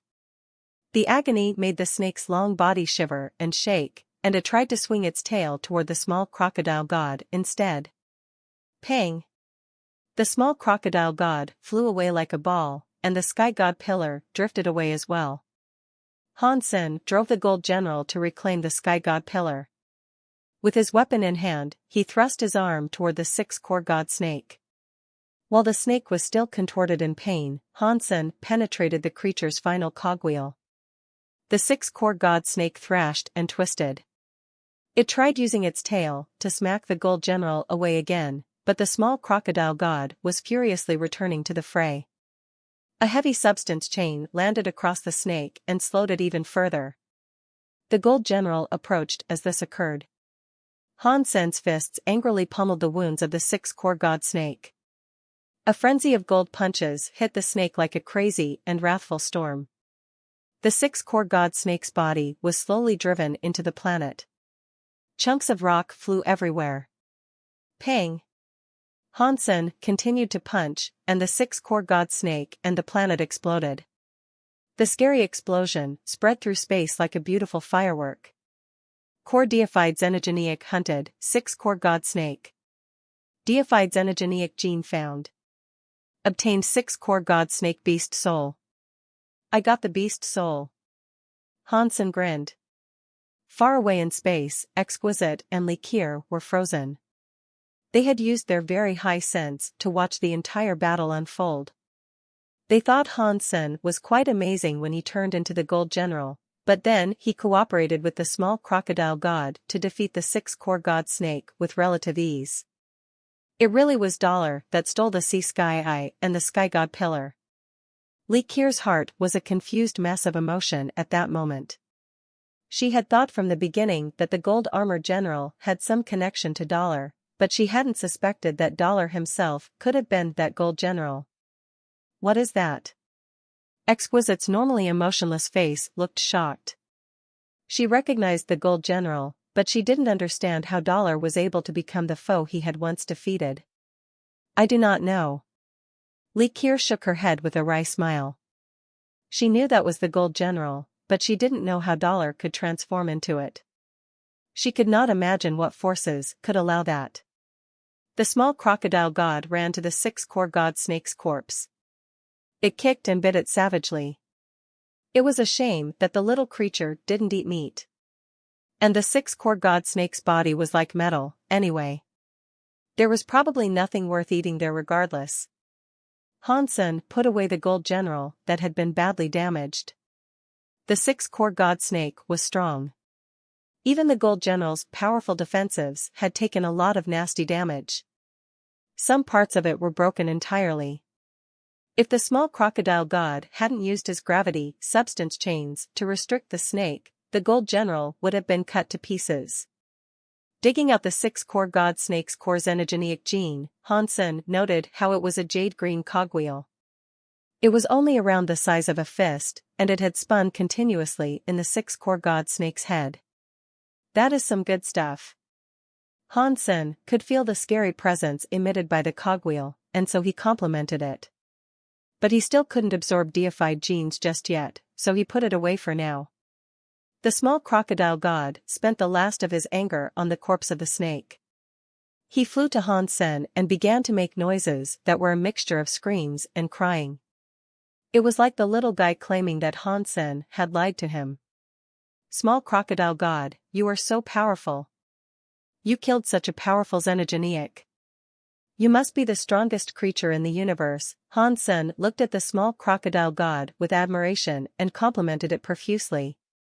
The small crocodile god was about to continue ranting at Hansen, but as he heard all this, he became cocky. He squinted his little eyes and looked very proud. He looked as if he was strong and almighty and forgot about his argument with Hansen. Kids are easy to trick, Hansen thought, looking at the prideful little crocodile god with a smile. The small crocodile god leaped back onto Hansen's head. It raised its head and roared. It seemed to be telling Hansen to go and find more xenogeneics for it to kill. Hansen flew away. And as he went, he examined the core deified beast soul he had obtained from the six-core god snake. Core deified beast soul, six-core god snake, weapon. A weapon beast soul? It's a weapon beast soul. It is finally here. I wonder what it will be. Since it came from a snake, perhaps it will be a spear. Maybe it will be a sword. Or maybe it will end up being a dagger? Hansen was so happy. He had wanted a deified weapon for the longest time. And this was a space power weapon beast soul, so it had to be something special. Without hesitation, Hansen summoned the 6-core god snake beast soul. A green compound bow appeared in his hands. The bow looked so cool. It had mechanical arms, and its body was decorated with 6 wheels. It had the features of a mechanical cold-based weapon. It was chilly to the touch, and it looked frightening. He could already tell that it would have unparalleled accuracy. The cold-based weapon exuded a murderous feeling. Something about its styling reminded Hansen of a complex machine. Hansen could see the bow shimmer with the shadow of the 6-core god snake.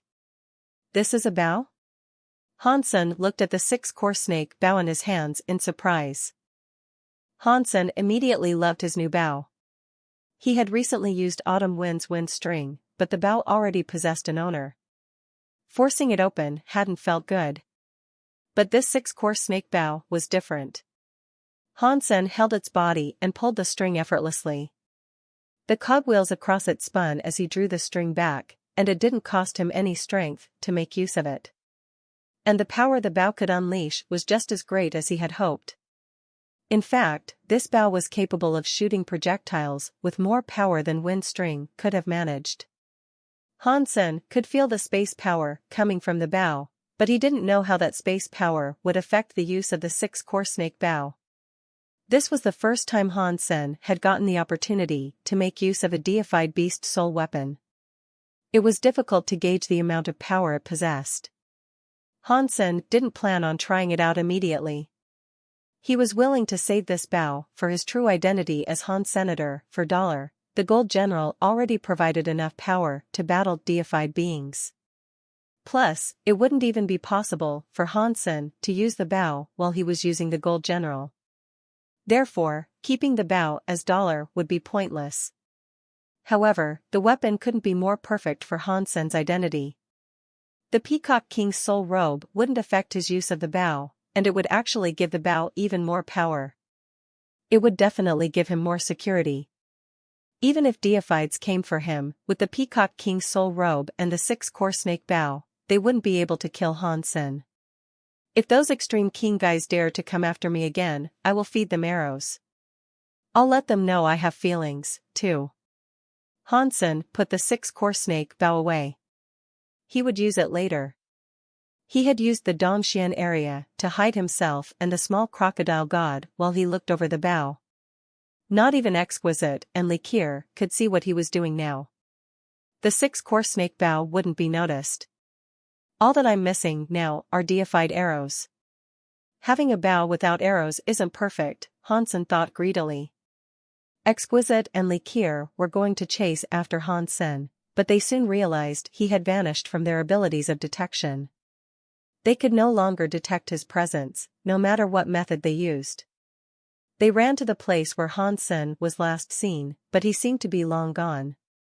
Not even the very high sense could find a trace of him. This $. Is a very mysterious individual, Exquisite said with a frown. Not just mysterious. Everything he does is a little beyond belief, but it will be hard to convince someone like that to become my silkworm. Likir sighed. No matter how strong he is, he cannot elude the very high forever. If you really want to pick him, we can go back home and have the Elder unearth his identity. Then, we can formulate a plan to take him, Exquisite said. Likir shook her head.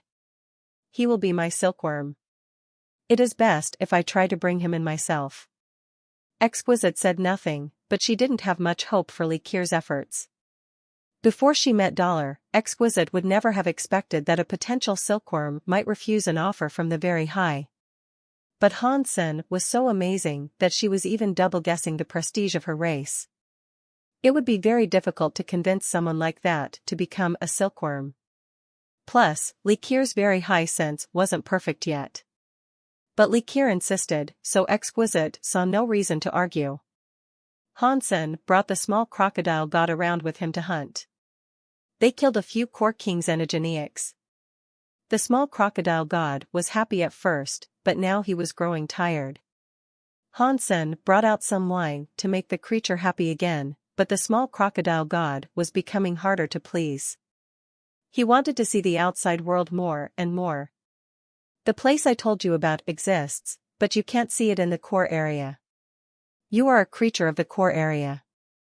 You cannot leave. So, how can I take you to see what is out there? Hansen was annoyed by this prospect, too. Fortunately, the bronze furnace was there. It was able to help Hansen by making the small crocodile god much happier.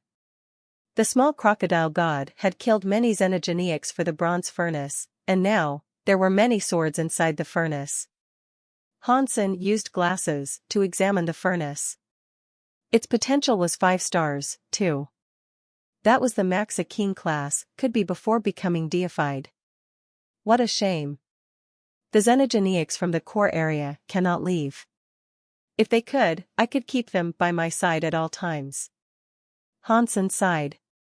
Hansen had the bronze furnace lead them around. Hansen soon left the core area, though, and he returned to the white whale. In the past, whenever Hansen returned, the pirates would happily welcome him.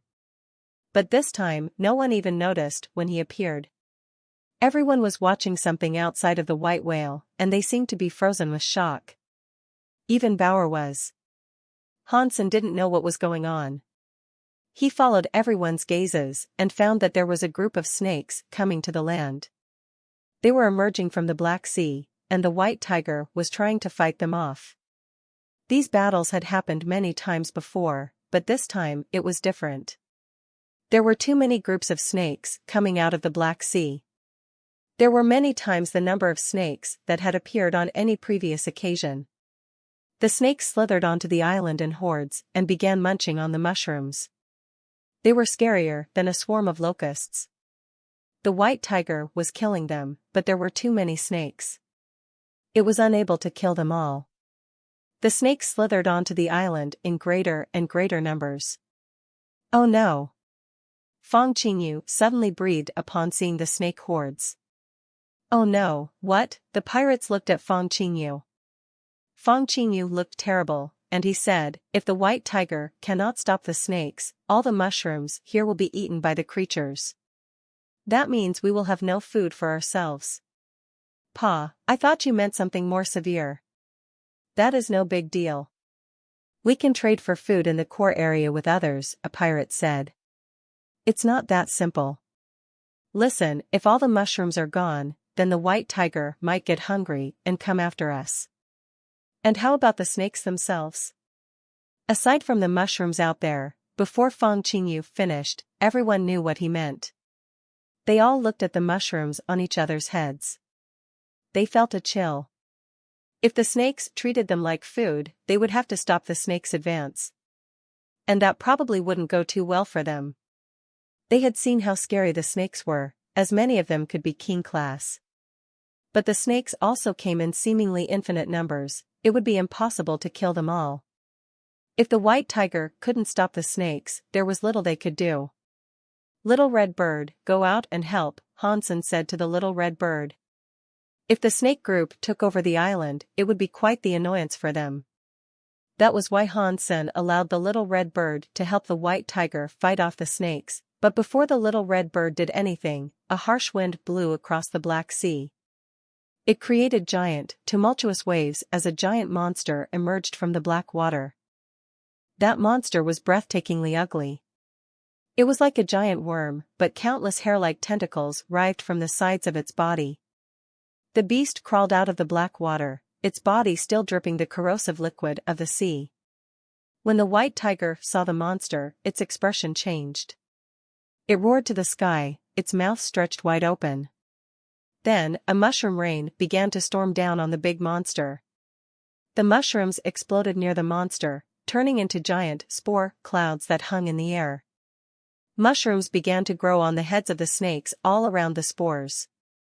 As the small mushrooms grew, the bodies of the snakes were sucked dry. They collapsed onto the ground like dust. Fang Qingyu and the pirates stared at the battle with wide eyes. The pirates were so scared, and they screamed, "If our mushrooms grow big, will they suck us dry, too?" Everyone was scared, but Hansen reassured them by saying, "Don't worry. The mushrooms on our heads are different from the mushrooms plaguing those snakes." The crew felt much safer after Hansen said that, although their nerves continued to rattle. The ugly monster stood in the center of those spore clouds, and the clouds were heaviest right around the monster's body. But even so, it didn't seem to be afflicted with the power-draining mushrooms. The monster moved onto the island. It ate a lot of mushrooms, and the strange snakes moved with it. The white tiger was unable to do anything to stop them. The white tiger kept firing its mushroom rain, but that attack only seemed to affect the smaller snakes. It did nothing to that horrendous beast. Furthermore, the monster was so unaffected that it completely ignored the white tiger. It simply dragged its mountainous body toward the mushroom forest. It opened its mouth wide and began gnashing its teeth to bite and chew. It was able to swallow a few acres of forest in no time. No matter how many mushrooms the island contained, it clearly wouldn't be enough to sate the hunger of that monster.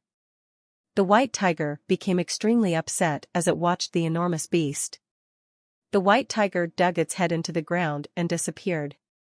No way. It ran away so soon? Fang Qingyu and the others hadn't expected that. But the next second, the white tiger emerged underneath the monster. Its claws tore into the white tiger's belly. For a split second, everyone thought that the white tiger had cleverly gained the upper hand. Then the monster's silky tentacles moved, reaching down and tying up the white tiger like a zongzi. The white tiger struggled and roared, but it couldn't escape from the tentacles. Those tiny tentacles appeared to be alive. They traced the white tiger's mouth, ears, eyes, and nose. Then the lecherous things began drilling into each orifice. The white tiger began to release horrendous, deafening screams. Everyone felt a chill while watching it. Their bodies flared with goosebumps.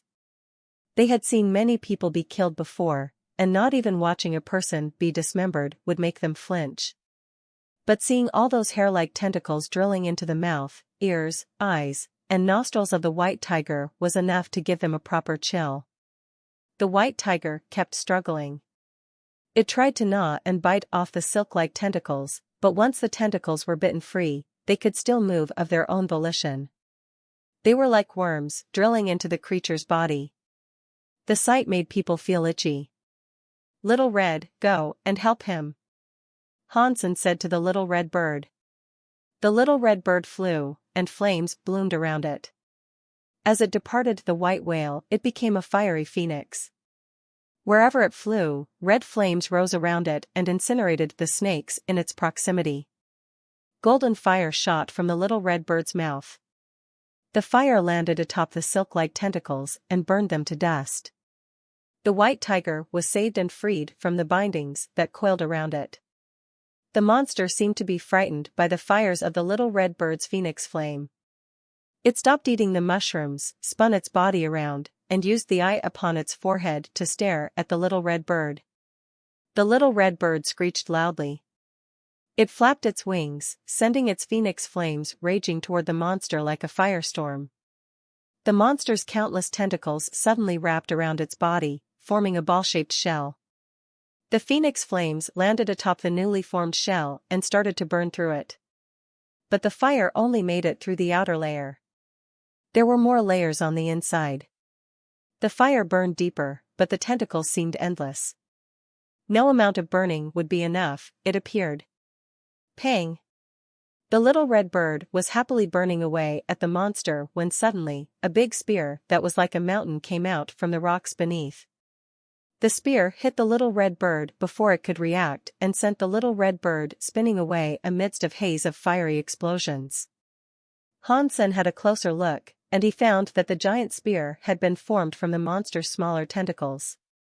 After the hit that the little red bird had taken, its fire seemed to be weaker. It screamed in rage. And when it screamed, the strength and vigor of its flames returned. It hurled itself back into the fight with the monster. The monster moved its silk tentacles, letting them writhe together. Many wings formed around the monster's body, and those wings began to beat in tandem to make the body of the creature fly very quickly. It was no slower than the little red bird. The monster and the little red bird chased each other through the air. The silk tentacles on the monster seemed innumerable, and they could take on any shape. They could form shields and weapons if they wished to. The little red bird's fire could drive back the tentacles for a while, but no lasting damage was ever done. A lot of the weird snakes were still headed for the island, and the white tiger remained there to deal with them. But there were still too many of them. And it didn't matter how many were killed, as more and more would show up. They refused to retreat from the island. Whoever is king class or above should go out there and help, Hansen said. Then, he summoned his peacock king's soul robe and hastily departed the white whale. Bauer jumped onto Hansen's shoulder to go with him. Gu Qingqing and Elysian Moon went with him, too. The extreme king knights and pirates also went out to fight. They knew this was a matter of life and death, and so nobody thought twice about going out there to fight. Hansen didn't go after the horde of snakes, though. He was headed for the little red bird and the monster that were still fighting in the sky. His body glowed like a rainbow as he flew toward the monster. The monster reacted to his approach incredibly quickly. It continued to fight the little red bird, but it also spawned many more tentacles that formed a shield to stop the corrosion induced by the rainbow light. While the rainbow light quickly melted through the makeshift shield, the tentacles were able to immediately form a new one. It would continue doing so until the rainbow light cast by Hansen was finished. When Hansen got close to the monster, the tentacles formed a big hammer that tried to strike him. Hansen looped through the air like a phoenix to avoid the hammer. He cast a rainbow light across his body. But the rainbow light was blocked by another shield of tentacles. Although the monster was fighting two enemies, it was dealing with Hansen and the little red bird's attacks with perfect precision. The monster was like a fighting machine. It could rotate 360 degrees in a moment, and it could release tentacles from any part of its body. The tentacles could weave themselves together to create whatever weapon or defense best suited the needs of its fight. The scariest thing about it was that the tentacles were deified class. And the whole composition of the beast had a strong life power. No matter how many times it was struck, it could recompose itself. Facing such an opponent, Hansen and the little red bird weren't sure what to do. Hansen and the bird were attacking the monster together, but they were at a disadvantage. Real deified xenogeneics are scary. Those fake deified xenogeneics in the core area are nothing compared to this. Hansen was shocked. He couldn't think of a way in which they could defeat this foe. An idea occurred to him, and he summoned his 6-core snake bow. He didn't have any deified arrows for it, so he had to summon a king-class arrow beast soul. He placed the arrow on the 6-core snake bow and pulled the string. Whoosh! The moment Hansen let the arrow fly, the 6-core snake bow's 6 wheels spun. The arrow was imbued with a strange power, and it immediately disappeared. When the arrow appeared again, it was in front of the monster. It soared right into the eye upon the monster's forehead. The 6-core snake bow gives space power to the arrows it shoots. Hansen realized with pleasure. That meant every arrow the 6-core snake bow fired would teleport. That was better than Hansen's skill for drilling arrows. When people were shot by an arrow from this bow, they wouldn't be able to trace its path toward them. Plus, Hansen was also able to tell that the arrow could tear through the fabric of space. That was the power the 6-core snake bow could imbue upon the projectiles he used with it. The king-class beast soul arrow received enough of a buff from the 6-core snake bow to pierce through the monster's eye. Half the arrow embedded itself firmly in the eye, and blood sprayed out around it. This is a nice bow, Hansen thought happily. The bow's power was perfect for Hansen. But Hansen didn't stay happy for long. Tentacles grew from the injured monster's eye. The tentacles wrapped around the beast soul arrow and removed the power Hansen had given to the projectile. Then the monster pulled out the beast's soul arrow and cracked it. That injured eye was covered by tentacles and swiftly healed. Is the monster's entire body made of silk? Hansen wondered. Quickly, Hansen's guess was confirmed.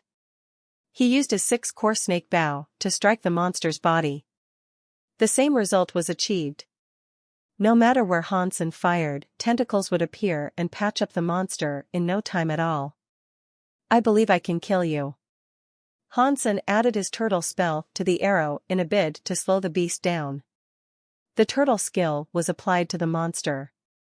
It managed to make the monster's body slower, but Hansen was soon surprised to learn that the monster could shed the parts of its body that contained turtle. That removed the effects of the spell from the greater mass of the beast. Hansen tried to apply the turtle symbol in many different ways, but ultimately, it was ineffective. The monster was like a gecko that could keep reproducing its tail. This creature could cut off any part of its body to no negative effect. This guy is more disgusting than Bar, Hansen said. The little red bird and Hansen didn't know what to do against the monster. The monster kept using its tentacles to form all sorts of different weapons to attack them. Some of its attacks changed weapons unexpectedly at the last moment. It could make knives, spears, swords, and sticks. It could also make shields and fists. The monster was like an invincible killing machine. It was giving Hansen and the little red bird a headache. Gu Qingqing and the others were helping the white tiger tackle all the smaller snakes, but things weren't going so well for them either. More and more of those weird snakes slithered up onto the island. Their numbers were growing. Whenever the defenders killed one snake, 2 more took its place.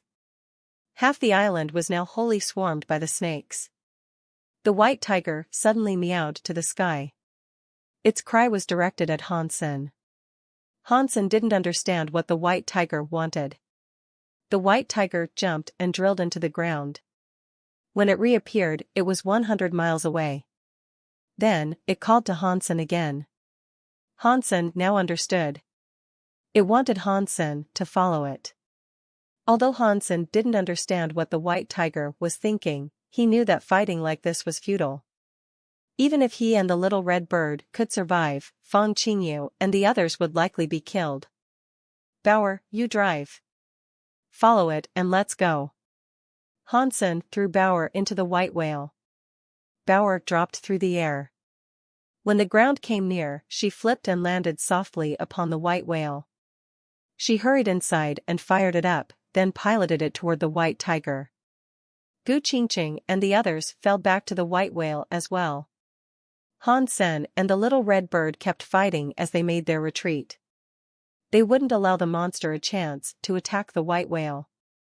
The group of snakes was like a black ocean beneath the white whale. They destroyed everything in sight. The fairy tale-like Mushroom Island was turned into a ruined, rocky crag. Hansen and the little red bird flew a great distance away from the monster, but it no longer seemed to be going after them. It started to gorge on the mushrooms now that it could do so uninterrupted.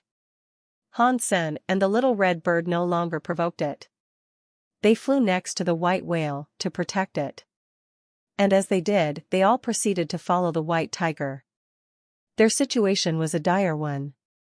Food was now going to be a problem.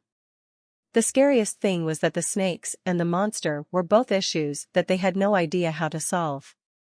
The white whale flew over the island. As they moved beyond the snakes, they saw the mushroom forest behind them get consumed. Suddenly, Hansen's face grew pale as he looked at one snake among the writhing mass. After eating a lot of mushrooms, its body became larger. It swelled to 10 times its previous size, and its body started to grow tentacles. It was like a smaller version of that Goliath monster. They aren't snakes. They're baby versions of that big one, Hansen and the others now understood. They looked quite glum.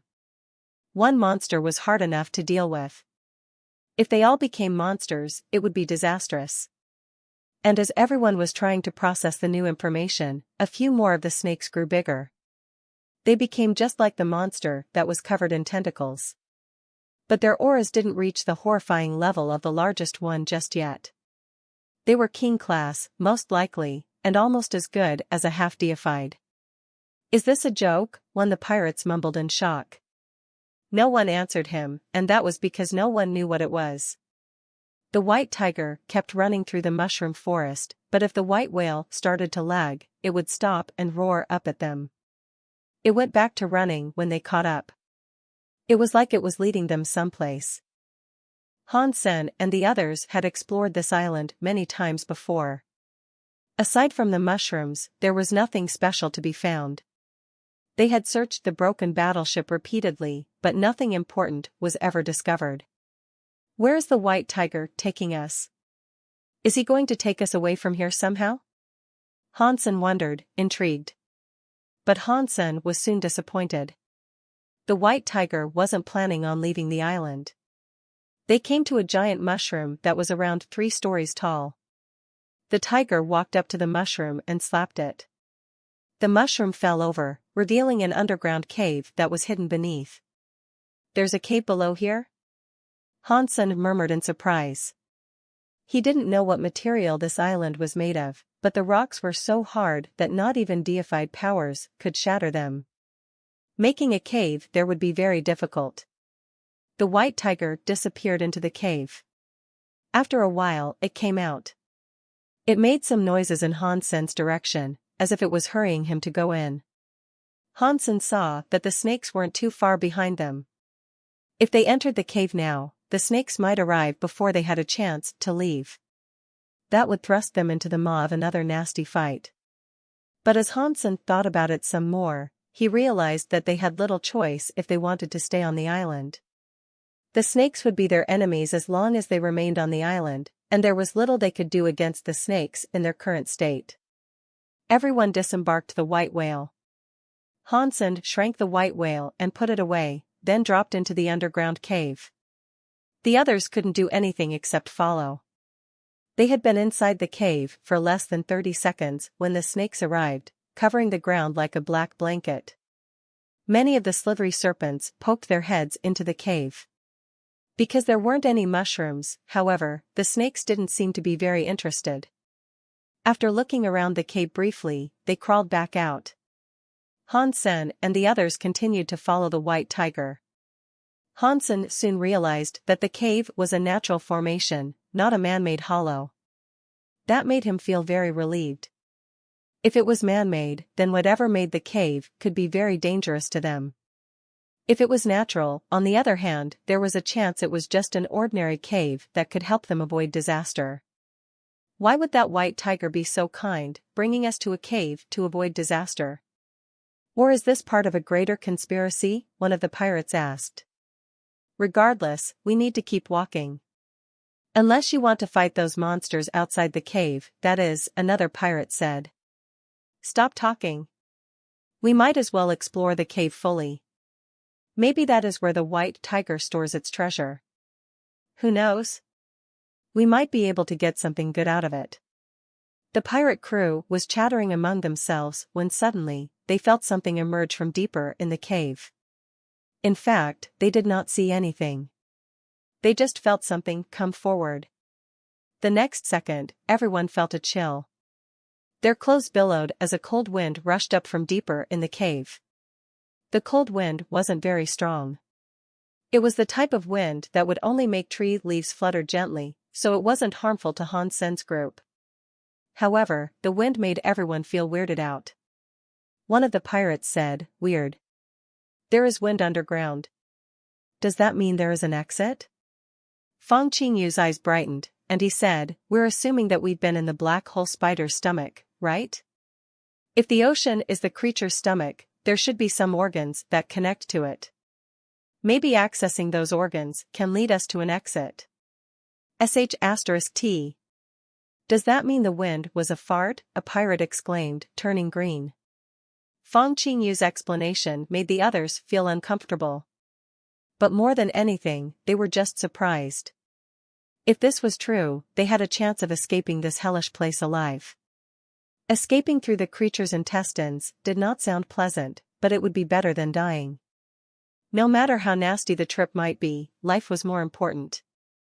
Everyone was full of hope. Their morale was given a big boost, and they followed the tiger at an eager pace. The tunnel twisted and corkscrewed, but in general, it was headed down. Some places were wide enough to let a plane fly through. Other places were so narrow that only one person could squeeze their way through at a time. As they traveled, the cool wind continued to blow over them from below. It was a very soft wind at first, but the deeper they went, the stronger it became. The stone walls on either side of them were smooth, which was undoubtedly a result of their exposure to the constant wind. It was like they had been caressed for 1 billion years. And then, they heard another wind-like sound. It came with the noise of distant, rumbling thunder. It was like an endless thunderstorm raging with the echoes of breaking space. The pirates felt as if their eardrums were about to pop. Fortunately, the wind wasn't strong enough to hurt anyone. It was just ominous. This is wrong. If this tunnel leads to the creature's guts, then it cannot keep farting this much. Maybe this black hole spider has an upset stomach? Please use your brains. Even if its stomach was upset, it would still need something to digest. That's what makes you feel sick. We have traveled all this way, and yet, we have only found dry rocks. There is nothing. 2. Then what do you think this place is? If I knew, I wouldn't be talking to you about it. The pirates were arguing amongst themselves again. They weren't arguing for fun, but they clearly needed to blow off some steam. They were trying to alleviate the stress of the situation. Hansen had known early on that these weren't the spider's guts. And in the presence of all the wind made him feel quite strange. If there was no exit down below, then the presence of wind was weird. Hansen wanted to ask the white tiger, but the white tiger only continued to run forward. It ignored them. So, getting information from that creature would be unlikely. Boom. Boom. Boom. The wind was coming up again. This time, it blew against them with greater strength. The force of the wind twisted the faces of the pirates into a variety of odd shapes. The skin of their faces flapped against their skulls with the wind. The Marquis-class Fang Qingyu was almost blown away completely. His body lifted into the air, and Hansen had to reach out and grab him to keep him from blowing away. The wind is getting stronger here. Should we keep going? The group drifted to a stop and looked at Han Senator. He was their leader. Hansen was hesitating, too. He didn't know much about the white tiger. Following the white tiger down into this random hole in the ground might not have been such a good idea, after all. If he could go back in time, he would not have led his people down there. As Hansen pondered their current circumstances, the white tiger noticed they were no longer following. It turned around and rumbled at Hansen, telling them to hurry. How about this? Well, the snakes haven't reached us yet, so this seems like a safe place to rest. You guys stay here while I scout ahead, Hansen said to Fang Qingyu. Hansen didn't care about the lives of the Extreme King Knights and pirates, but he did care about Gu Qingqing and Ningyu. Let us come with you. Gu Qingqing and Elysian Moon decided to follow, having no interest in staying behind. Don't leave me here. Ningyu jumped forward. She clung to Hansen's legs, knowing that following Hansen was better than staying put. There was no getting rid of Ningyu, so Hansen had to bring her with him. Gu Qingqing, Elysian Moon, Bauer, and the little red bird also came along. Fang Qingyu decided to stay behind. The further into the depths they went, the scarier the wind became. Whenever the wind blew, not even Gu Qingqing and Elysian Moon could keep their balance. They didn't know why the wind was becoming so strong as they went deeper. For there to be so much wind, there had to be a windy exit. But when he looked down, what was seen was a hellish crack. No air could escape. Ningyu was scared, but she was unaffected. The little green sword she wielded kept the scary wind from getting close to her. I wonder what that little green sword is? Its abilities are too scary, Hansen said with a sigh. As Hansen was thinking, the white tiger suddenly disappeared. It was like it had just vanished into thin air. Why has the white tiger disappeared? Ningyu shouted in fear. Before Hansen could answer, the white tiger was there again. It rumbled at Hansen, and while Hansen was still reeling from the shock, it disappeared again. Hansen and the others moved carefully forward and found a hole in the ground. It dropped almost straight down, which was why it looked like the white tiger had disappeared. Due to the angle, Hansen hadn't noticed the hole until they were right on top of it. They followed the white tiger down, and what they found at the bottom caught Hansen by surprise. It was a jar-shaped cave. They came in from the side, but there was no other exit. That place was a dead end. The fact that the cave was a dead end wasn't what had caught their attention, though. There was something in the cave.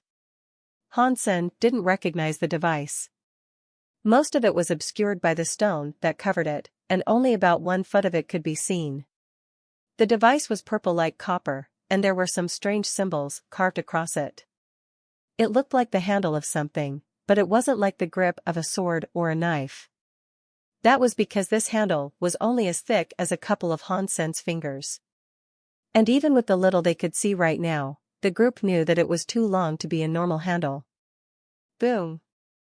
Hansen and the others were still looking at that purple copper object that was buried by rocks when suddenly, a weird symbol shone with purple light. And right after, a scary storm came out of the purple object. Everyone was blown away by the wind. They bounced around the cave like rubber balls until the wind escaped through the passage they had used to enter. The respite afterward allowed them to get back on their feet. Hansen and the little red bird had been left rather disheveled by the abrupt gust. The wind was far stronger than what they had experienced before. The wind was comparatively gentle when it entered the tunnel, but inside that cave, they were exposed to the full power of the gusts. What is this? How can it be so powerful? Hansen looked at the purple copper object with shock. His eyes were glowing. Meow. The white tiger had walked over to stand next to the purple copper object. It used a paw to point at the item, and then it called to Hansen. You mean, you want me to get it out of there? Hansen asked. Meow, the white tiger said with a nod. Gu Qingqing was staring intently at the purple copper object, and she made a guess. Maybe this thing can restrain the monster outside. Meow. The white tiger immediately nodded after hearing Gu Qingqing speak. Is such a thing possible? Hansen thought, suddenly excited by the prospect. He had been trying to think of a way they could deal with the monster on the island, but he hadn't yet come up with anything. If this weapon could be used against their enemies, then their crisis would be resolved. And Hansen would receive another treasure, to boot. This was good. Hansen didn't say anything, and he went straight up to the purple copper object. He used his purple-eyed butterfly to examine it. The purple-eyed butterfly spun around in Hansen's eye like 4 cherry blossoms. Within Hansen's vision, the history of the purple copper object began to play back like a movie. Hansen was shocked. While the purple-eyed butterfly was rewinding, he was able to see what it was. It was a purple copper jian swordbreaker. The jian was a very rare weapon. It looked like a sword, but the blade was square. Rather than having a typical blade, which focused on sharpness, this weapon was all about strength. Ordinary jians were used in pairs, so a single jian was rare. There was only one weapon here, though. There might have been another one lying around somewhere, but if so, Hansen hadn't seen it yet. For some reason, the jian had been left behind in the Black Sea. Layers of sediment had accumulated from the Black Sea, slowly building up to form the island they were currently inside. Based on its depth, Hansen couldn't help but wonder if the weapon had somehow drawn the sediment together to make this entire mushroom island. But that jian's weird symbols kept releasing storms, so its handle was clear of any rock. Furthermore, it had carved out an entire cave. Based on how well it was hidden, Hansen had no idea how the white tiger had found it. Hansen then had a weird thought. That means this island is a stone inside the black hole spider's stomach. The spider should have expelled any substances it couldn't digest over the years. Instead, because of this purple copper gene, the substances have built up into a solid mass. After billions of years, this entire island has been created. Let me try it, Elysian Moon said. As Hansen watched, Elysian Moon walked over to the purple copper gene. She cast a power and wrapped her hands around the exposed portion. Pang! Before Elysian Moon applied any strength to her grip, a frightening gale of wind blasted her body away at lightning speed. Hansen and the others didn't fare much better.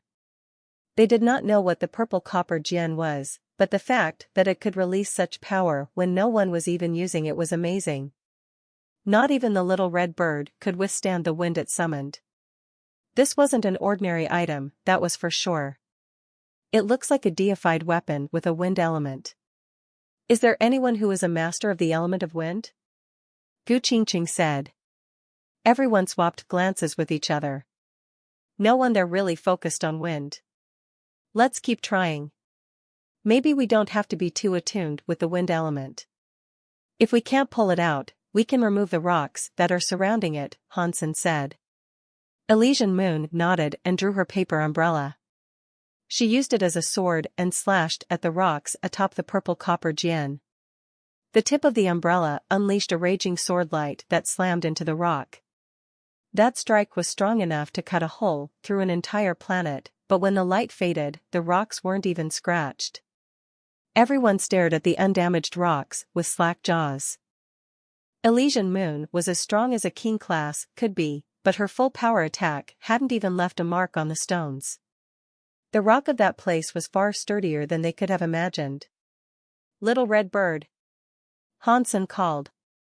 The little red bird understood what Hansen wanted to see from it, so it shot out its phoenix fire to burn the rocks around the purple copper gene. Surprisingly, it took half an hour of constant flames before the rocks even started to be affected. They began to turn red. If Hansen tried to use the phoenix fire to melt the rocks into molten juice, God only knew how long that might take. Gu Qingqing looked at the burning rocks and said, "The black hole spider has consumed many planets and stones. The spider must have eaten many high-class metals and special materials over the years, but its digestive system has failed to break down some of them. Anything that cannot be digested has come together to form these stones. If these rocks have withstood the digestive system of the deified black hole spider, it's easy to imagine how frighteningly strong this material might be. An ordinary deified won't have an easy time damaging these deified stones." Elysian Moon nodded to show agreement with what Gu Qingqing just said. The black hole spider was a deified xenogeniac that was at the butterfly rank. If a monster like the spider couldn't digest a material, then Hansen's people wouldn't be able to break it down either. Fortunately, the little red bird could slowly burn its way through the stones. With effort and patience, a clump of steel could be ground into a needle. Clearly, those were the qualities that they needed here: effort and patience. As the little red bird was still spewing its blazing fires, another gale of wind erupted from the purple copper gene. That wind scattered the phoenix fire everywhere, blowing it back across Hansen and the others. Many pained screams erupted. The little red bird stopped spewing its phoenix fire, but it was too late. The flames had already left hair and eyebrows blackened and singed. They weren't badly injured, though. They just looked a little haggard now. This purple copper gene keeps releasing gales of wind. We can't burn through the rocks to get to it. Is there another way? Hansen looked at Gu Qingqing and the others. Everyone swapped glances with each other, but no one could come up with any ideas. Then, we will try to take it one by one, Hansen said. He summoned his peacock king soul robe and walked up to the purple copper gene. A rainbow light covered his hands as he tried to pull out the weapon. The gene's mysterious patterns glowed with purple light, and then a scary storm flared from the purple copper gene. It blew everyone away. Hansen held on to the gene. He lodged his feet against the rocks, and he tried to pull the purple copper gene free. After trying his hardest, though, he couldn't get it to budge. If anything, the storms of the Jian became even stronger. It made Hansen's feather robe and hair billow. Boom! Hansen could no longer withstand that scary storm, so he was blown away. He bounced off a few rocks, but the wind was so strong that it continued to push him until he was thrown out of the cave. A while later, Hansen flew back in. The storm in the cave had finally calmed down. Ningyu, give it a try. Maybe you'll have greater success, Hansen said to Ningyu. Ningyu shook her head and retreated a step. She said, if you guys cannot do it, then I surely cannot. Just give it a shot. If you don't, I'll throw you to the snakes, Hansen threatened. That storm wouldn't hurt anyone. It would toss them around, but it wouldn't kill them. Ningyu had the protection of her green sword. The storm didn't harm her. Perhaps she would be able to truly pull out the purple copper Jian. Ningyu felt awful. She was so scared, but after Hansen's threat, she reluctantly moved forward. Slowly, she placed her hands on the purple copper Jian. Pang! Ningyu only had to touch the Jian for the scary storm to return and blow her away. The power of the green sword didn't protect her this time. Ningyu rolled around for quite some time before coming to a stop. I told you I didn't want to try, and yet you forced me. Instead of getting up, Ningyu sat where she had landed, her hair a jumbled mess. She almost cried. Hansen felt a headache coming on. No one there was able to pull out the Jian. Normally, if a treasure seemed to be truly unobtainable, Hansen would leave it be. But now, if he didn't take that purple copper Jian, he wouldn't be able to take out the monsters. They would be trapped in this cave. That was a miserable thought. Dad, do you really want that purple copper Jian? Bauer asked, tugging on Hansen's sleeves. Yes, we need that purple copper Jian. Do you have any ideas? Hansen asked Bauer happily. Just pull it out, Bauer said. If we were able to pull it out, we wouldn't be standing here doing nothing, Elysian Moon said. Ningyu cried and said, yes, this thing is so weird. When you touch it, the wind comes and it cannot be repelled. Bauer blinked and jumped toward the purple copper Jian. She reached out her hand to grip the Jian's handle. As she did, everyone readied themselves to weather the storm. They didn't want to get blown away again. But after Bauer's little hand grabbed the handle, no storm came. Bauer held the purple copper Jian tightly and then pulled it out as if she was unearthing a carrot. The purple copper Jian hadn't shown any indication that it would move for anyone else, but it slid out easily in Bauer's grip. Ningyu and the others stared with wide eyes, unable to believe Bauer was able to do what she had just done. Bauer pulled out the 1-meter-long purple copper Jian completely. It turned out to be taller than her. She delivered it to Hansen and smiled. There you go, Dad.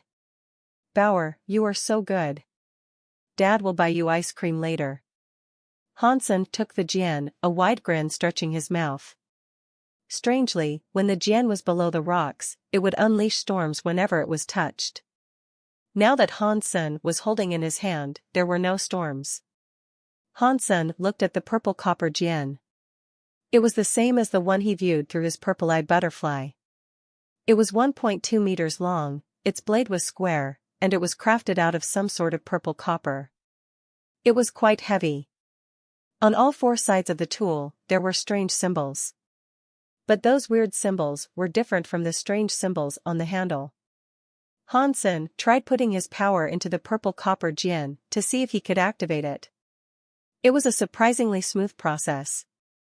After the power of the Dongxian Sutra entered the purple copper Jian, its symbols lit up. Then, it glowed with purple light. Hansen was pleased to see the light shining from the activated weapon. If he couldn't use it after retrieving it, that would be very frustrating. It seemed as if he had worried too much about it. The purple symbols on the Jian lit up. Everyone in the cave could feel that the Jian's true power wasn't actually wind. It didn't resemble the power that had been released from its handle, at least. Buzz. The Jian's purple light grew stronger, then slowly transformed into purple flames. The purple copper Jian became enshrouded in fire, and the intense purple fire followed Han Sen's hand and started to spread across his body. As Han Sen held the purple copper Jian, his entire body was bathed in purple light. It was like an infinite number of purple stars were dancing around him. His whole body appeared blurry, as if his form was being obscured by purple clouds. Some strange power was at work, but Han Sen couldn't tell what it was. It felt so mysterious and difficult to understand. I wonder what this does, Han Sen wondered, intrigued. He swung the tool at the stone wall, and the purple starlight struck the rock. But the stone wall didn't move. Not a speck of damage was inflicted, and the purple stars were gone. Everyone looked closely at the stone wall. They thought that some sort of change would happen eventually, but after a while of waiting, the wall looked the same. Is it over? Ning Yu asked in disbelief. I think it is over, Han Sen said as he looked at the purple copper Jian weirdly. He didn't know what all that had been about. The Jian had been brimming with power earlier as it repeatedly blew them to hell. But now, when he swung the Jian himself, nothing occurred. It was very strange. It must hold something other than destructive power. It should have another function, if we can figure it out. I wonder what element it is associated with, Gu Qingqing said with a frown. Han Sen thought the same thing, but he couldn't tell what element was associated with the purple copper Jian. Han Sen used his Dongxian area and the purple-eye butterfly to examine it. He could see the universal cogwheels spinning within the Jian, but the universe cogwheels were different from anything that he had seen before. He couldn't discern what element they were. Han Sen tried to use the Jian's power a few times, but it didn't seem to do anything. Han Sen's attempts to attack the wall were failures, and when he brought out a book and swung the Jian against it, nothing happened there either. How weird. This Jian doesn't destroy anything. That is rare, Elysian Moon said. White Tiger, are you sure this Jian has the power to destroy the monsters out there? Han Sen asked the White Tiger. The White Tiger returned a vigorous nod, and then it growled encouragingly at Han Senator. It began to run back up through the tunnels, hurrying Han Sen to slay the monster. Han Sen had his doubts, but he had no choice. Taking the purple copper Jian with him, he began to run toward the surface. He would try to kill the monster with it. If he failed, he could escape and return underground with ease. When they saw the White Tiger coming, Fan Qingyu and the others were given a shock. They all scattered and tried to run away. But when they saw Han Sen behind the tiger, they breathed a sigh of relief. Han Sen, however, didn't have the time to spare talking to them. He allowed them to stay there while he continued to follow the White Tiger up through the tunnels. When they emerged, snakes were everywhere. Their numbers were unimaginable. Han Sen looked around, and he saw that the whole landmass had been swarmed by the snakes. There was a small part of the island that still had a few intact mushrooms, but it looked as if it would not be long before the snakes ate those, too. There were already a few smaller snakes turning into monsters. The big monster was still gorging on mushrooms, and its body was starting to change. The black body suddenly looked like a rainbow crystal. The silk-like tentacles shone with refractive clarity. It looked very weird. Han Sen slashed the Jian at the snakes upon the ground, and it achieved nothing. When the purple light hit the snakes, it produced the same result as when it hit the stone wall. Nothing happened. Can this thing really deal with the big monster? Han Sen wondered. The White Tiger meowed loudly at Han Senator. It was hurrying him to fight the big monster. Han Sen had to try, so he gritted his teeth and summoned his Peacock King's soul robe. Then, he flew toward the big monster. Before Han Sen reached the monster, it sensed his approach. It turned around and looked at Han Senator. Its body looked like a transparent crystal silkworm, and its hair-like tentacles were wriggling frantically. The tentacles formed together to create wings and a shell to protect the monster. From within its shielding, the monster kept a wary eye on the purple copper Jian in Han Sen's hand. Han Sen saw it and thought, It looks like this monster is afraid of my purple copper Jian. Maybe the Jian will finally do something? Setting aside his hesitation, Hansen used the Jian like he would a knife. He used Fang to slash the monster. The monster didn't use the tentacle shield to block the purple light. Instead, it flapped its wings to evade the strike completely. Hansen smiled. Before, the monster had felt no need to dodge attacks from him or the little red bird. The enormous creature had simply absorbed their attacks with no ill effects. If it was now putting in the effort to evade the Jian, it must have been afraid of the purple light. You are afraid? This will be easy, Hansen said as he continued to swing the Jian. He used his under-the-sky knife skills, and several purple lights became knife silks that covered the whole monster. The monster was unable to dodge the purple light completely, and it raised its tentacle shield to block the portion of the light that it couldn't evade. When the tentacles came into contact with the purple light, it was like ice being thrown onto smoldering charcoal. The tentacles melted, and the purple light went clean through. When the light touched the monster, it left a deep wound behind. The monster gave a weird, high-pitched scream. Hansen was surprised to find that where the monster had been hurt by the purple light, the tentacles couldn't come back to patch up the damage. It works. Hansen was exultant. The purple light continued to shine as it headed for the monster. The purple light didn't deal damage to anything except the monster. The monster had once seemed invincible, but now it was defenseless before the purple copper Jian.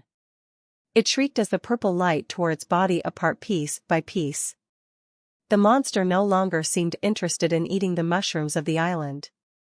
It turned around, intent on returning to the depths of the Black Sea. Hansen teleported next to the beast, though, and he continued to strike it with the Jian. The monster's form was corroded pretty badly, and as its body started to rot, dead tentacles were strewn over the ground. Through the corroded holes, Hansen could catch a glimpse of the interior of the monster's body. There was a transparent crystal core inside. It looked like a soft, transparent version of a human head. Hansen waved the Jian, and the purple light struck the crystal core. The crystal core broke and oozed some sort of sticky liquid. Pang! When the crystal core broke, the monster's body exploded. The body and the tentacles liquefied instantly. Hansen froze. He hadn't heard the hunting announcement. He didn't hear a single word about a xenogeneic gene nor anything about a beast soul. The snakes never dropped any items either. Hansen had thought they were a part of the big monster and that killing the big monster would yield a xenogeneic gene and beast soul. However, destroying the big monster had given him nothing. The big monster died, and afterward, the hordes of snakes departed like a receding tide. They all slithered back into the Black Sea, retreating far more quickly than they had attacked. In moments, they had completely disappeared. What were those things? Hansen's heart was confused. He looked at the purple copper Jian. The Jian was so weird. It only seemed to be capable of affecting the monster he had defeated. There must have been some sort of problem with it. When Hansen first saw the big monster surrounded by the smaller snakes, he had theorized that they were essentially the same being. If that was true, then the purple copper Jian should have been able to damage the snakes as well as the larger monsters. But Hansen had tried to strike the snakes many times, and they completely ignored the purple light. Something strange was going on. Hansen looked at the white tiger. It was likely that only the tiger knew the secrets of the purple copper Jian. But the white tiger had no interest in talking with Hansen, in addition to the fact that it couldn't talk, anyway. As this was going on, the white tiger began to chase the remaining snakes off of the island. And as it moved, it released a mushroom rain.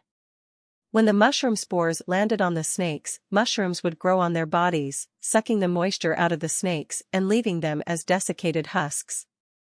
Although he didn't completely understand what had happened, Hansen knew that killing the big monster had been a good thing for them. Plus, he had gotten the weird purple copper Jian out of the deal. Once they were rid of the snakes, Hansen tried talking to the white tiger on numerous occasions.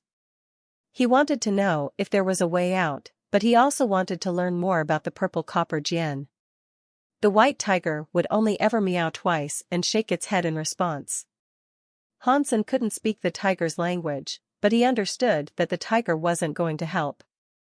Does he not know, or does he just not want to spill the beans? Hansen looked at the white tiger and frowned. After that, though, the white tiger was never hostile toward them. It had no intention of harming them now. It would sometimes draw near and listen to whatever they were talking about. Hansen noticed that the white tiger seemed to be spying on him in particular. It wasn't hostile, but the way its eyes followed him around was quite weird. Hansen couldn't guess what the white tiger wanted, though. The creature's gaze was neither hostile nor friendly. The way the tiger looked at Hansen was familiar, but he couldn't tell what was familiar about it. Whatever. As long as he doesn't provoke me, Hansen put the white tiger out of his mind, and after everything that had happened, he was exhausted. So, he teleported back home. Holding Ji Yanran in his arms, he slept until morning. Arg! Before Hansen woke up, he heard a scream. It shocked him out of his slumber. He looked at Ji Yanran and nervously said, "Darling, what happened? Is there an enemy?" You, Ji Yanran stammered, standing on the bed and pointing at Hansen with her eyes wide. She said "you" 3 times, but she couldn't say anything more. What happened? Hansen was shocked, so he quickly looked down at his body. Hansen was wearing shorts, and he was topless. His muscles were like wet steel. His body was perfect. What's the problem with perfection? My body is still super fit. Did the fact that I've become even more handsome scare you? Hansen posed before her, flexing cockily. Your head, Ji Yanran pointed at Hansen's head with her eyes wide open. I told you before, when we were in Black Hole Spider's belly, mushrooms grew on our heads. I removed it before I came back. Has it come back already? Hansen asked, and then he touched his head. He froze, his hand still on his head. What is this? Hansen felt something very soft under his fingers. Hansen thought of something bad. He teleported in front of Ji Yanran's dressing table and looked at himself. Hansen stared at his reflection, thunderstruck. There was no mushroom on his head, but instead, he was sporting purple fox ears. What the hell are these? Hansen asked aloud with shock. Hansen quickly tried to pull the ears off, but pain lanced through his head as he tugged at them. The purple ears seemed to be a part of him. Arg! You're back, Ji Yanran screamed. Her eyes were now focused lower on Hansen's body. Hansen was given another fright, and so he looked behind himself. There, he saw a hairy purple tail. It looked very soft. What the hell is happening? Hansen used his Dongxian area to check out his body. There was nothing wrong with him, as far as he could tell. It was like his ears and tail were now a part of his body. Ji Yanran's eyes opened wide, and she approached Han Senator. She looked frozen as she stared at him. Don't be afraid, my darling. This is just a small problem. Don't worry, I'll sort it out right now, Hansen comforted Ji Yanran. It's so cute. Ji Yanran screamed happily. She hugged him and fondled his fox ears. Linger heard the commotion, and she rubbed her eyes and sat up. When she saw Hansen, she looked so happy. She jumped atop Hansen's back and grabbed one of his fox ears while she said, Daddy, it's so cute. Cute, my *SS. Hansen felt humiliated. He put Linger in Ji Yanran's arms and turned his attention back to finding out what was going on. He had only just gone to sleep, and he had woken up this way. Hansen used all sorts of powers to try to learn more about this issue, but no matter what method he tried, the fox ears and tail weren't a part of his body. There was no way to remove them. With his fitness and recovery powers, even if he tore them off by force, they would grow back. Honey, if you can't get rid of them, it's okay to keep them, Ji Yanran said with a smile. Yes, yes. You can. Linger agreed fervently, holding her bottle as she looked at Han Senator. She kept nodding as she sipped from her bottle. Honey, you shouldn't hurt your body. Just keep it like this, Ji Yanran said. Yes, yes. Keep them. Linger followed with a nod. Your parents gave you this body, so you should cherish it. Yes, yes. Don't do anything stupid. No matter what you become, we will both love you. You should stop touching them. Yes, yes. We love you. The two of them kept smiling as they tried to convince Han Sen, who was currently feeling as if he was in a very dire situation. The Jian, it must be the purple copper Jian. I was fine before, and this only happened when I retrieved this thing. Han Sen pulled the purple copper Jian from Destiny's tower. There was nothing weird about it, though. The weapon rested quietly in Han Sen's hands. The symbols didn't react in any way. But Han Sen noticed something unusual. His fox ears and tail were the same purple color as the Jian. 1. This must be happening because of the Jian. Han Sen gritted his teeth, but no matter how long he spent trying to find out what the precise problem was, he couldn't figure it out. That made Han Sen feel very unsettled. Most of Han Sen's discomfort was because of what had happened to Ningyu. The man had been ruined by the green sword that he found. What happened to him was scary, and Han Sen was now worried that the purple copper Jian would ruin him as well.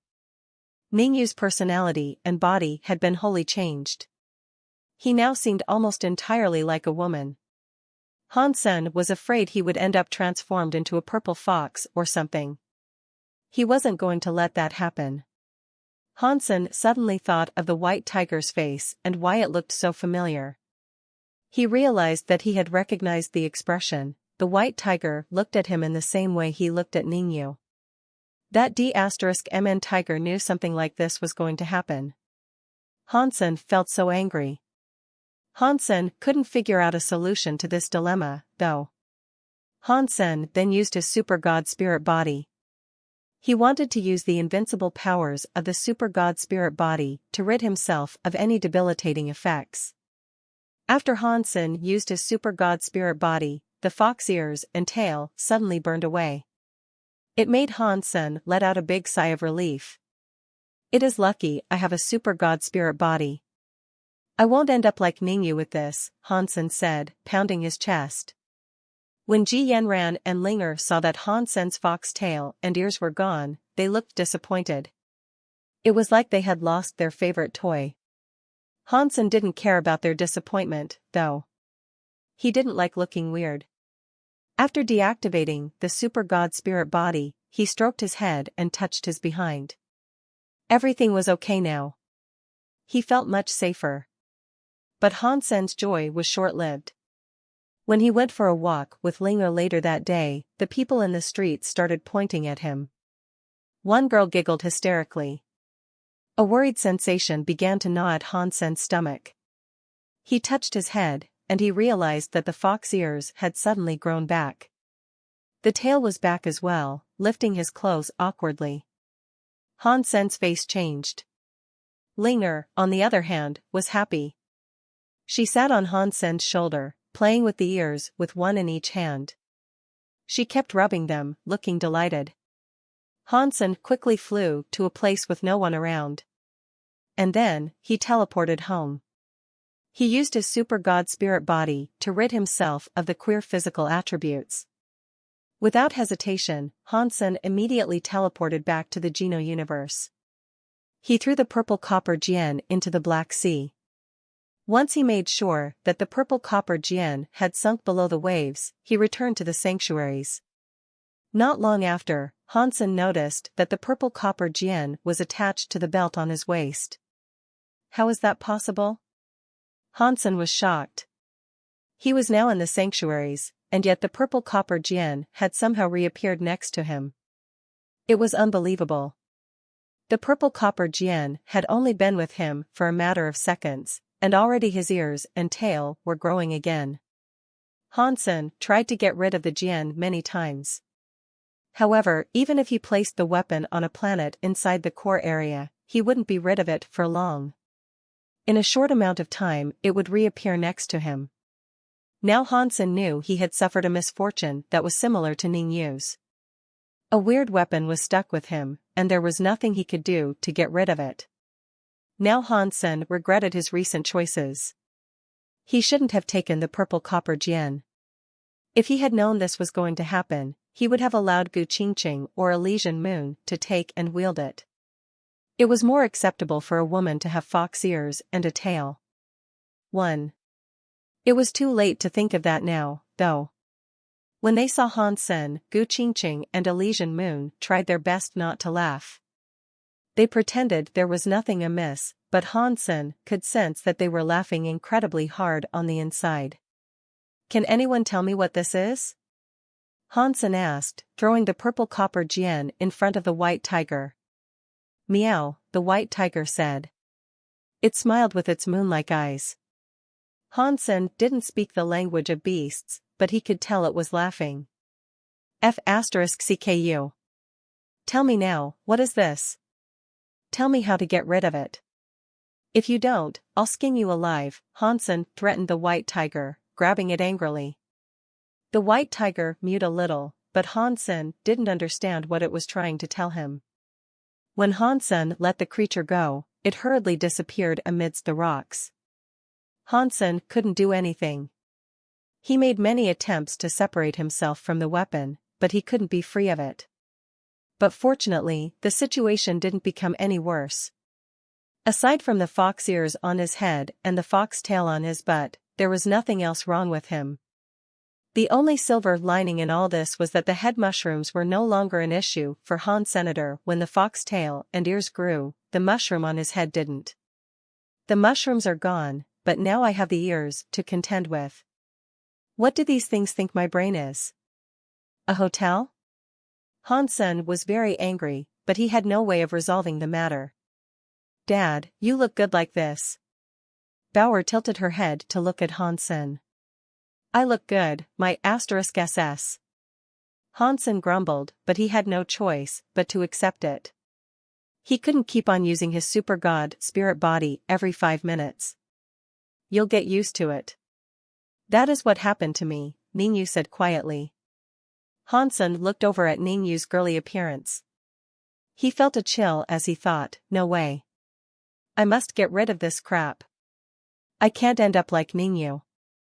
Despite Hansen's determination, reality seemed set on disappointing him. The real world was cruel. Hansen used many methods to try to free himself from the fox ears and tail, but nothing seemed to work. That day, Hansen ransacked his mind for ideas on how to get rid of his fox-like features. Suddenly, he saw a strong shift in the fabric of space. A scary purple knife air broke through the mist and cut through the air around him. Teeth power, is that? Seeing that knife air, Hansen was shocked. Only one other person could use teeth power in such a frightening way. A second after the display of knife air, Hansen saw someone drop through the air to land on the island. That person was clad in purple armor. It was Isha, and as she landed in a crouch, she looked like a bad *SS. Teacher. Hansen was so happy. He never expected to see Isha there. There is no time. Follow me. Isha said coldly. Her face didn't show much in the way of emotion. But Hansen knew that it must have taken a lot of effort for Isha to come all the way to get him. Hansen could even see that Isha's armor was riddled with many cuts and dents. He was so touched. Isha was his teacher, but not many teachers would be willing to break into the black hole spider's belly to save their students. Hansen quickly gathered his people to board the white whale, then he followed Isha through the mist. Isha's expression remained impassive. Her knife unleashed teeth powers that spread through the endless mist. Isha was bringing Hansen and the others with her. They followed the crack in space that teeth knife created. When everyone saw the skies of the systems of chaos, they all looked happy. Hansen looked around as they emerged, but he couldn't see a black hole spider anywhere. The space crack they had just exited hung like a rift in the sky. Once they fully left the rift, a short knife flew out behind them. That knife was shaped like a dagger that was only 1 foot long. It was curved like a crescent moon and white like a fong. Space distorted around the small weapon as it moved. Isha was holding a curved scabbard. When the fong-like knife reached her, she slid it into the scabbard and attached the scabbard to her waist. The space crack lost the support of her teeth knife, and in seconds, it had collapsed and disappeared entirely. "Master, what kind of knife is that? Why is its presence so familiar to me?" Hansen couldn't help but ask Isha. That moon-like teeth knife had teeth powers. And they certainly weren't ordinary teeth powers. "This is the knife that belonged to my race's alpha. It is called break space teeth. If I hadn't had this knife to open the space tunnel to get to you, it would have been impossible for me to get into the black hole spider's belly to save you," Isha said, her face impassive. "Teacher, how did you know we were inside the black hole spider's belly?" Hansen had been wondering this since she first appeared. Even though she had break space teeth, which could open a space tunnel, Isha would have needed to know where Hansen was before she could jump to him. How could she have so accurately leaped into the black hole spider's stomach to save him? If she had made the tiniest mistake, such as opening a space tunnel inside the gruesome flesh of the black hole spider and alerting the gross fiend, Isha would have probably met a grisly end. She wouldn't have been saving anybody. "While no one else knows of your return, let us head to Sky Palace," Isha said simply. She didn't answer Hansen's question. If Isha wasn't going to answer, then there was no point in Hansen asking her again. He continued to follow Isha as she traveled through the systems of chaos. With Isha there, leading the way, their path was much safer. Hansen had unlocked the 9th tier of his Blood Pulse Sutra during his time inside the black hole spider's belly.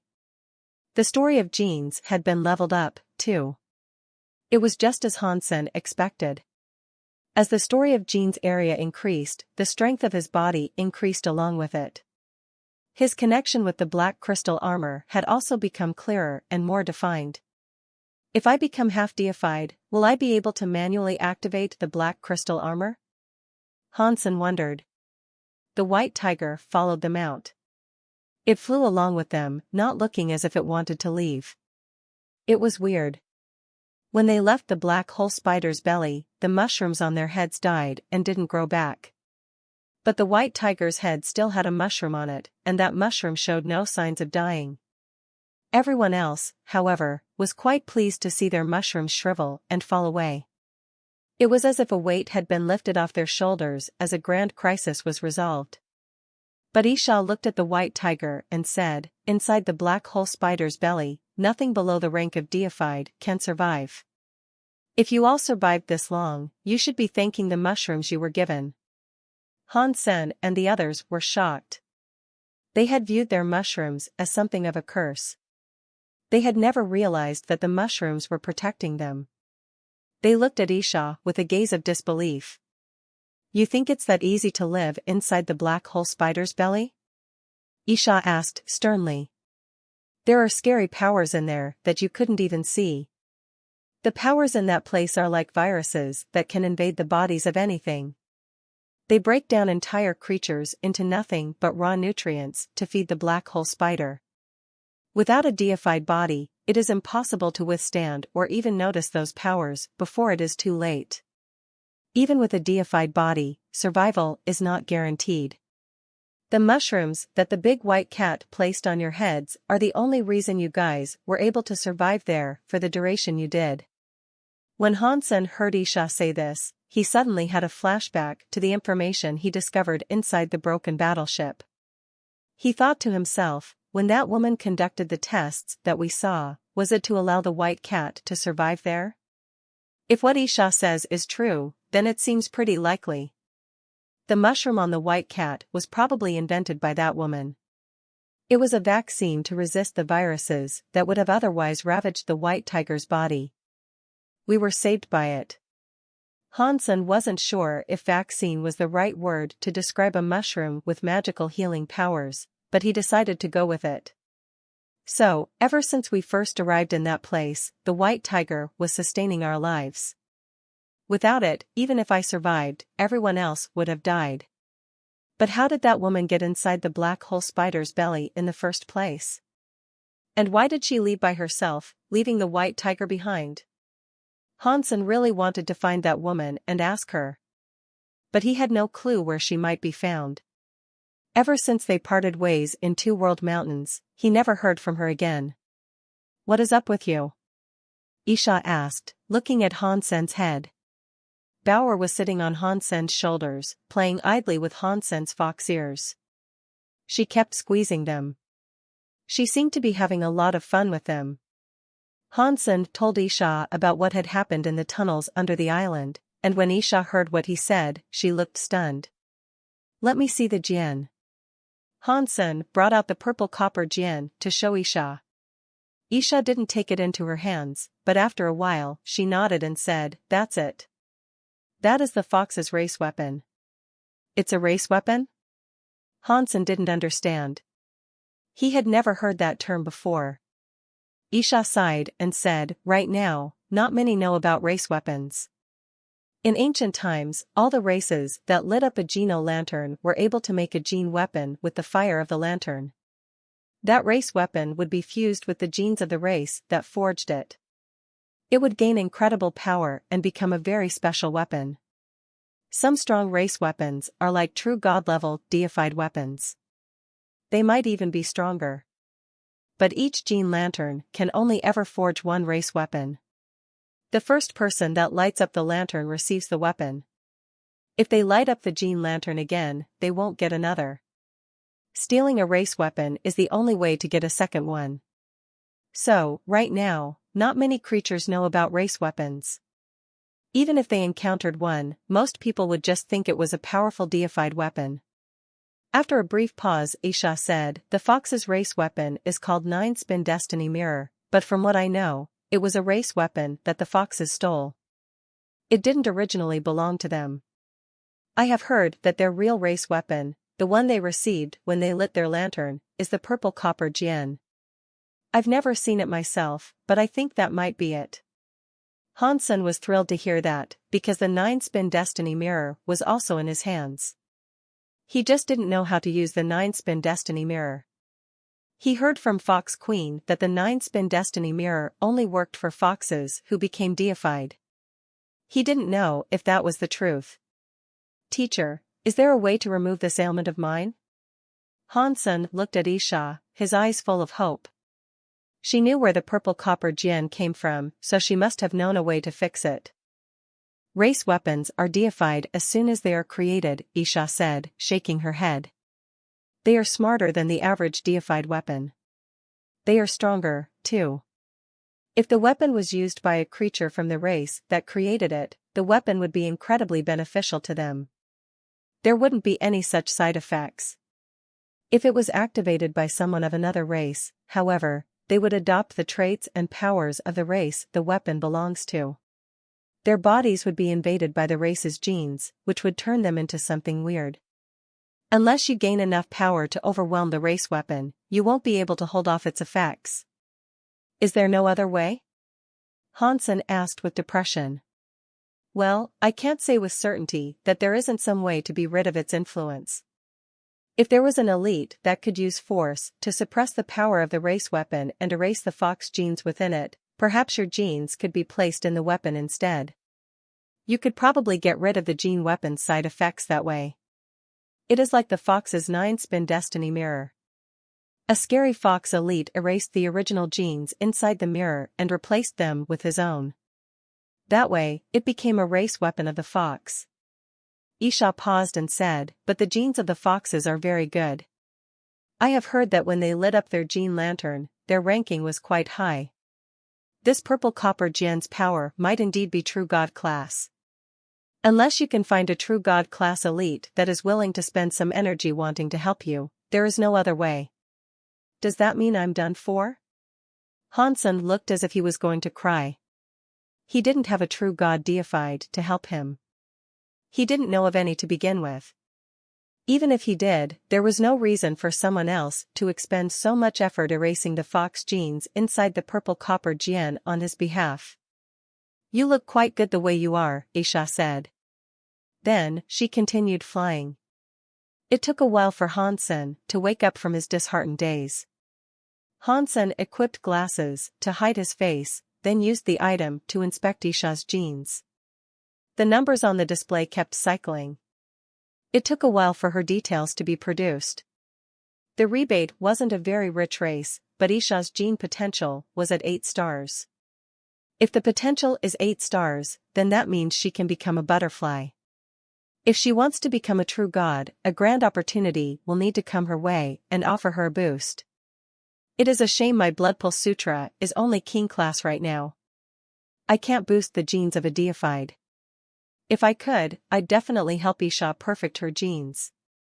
That way, she would have a greater chance of becoming a true god, Hansen thought to himself. Before, Hansen had tried to use the power of the Blood Pulse Sutra on the little red bird, but it didn't work. His king-class Blood Pulse Sutra was unable to push the self-cogwheel of a deified being. Hansen looked at the white tiger. He noticed that its potential was the same as the small crocodile god. It was 9 stars. 1. Hansen asked Isha to look at Ningyu's little green sword.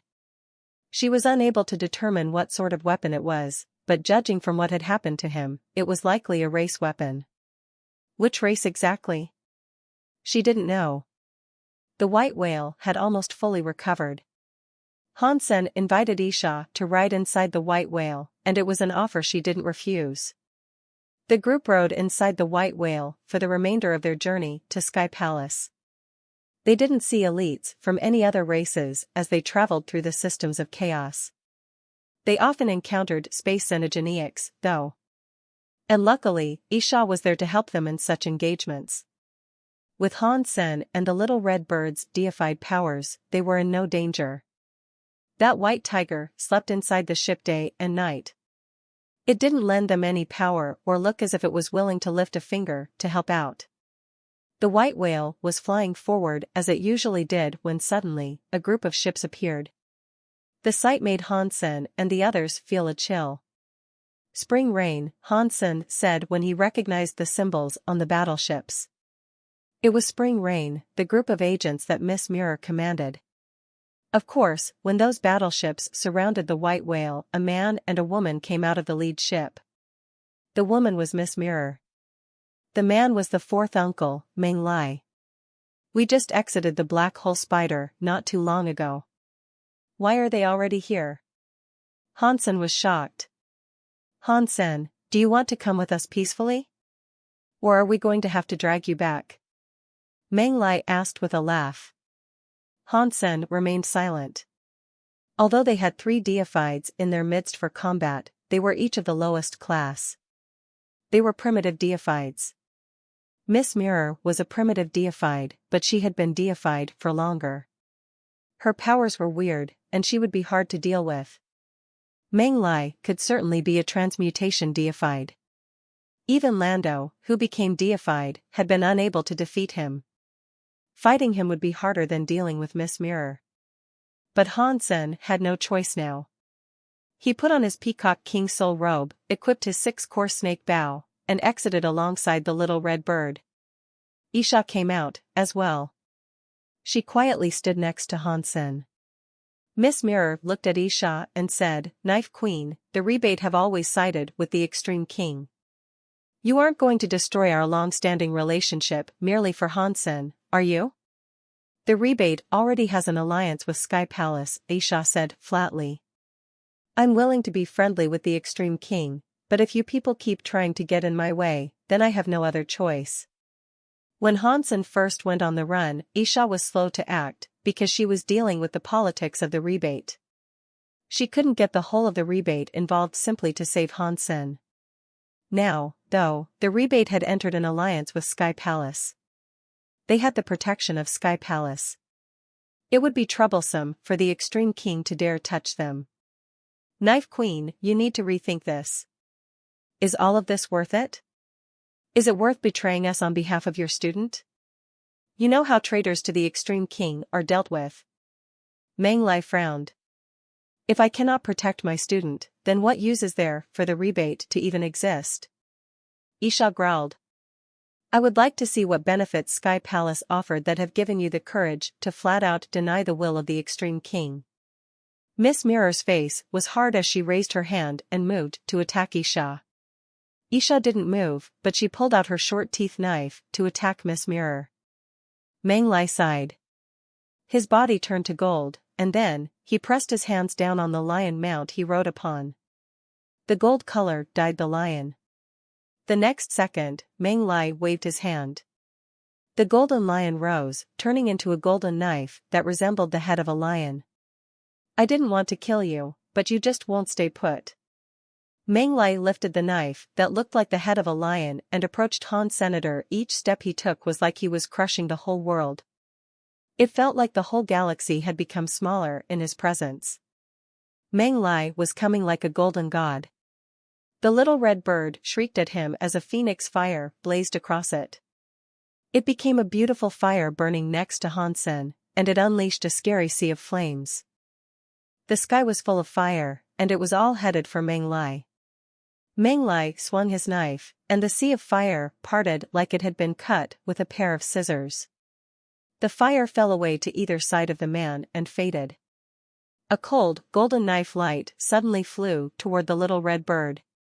If the little red bird hadn't dodged the attack in time, it would have been cut in half. Meng Lai is so powerful.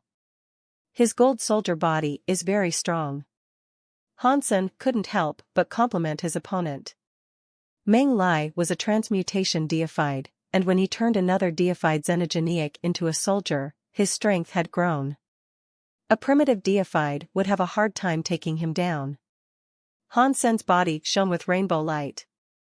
Between his fingers, he held an arrow that was infused with rainbow light. He pulled back the string of the six-course snake bow and fired the arrow at Meng Lai. The moment the rainbow light arrow left Hansen's fingers, it disappeared. When it appeared again, Meng Lai's golden lion head knife hit the arrow of rainbow light. It broke the light arrow with ease, which shocked Hansen. Meng Lai had somehow seen the arrow as it teleported. He had broken the arrow easily. A power like that was terrifying. Transmutation class powers are that scary? Then how strong must a true god be? Hansen sighed. Meng Lai came slashing at Hansen like a golden god spirit that was dominating the whole sky. That knife consumed all of space. It made Hansen feel as if he couldn't dodge. If Hansen practiced the real god's wander, he could teleport anywhere he wished to. He could have teleported far away from that golden knife light. But with his current skills, such techniques were beyond him. His eyes were like lightning as he pulled out his purple copper jian. He used a stance that would allow him to blow up the sky. Pang! A knife silk was broken by the scary golden god light. Hansen and the purple copper jian flew away. The purple copper jian shook violently, and Hansen's arms were almost cut off. The muscles in his hands were delivered a deep laceration, and his bones could be seen through the wound. Huh? You blocked my knife and didn't shatter. That is quite a good deified weapon. How many deified weapons do you possess? Meng Lai looked at the purple copper jian in Hansen's hand with complete surprise. Hansen didn't answer him. He frowned and looked at the purple copper jian. Does this guy's power only work against enemies in the black hole spider's stomach? The purple copper jian was a race weapon. It was as good as a weapon of the true god rank, but now, the purple copper jian seemed a little underwhelming. Hansen expected this, though. He hadn't yet figured out what sort of power the purple copper jian possessed, so its real power hadn't yet been displayed. In addition, Hansen's power was simply too weak. He couldn't use the jian's full power to block Meng Lai's strike, and it didn't even look like the fourth uncle had been trying all that hard. Hansen, you should know that my first strike was just me going easy on you. If you still don't understand, then the next attack won't be so gentle, Meng Lai said, word by word, as he approached Han Sen. Everything that existed trembled under the booming of his voice. Even Han Sen's body shook a little. Han Sen wasn't shaking because he was afraid, though. It was his natural reaction to facing a strong enemy. He was so hyped in the middle of combat that it released all of his hidden power, building more and more energy within him. This was the biggest fight he'd had in years, and his only choice was to win. Losing wasn't an option. If he lost, then all the people following him would be killed, too. Han Sen looked at Meng Lai, who had come forward like a god. His purple-eyed butterfly spun like mad. Before Meng Lai attacked again, Glasses was bringing up the man's test results. Target, Extreme King Male. Gene age calculation, 12,300 years. Gene level, transmutation deified. Gene potential, 8 stars.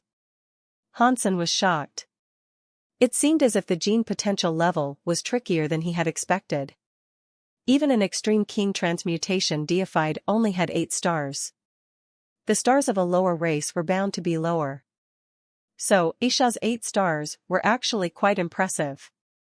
Right now, though, Han Sen didn't care how many stars Meng Lai had.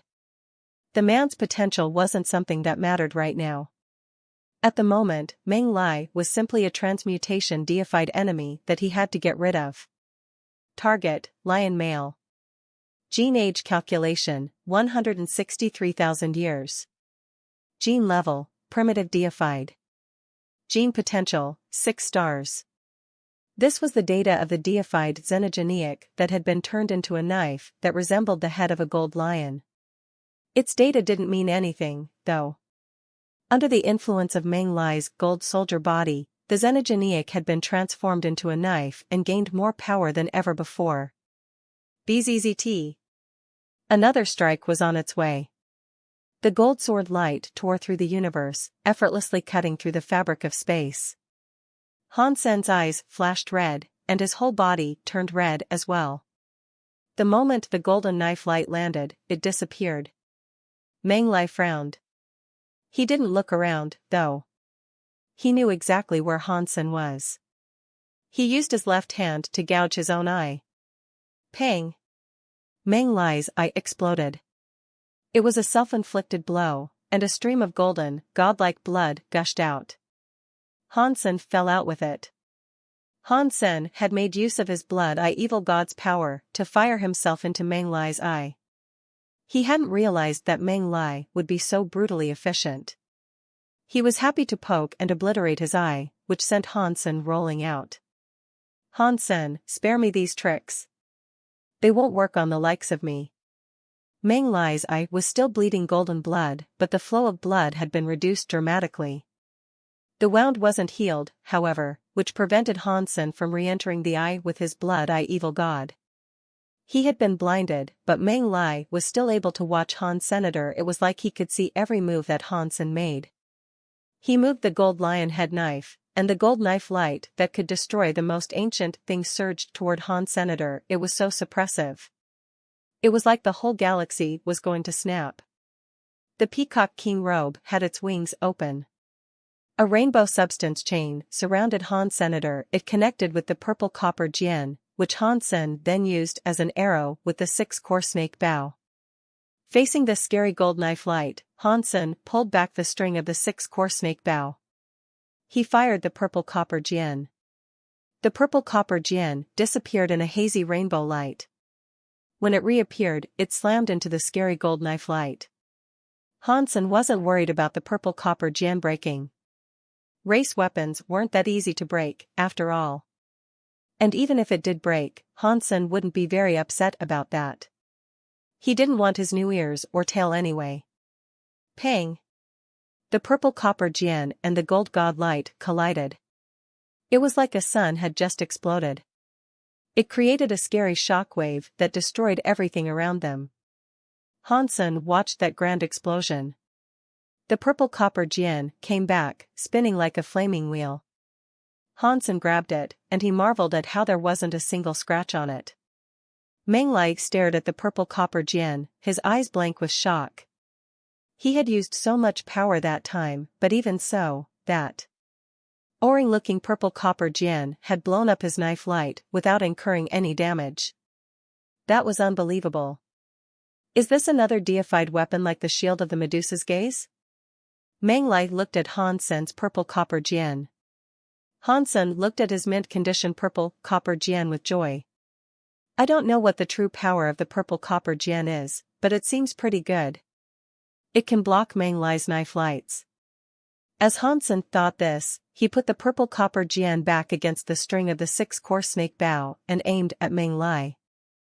Han Sen fired the purple copper jian like an arrow once more. This time, he put even more power into it. The moment the jian left the string of the six-course snake bow, it teleported and disappeared. Teleportation won't work against me unless you can teleport without causing a ripple in the fabric of space, Meng Lai said coldly. And then, he reached his hand out into the air. The purple copper jian emerged from space and appeared right where Meng Lai had placed his hand. He grabbed it. This time, Meng Lai didn't use the lion head knife to try to break it. He used his hand to clutch the purple copper jian. He wanted to hold it and get a better look at what sort of deified weapon it was.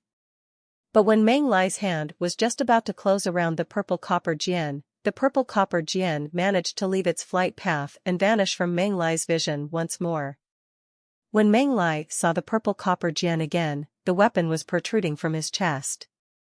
That arrow wasn't bad, Meng Lai said, completely unconcerned about the blow that had landed on him. Based on how Han Sen's arrow interacted with his gold knife light, Meng Lai was confident that it wouldn't damage his gold soldier body. But after he finished talking, Meng Lai's face changed. He looked down and saw that the purple copper jian had perforated his heart. Golden god blood slowly dribbled out of his body. How is that possible? Meng Lai couldn't believe his eyes. It shouldn't be possible to hurt his gold soldier body with an ordinary deified weapon, and on top of that, Han Sen was only king class. Even if Han Sen used a deified weapon, he shouldn't have been able to break Meng Lai's gold soldier body. The pain that stemmed from the wound in his chest told the extreme king that his injury was real, not some sort of illusion. Unless, a possibility crossed Meng Lai's mind. His eyelids flickered. Instead of trying to fight back, he grabbed the handle of the purple copper jian. Unless this is a butterfly deified weapon, and that was how he was able to break my gold soldier body. Meng Lai's eyes burned brightly. He pulled the purple copper jian out of his chest. When the purple copper jian slid free, the wound in his chest healed. He recovered swiftly, and no mark remained. When Han Sen watched the purple copper jian puncture Meng Lai's heart, he was happy. But his optimism was short-lived, and watching this next bit made him frown. He had to marvel at just how strong these deified elites really were. Thank you for giving me a powerful deified weapon. If you are being this generous, how about you give me the shield of the Medusa's gaze, too?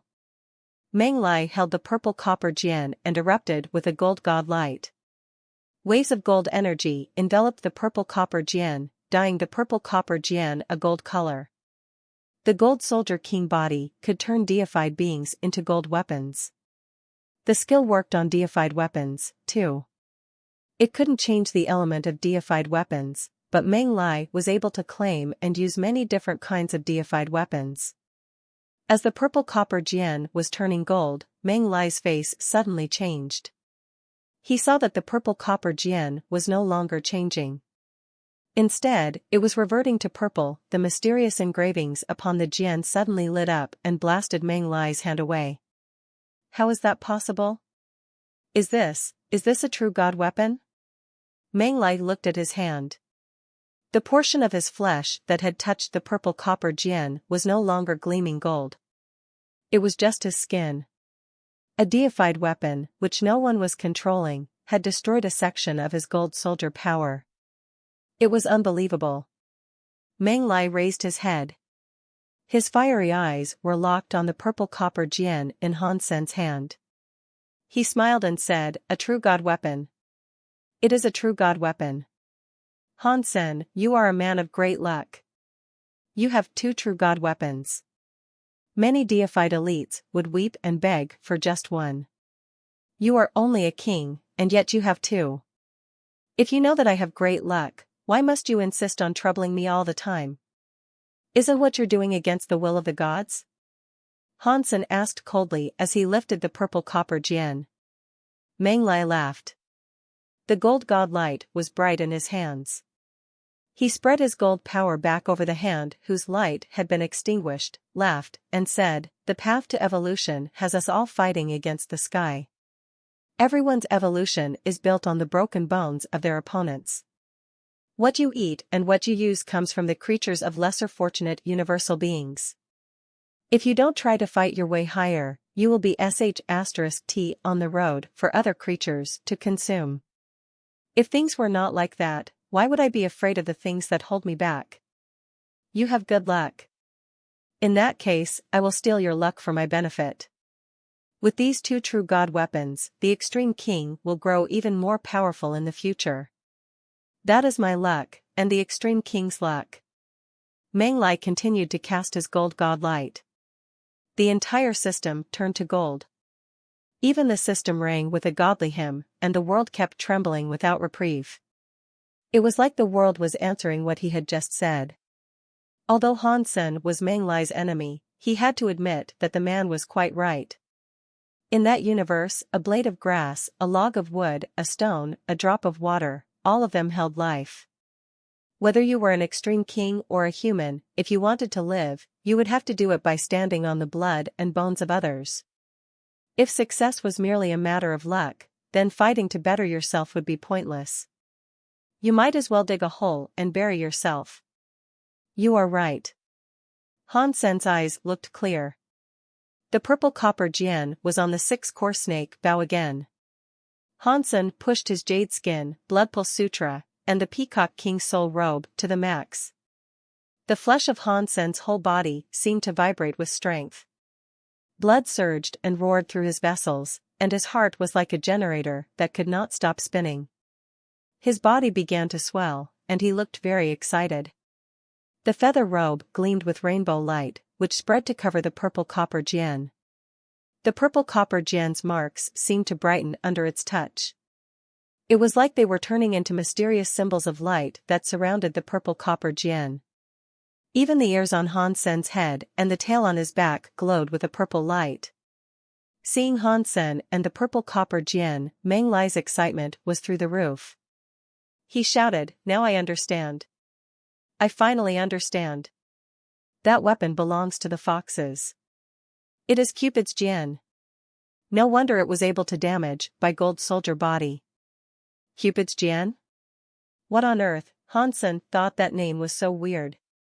Meng Lai laughed and said, "Cupid's jian is also called the charming god's jian. I thought it was destroyed when the fox elder went to the Geno Hall. I cannot believe it still exists, and it is now in your possession. God is helping the Extreme King on this day. With the charming god Jian, the reputation of the Extreme King will only increase."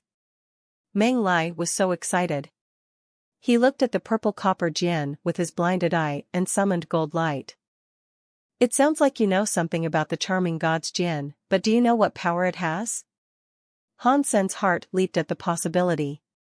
Meng Lai might be able to tell him the type of power the purple copper Jian possessed. Meng Lai looked at Hansen as if he knew what he was thinking. But he still said, "I'm afraid you will be disappointed. The charming god's Jian is the strongest race weapon in existence, and it is also the weakest race weapon in existence. It is strong because it has the power to supercharge a person's charm. The Fox Alpha used it to attract everyone. If it was used well, it could make 1,000 races obey that alpha.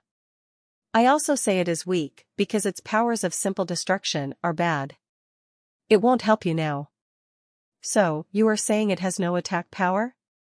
And therefore, it is useless?" Hansen didn't believe him. He fired at Meng Lai. A shockwave was created in space, and with it, the purple copper Jian disappeared. When Hansen had used the purple copper Jian to defeat the monster in the black hole spider's belly, it had revealed its true strength. Hansen didn't believe it lacked destructive powers. Pang! When Hansen's attack reappeared, Meng Lai slashed at the Jian. His strike came against the purple copper Jian. Hansen's face changed. Both of his hands moved to grab the purple copper Jian, but the weapon's power was still active. Hansen tried his hardest to hold its grip, but the purple copper Jian struck his chest. He was sent flying, like an asteroid striking a planet. He was pinned to a mountain. Hansen lowered his head and looked at the purple copper Jian in his chest. That Jian had previously pierced through Meng Lai's chest, but he didn't expect karma would repay the same strike so soon. Hansen clutched the handle of the Jian and tried to pull it out. But before he could use any strength, Meng Lai's godly body appeared. He attacked with his gold lion head knife. His scary gold knife light looked like it was going to cut the planet in half. The little red bird screeched like a phoenix. The fire in its mouth became a sea of angry flames that rained down on Meng Lai. It tried to stop Meng Lai casting that knife light to destroy Hansen. But the little red bird was still only primitive, and the knife in Meng Lai's right hand had the same level of power. His right hand turned that power into a shield that covered the sky. It extinguished the little red bird's fire. Seeing this, Miss Mirror sighed. In the end, Hansen still needs to die. It would have been okay if he had just killed Bai. He might have still been allowed to live. But now that he has the true god shield of the Medusa's gaze and the race weapon of the fox, he must die. Boom! A scary gold knife light appeared, and the whole planet exploded. The destruction caused by the gold knife light was so bright that the entire galaxy shone with its radiance. Shockwaves washed through the system. Han Senior Isha was engaged with Miss Mirror, so she couldn't go and help. When she saw that explosion of power, her face fell. Captain! It is all over.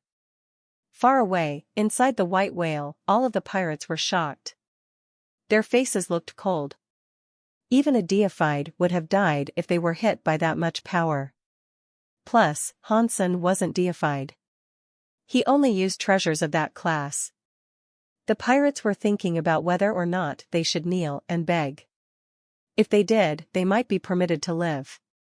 On the other hand, the captured Extreme King Knights inside the white whale were delighted. Hansen is dead. You guys are next, one of the Extreme King Knights said menacingly to a pirate. Aina. Slap. The Extreme King Knight who said that was smacked to the floor. Bauer then went to clean her hand, as if she had touched something dirty. The Extreme King Knight was rolling around on the floor, clutching his injured face. His teeth had been broken and his jaw had been shattered. The other Extreme King Knights didn't say anything more. They had almost forgotten that the little demon was still on board the ship. Bauer looked at the Extreme King Knights. They all lowered their heads, not daring to meet her gaze. My dad won't die, Bauer said with disdain. Then, she looked back out into space. The Extreme King Knights didn't say anything to the contrary, but they thought to themselves, Hansen only has a few deified weapons. How could he possibly compete with Meng Lai? He will be dead.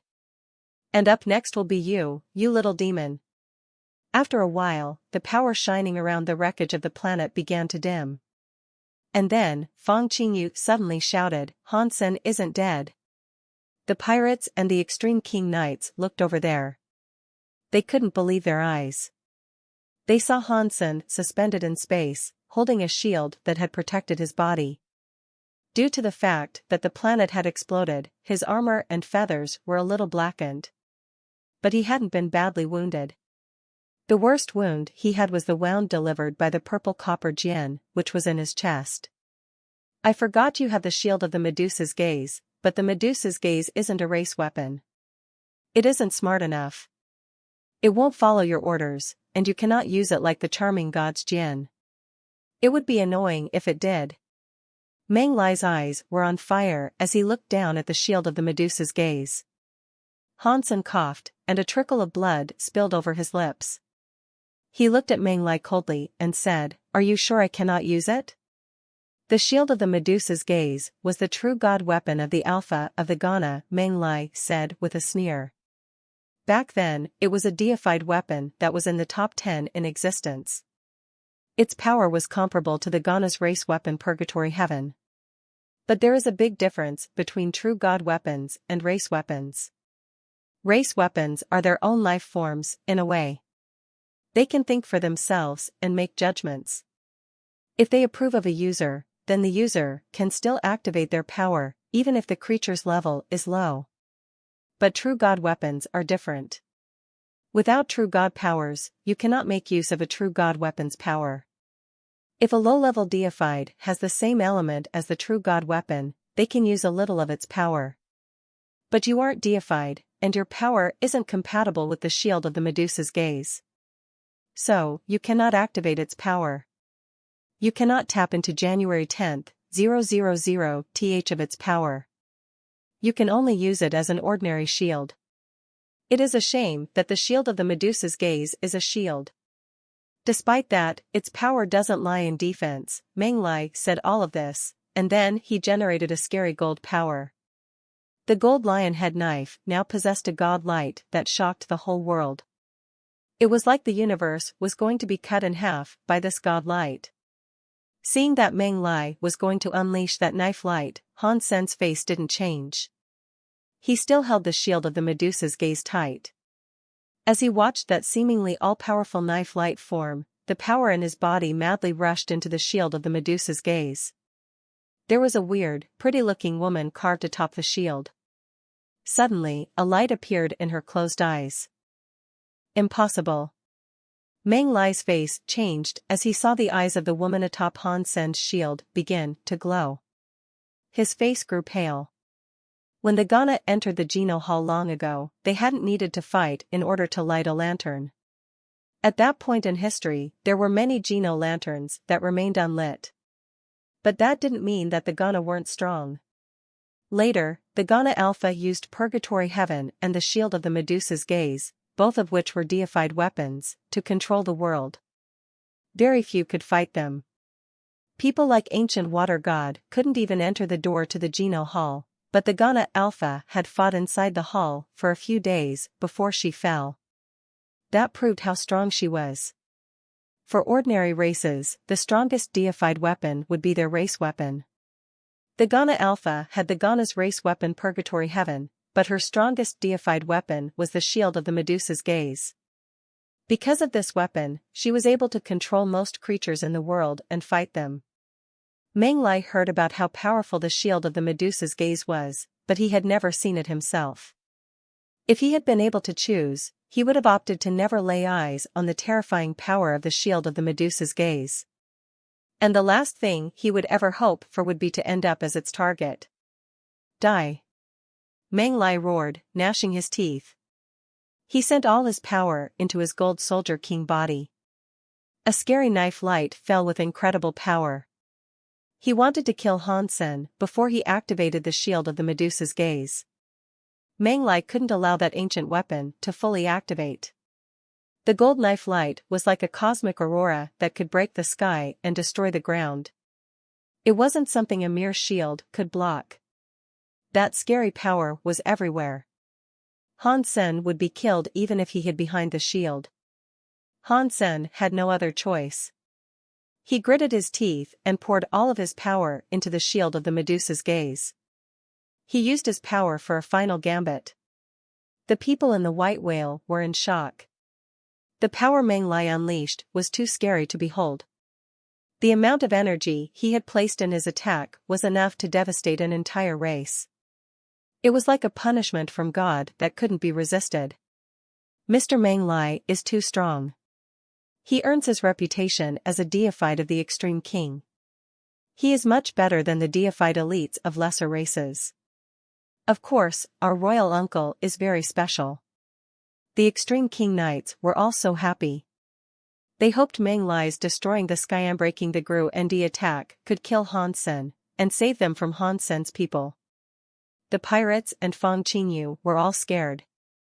Even if there had been 1,000,000 of them, that strike had enough power to reduce all of them to dust. They couldn't comprehend the amount of power that was being unleashed. The pirates had traveled around the galaxy for years, and they had never seen this sort of power before. Their legs all quivered, and they thought, "It is over, it is over. It looks like the captain is going to die here." The captain was quite nice. He didn't mistreat us. If we end up under the Extreme King's thumb, it's hard to tell what will become of us. I don't know if we will be permitted to live. Gu Qingqing and Elysian Moon looked ill. That power was stronger than they knew. Ningyu was holding Bauer, and she was crying. Is he going to kill us, too? I don't want to die. The little red bird's mouth continued to spew out its phoenix flames.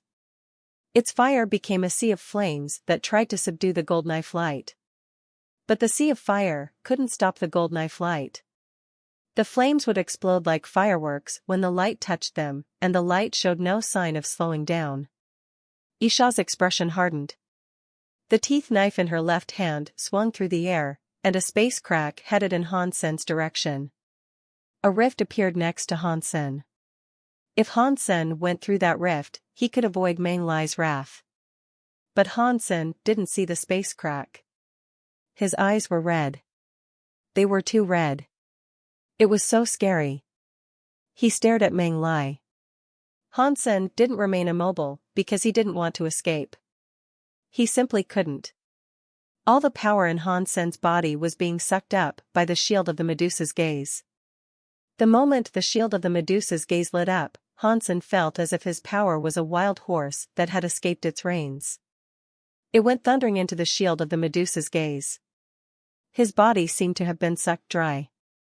The power from his 4 genoards drained out of him within a second. Han Sen suddenly became emaciated. He looked like a skeleton. It was like some which had consumed all of his blood until he was nothing but a bloodless husk. His muscles were dying, and his skin was tight against his bones. He had become a dried-up human. Even the light of the peacock soul robe dimmed.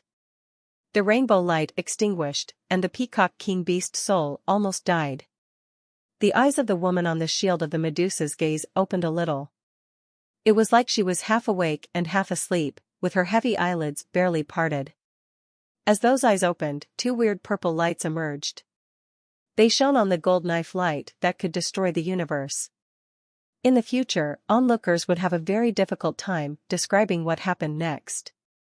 The strange light from the Medusa's eyes met the terrifying gold knife light, and the knife light froze in place. It wasn't just the gold knife light, either. Wherever that weird light shone on, everything froze. Even Meng Lai, who had previously seemed like an untouchable god. Both he and his gold lion head knife were motionless, still caught in mid-slash like a freeze frame from a movie. The purple light continued to shine. It wasn't just Meng Lai beneath that weird light. The purple color was spreading so fast, and many asteroids and planets were caught within it. They were frozen. And still, the light spread. If this continued, perhaps the whole system would be frozen. Blurg. Han Sen coughed up some blood. He separated himself from the shield of the Medusa's gaze. The moment Han Sen moved away from the shield of the Medusa's gaze, the eyes of the weird woman on the shield shut. The weird purple light vanished. But that region of space was still frozen in a purple hue. Meng Lai, the gold lion head knife, and the scary knife light hung in space like statues. And the nearby planets had once been spinning, but now they were purple and still. The scene was surreal and unsettling, something that shouldn't have been able to exist. The whole system looked dead. Everyone who could see this stared with open mouths. No one made a sound. The sight before them was too frightening for them to think about, and too strange to understand. They didn't even know how to respond. Miss Mirror waved her hands, and a mirror appeared. She stepped into it and disappeared. Let's go. Han Sen returned to the white whale and allowed Bauer to fly the white whale away. He felt terrible. The energy in his body was all gone, and his flesh was about to collapse. Even his Peacock King soul robe had been drained. If he hadn't used the super god spirit body to separate himself from the shield of the Medusa's gaze, he and the Peacock King's soul robe would have been reduced to ash. Too scary, Hansen thought, still reeling from what had happened. The price of using the shield of the Medusa's gaze was far greater than he could willingly accept. Furthermore, the eyes of the woman on the shield of the Medusa's gaze had only opened a little. Who could fathom how much power would be required to open both of her eyes completely? Until he became deified, Hansen was no longer going to use it. It would kill him. Fortunately, after what happened, no one bothered to hunt him down. Aside from a few space xenogeneics, nothing living bothered him. It wasn't like the Extreme King or other races couldn't find Hansen, they simply didn't dare to. Manglai hung in space like a purple ice sculpture. The people who wanted to chase Hansen down witnessed everything, and they decided that going after Hansen was no longer worth it. The Extreme King paid a high price to remove Manglai from space. Hansen could use the shield of the Medusa's gaze. Every race thought this was unbelievable. It was a true god weapon, and ordinary deifieds couldn't touch it. Hansen was only a king, yet he had somehow accessed the weapon's horrifying power. It made every race fear him. Until Hansen figured out how far he could go with the shield of the Medusa's gaze, no one dared to trouble him. If Hansen was able to activate the entire power contained within the shield of the Medusa's gaze, no one would be able to defeat him aside from a true god deified. Now that no one was interfering with his travel, Hansen and his people traveled through the remainder of the systems of chaos in safety. They reached Sky Palace without further danger. But Hansen's situation wasn't good. The shield of the Medusa's gaze had sucked his body dry. After a month, Hansen had yet to recover. The strength of his body had been drastically reduced. His legs were soft when he walked.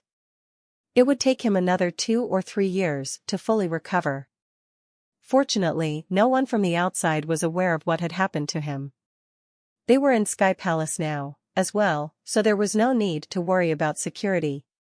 Sky Palace sent a few elders to welcome Hansen and Isha. They weren't showing such respect because of Isha and the rebate, though. They had come because Hansen was a very important individual. Hansen was able to bless deifieds. And he owned the charming god's Jian and the shield of the Medusa's gaze. Those things made Hansen more valuable to them than the entire race of the rebate. It made Sky Palace treat him seriously. If they knew Hansen also had the 9-spin destiny mirror and the Gana's race weapon Purgatory Heaven, who knew what they would think? Hansen rested in Sky Palace. Sky Palace sent many powerful deified elites skilled in healing to treat him, but they didn't achieve very good results.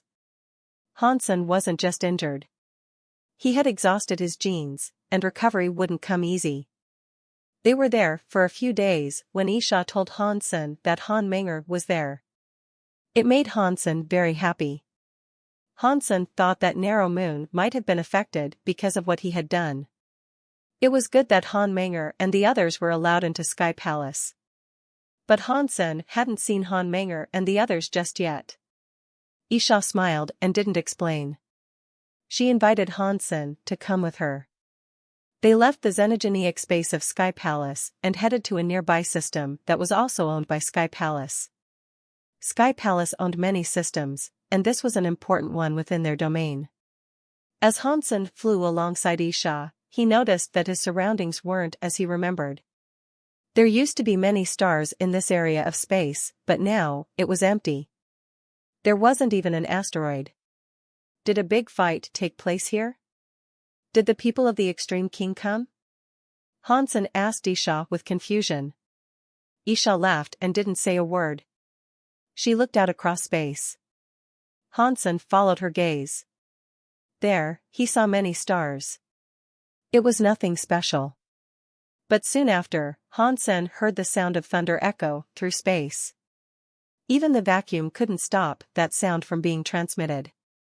Hansen looked in the direction that the sound had come from, and then, his mouth dropped open in shock.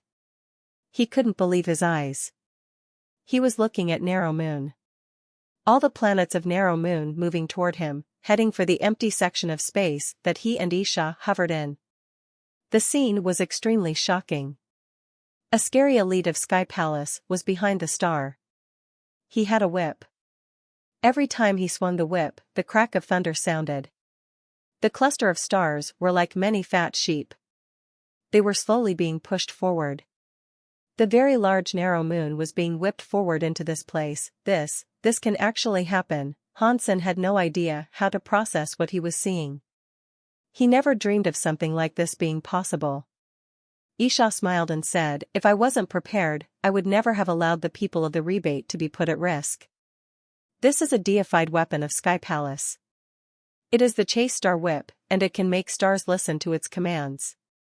I invited Sky Palace's leader to help me move Narrow Moon to this area. That is why we have allied with Sky Palace." Hansen watched the whole of Narrow Moon be moved into an empty region of space. He assumed that the old system must have been moved elsewhere, to keep that region open for Narrow Moon. After Narrow Moon came to rest in its new home, Isha took Hansen over to thank the Sky Palace elder. The elder smiled and said, "This is only me doing what I should. There is no need to thank me." The elder took the Chase Star Whip with him when he left. Hansen couldn't wait to enter Narrow Moon. He flew straight to Planet Eclipse and saw Han Menger. He was so happy. The rebate were talking about the deal that allowed them to join up with Sky Palace, but the part that included Hansen was still something that had to be discussed. Because Hansen was worth more than the whole of the rebate, Isha only negotiated terms for the rebate themselves. She didn't include Hansen in the discussions. Sky Palace had come up with many plans, but Hansen decided to join Sky Palace as a member of the rebate. He didn't join Sky Palace as just himself. By doing that, he lost many of the benefits he could have earned. But Isha had risked so much in the systems of chaos to save him. She moved the whole of the rebate because of it, and she had made enemies of the Extreme King in the process. That was a big favor. Hansen couldn't abandon the rebate and join Sky Palace alone. Hansen was a part of the rebate now. But he was a very prestigious individual in Sky Palace, and he could come and go as he pleased. He was treated like one of the people of Sky Palace, as if he shared a direct lineage with them. Hansen even had an island for himself in Sky Palace. It was the Little Jade Island he used to occupy. Little Silver and Little Star were registered to occupy the Little Jade Island as well. Hansen wanted to use his Blood Pulse Sutra power on them to make their blood stronger. But his body had yet to recover, and so, he could no longer do it. Little Silver tried to heal Hansen's damaged body using his healing powers, in all of their electrifying glory. His attempt did have a positive effect, but it was fairly minuscule. Hansen gave the Thunder God Spike to Little Silver. Little Silver and the Thunder God Spike's power could benefit each other, so it would be good for his evolution. He used glasses to examine all the creatures around him. They all had a 5-star potential. And in regards to their real potential, he would find that out once they became deified. One day, Hansen was on his island sunbathing. Bauer was sitting nearby, still nibbling her purple ginseng. It wasn't getting any smaller, despite her constant gnawing. Little Angel and Zero were preparing lunch. Han Menger was holding the 6-course snake bow, and she was practicing archery. Little Silver and Little Star were lying on the ground quietly. There was a little beast that was like a white snowball scurrying around. Snowball was a creature from the sanctuaries. It was very special, as it could shield itself inside a white orb that couldn't be broken. Hansen had brought the little creature to the Geno universe back when he was on Planet Eclipse. Snowball had a good relationship with Xie King, and it had spent most of its time in the universe following him about. When Narrow Moon was first brought to Sky Palace, Snowball wasn't there. It had been with Xie King. Hansen was wondering why Xie King had sent Snowball to him instead of just calling him on the phone. When Hansen saw the item Snowball had come to deliver, he realized with shock that Xie King's overbearing President Love Luov had been made into a movie that was going to be on air soon. Snowball's delivery of a ticket of admission was a roundabout way of showing off.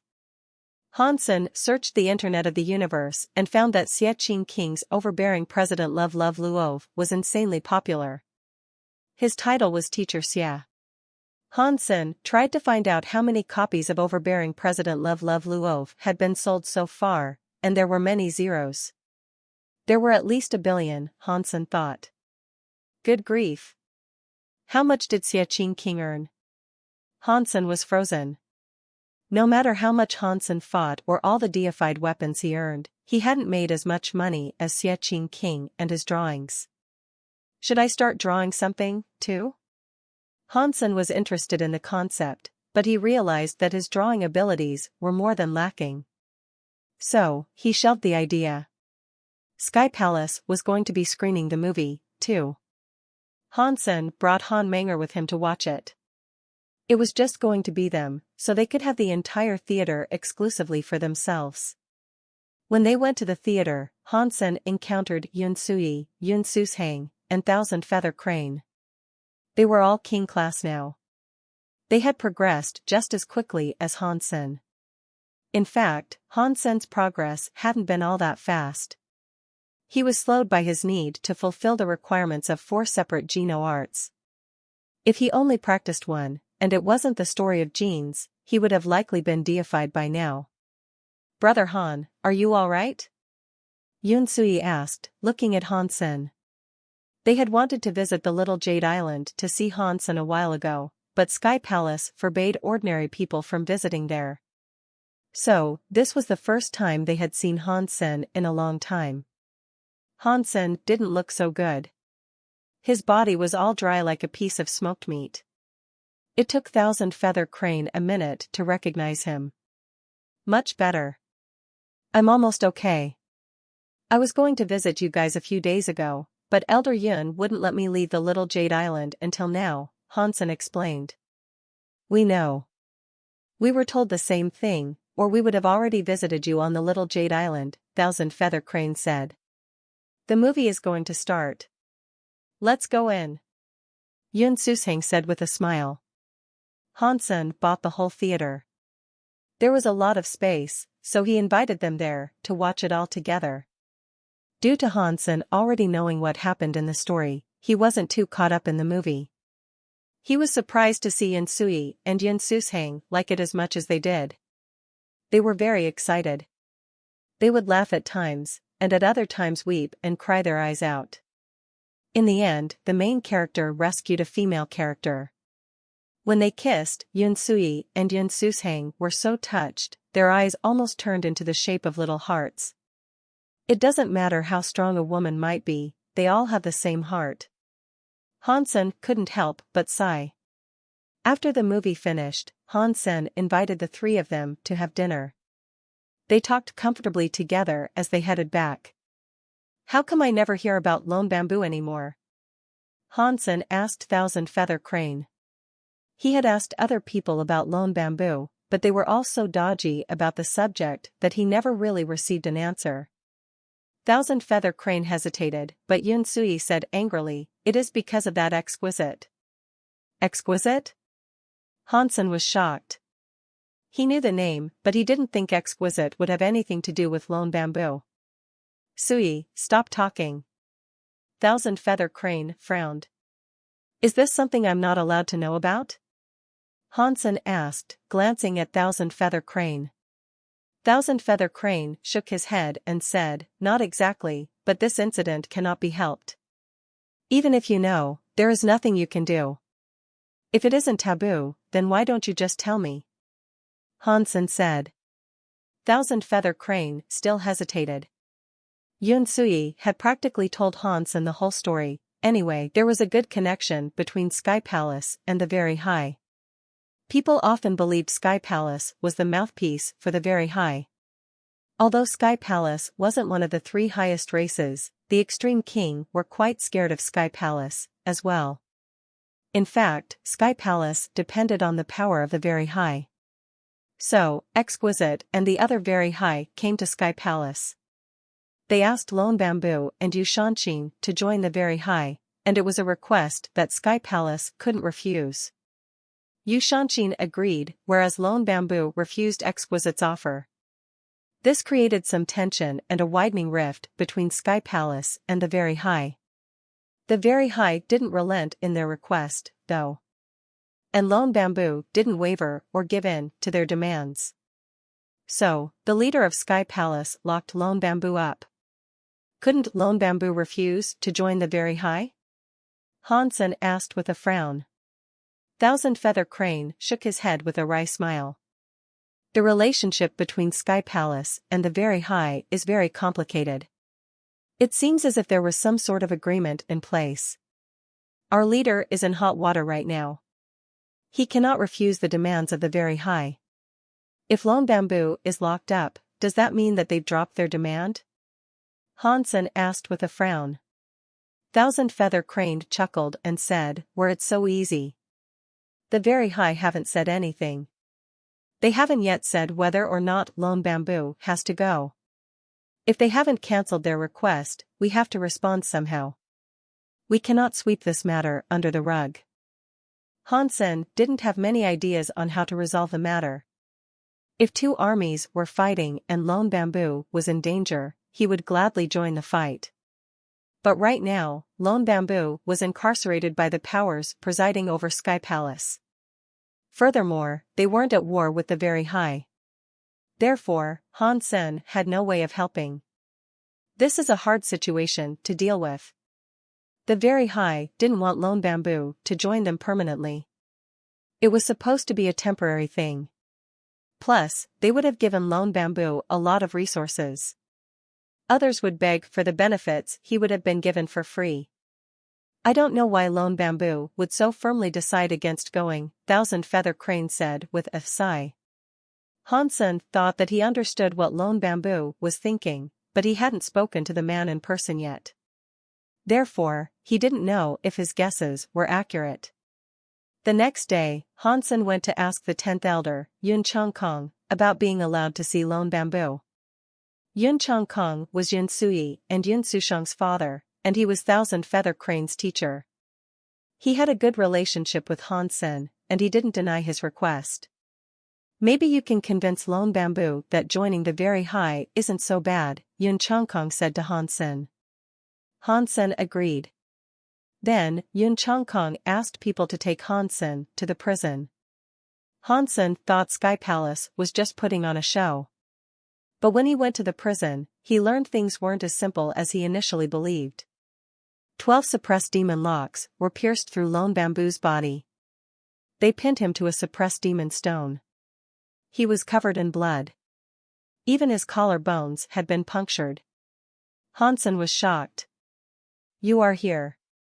Lone Bamboo's limbs were locked painfully against the suppressed demon stone, and while he was in bad shape, he was still able to smile. It would have been impossible for anyone to look good under the circumstances, though. Those 12 suppressed demon locks had 12 different powers. There was water, fire, thunder, lightning, and 8 other powers that attacked his body continually. Even deified elites might not last very long under these conditions. It wasn't like it would kill him, but being tortured like this, day and night, was a fate that was worse than death. "Is treating you this poorly really necessary?" Hansen demanded, growing a little angry as he looked at Lone Bamboo. Lone Bamboo was a student of the leader of the Sky Palace. He had the blood of Sky Palace's people, and yet, he was treated in this manner. There wasn't an ounce of sympathy being shown for him, and so the sight would give anyone a nasty chill. "Don't be mad at them. This is all my own doing." Lone Bamboo chuckled bitterly. Hansen brought out a bottle he had smuggled in. He gave Lone Bamboo a few sips of the beverage. After swallowing some himself, he asked, "Why do you refuse to join the Very High?" Lone Bamboo licked the wine on his lips and said, "Joining the Very High would be very good for me. If I don't go, it might take me a decade or 2 to become deified. If I go to the Very High, I could become deified in only 3 years. If you understand that, then why don't you go? Hansen asked, looking at Lone Bamboo. He knew that the man must have his reasons. Lone Bamboo looked at Hansen and didn't answer his question. He asked, "You like running naked?" I guess I don't." Hansen didn't know what Lone Bamboo meant, and so his answer was uncertain. Lone Bamboo smiled and said, "I don't like it, either. So, no matter how many benefits the Very High offer me or how much punishment I must endure, I'm not going to the Very High." "What do you mean? Are you saying the Very High like to run naked? You must take off all your clothes while you're there?" Hansen imagined Exquisite and Likir frolicking naked. It was an image that made him smile. Of course, Hansen was just joking. He knew the Very High wouldn't be that creepy. The Very High's very high sense can sense anything in the world. If you are chosen by them, you become a medium for them to feel the world. They can feel everything you do. If you eat, they can taste the saltiness, sweetness, sourness, or spiciness of your food. When you shower, they will know if it is hot or cold. Your emotions, your hobbies, or even your feelings when you sleep with a woman, the Very High will get to experience everything. If you were in my position, would you go? Lone Bamboo asked, looking at Hansen. Are the Very High that sick? Hansen's eyes were wide. This is merely my perspective. Of course, they might not be interested in which woman you sleep with, but regardless, you have no way of shutting off their power to feel whatever you do. Once you are plugged into their ability, there is no cancellation. They will always have their hooks in you, and I doubt they would ever willingly sever such a connection, Lone Bamboo said. Are you sure that's how this works? Hansen asked seriously. Lone Bamboo smiled and said, if there is a race in this universe that can understand the Very High the most, it would be us, the sky. Although there is no real evidence, many generations of the sky have worked for the Very High. This is a 90% accurate hypothesis. If things are like that, then I wouldn't go no matter what, Hansen said with a nod. Hansen held the bottle of wine up for Lone Bamboo to have a few more sips. He asked, but if you continue to refuse, will the Very High let you go? I don't know, Lone Bamboo admitted with a shake of his head. Hansen didn't ask anything further. He chatted with Lone Bamboo for a bit longer, and after he finished his wine, he left the prison. Hansen was walking away, and as he did, he thought to himself, why would the Very High want Lone Bamboo so badly? There must be a way I can help him. He left the restricted area and saw a man sitting on a white crane. The man was smiling at Hansen. Uncle Yu. Hansen raised his eyebrows at the sight of Yu Shanshin. Yu Shanshin had gone to the lands occupied by the dragons to save Hansen once before. So, Hansen was very polite whenever he saw the man. Yu Shanshin smiled and said, we should walk together, assuming that is okay with you. Are you coming for Lone Bamboo? Hansen asked Yu Shanshin as he followed him. No, I'm here for you, Yu Shanshin answered. That surprised Hansen. Before Hansen said anything, Yu Shanshin went on to say, Sky Palace made a deal with the Very High. So, whoever the Very High selects must go. If Lone Bamboo doesn't go, then we must find a worthy replacement. That person you are suggesting can't be me, can it? Hansen smiled wryly. Aside from Lone Bamboo, the only other one of this generation that can impress the Very High is you, Yu Shanshin said with a smile. I can't do it either, Hansen said with a vigorous shake of his head. He didn't like running around naked any more than Lone Bamboo. Yu Shanshin had expected Hansen to react this way, and so he coldly said, I'm sure Lone Bamboo filled you in on what the Very High are like. I waited until now to see you so that I wouldn't have to waste my breath. Uncle Yu, you don't need to try to convince me. My thoughts on the matter are the same as Lone Bamboo's. I would rather go to prison than go to the Very High, Hansen said with a shake of his head. Yu Shanshin's expression didn't fluctuate in the slightest after hearing Hansen's speech. He asked calmly, have you heard the tale of the Sky Alpha known as Suppressed Demon? No, Hansen wasn't in the mood for a story, but if someone like Yu Shanshin wanted to talk, then Hansen would listen. Yu Shanshin's smooth voice remained just loud enough for Hansen to hear him. In ancient times, before the interstellar area, the sky lived on a planet where a demon also resided. It ate people. The demon would eat one person every day. But the demon didn't have its own body. If it wanted to eat someone, it would have to possess the body of one sky to devour the body of another. Because they were unable to prevent the demon from possessing them, the sky had many incidents involving fathers eating their sons, wives eating husbands, or even children eating their grandparents. Those things continued to happen until our alpha rose to the challenge. He offered himself to the demon and allowed the demon to assume control of his body. And? Did the Sky Alpha somehow imprison the demon? Hansen was curious. No.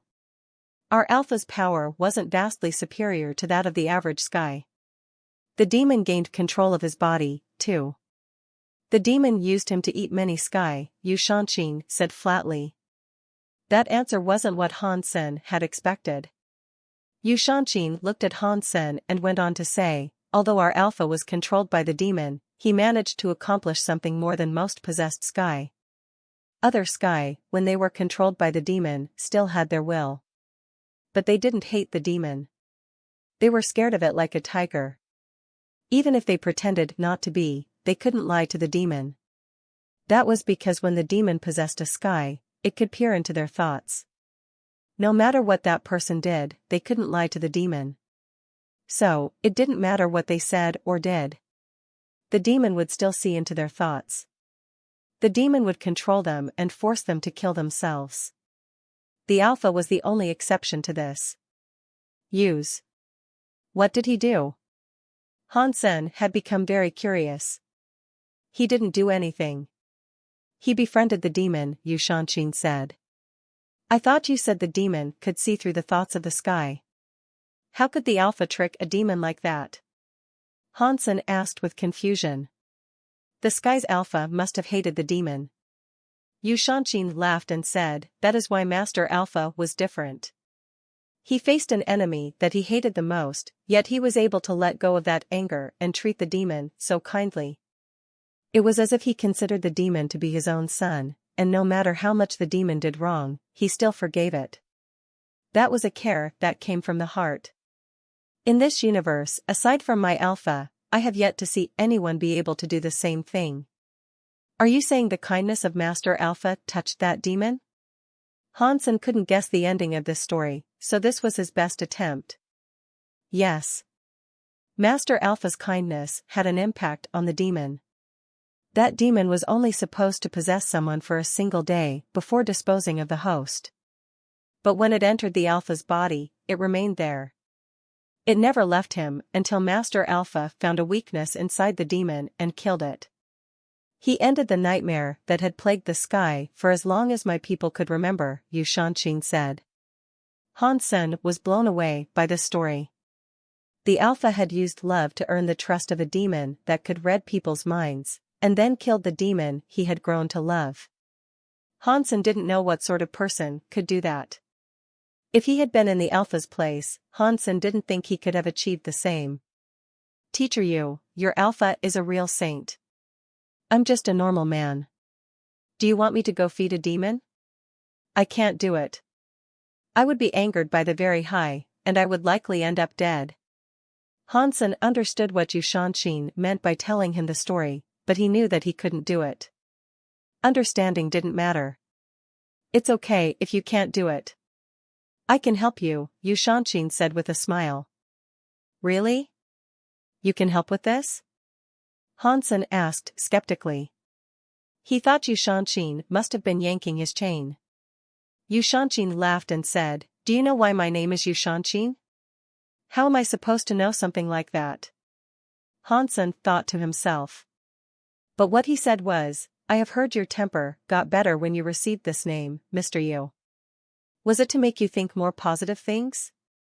Yu Shanshin smiled and said, I thank you for thinking so highly of me, but I don't really have positive thoughts. The reason why I am called Yushanshin is to tell myself that no matter what happens, I should never give up on myself. It doesn't matter if I become evil or commit a crime no one else can accept. It doesn't matter how much I am hated, at the very least, I can avoid hating myself. I need a good heart to love myself with. Hansen was frozen.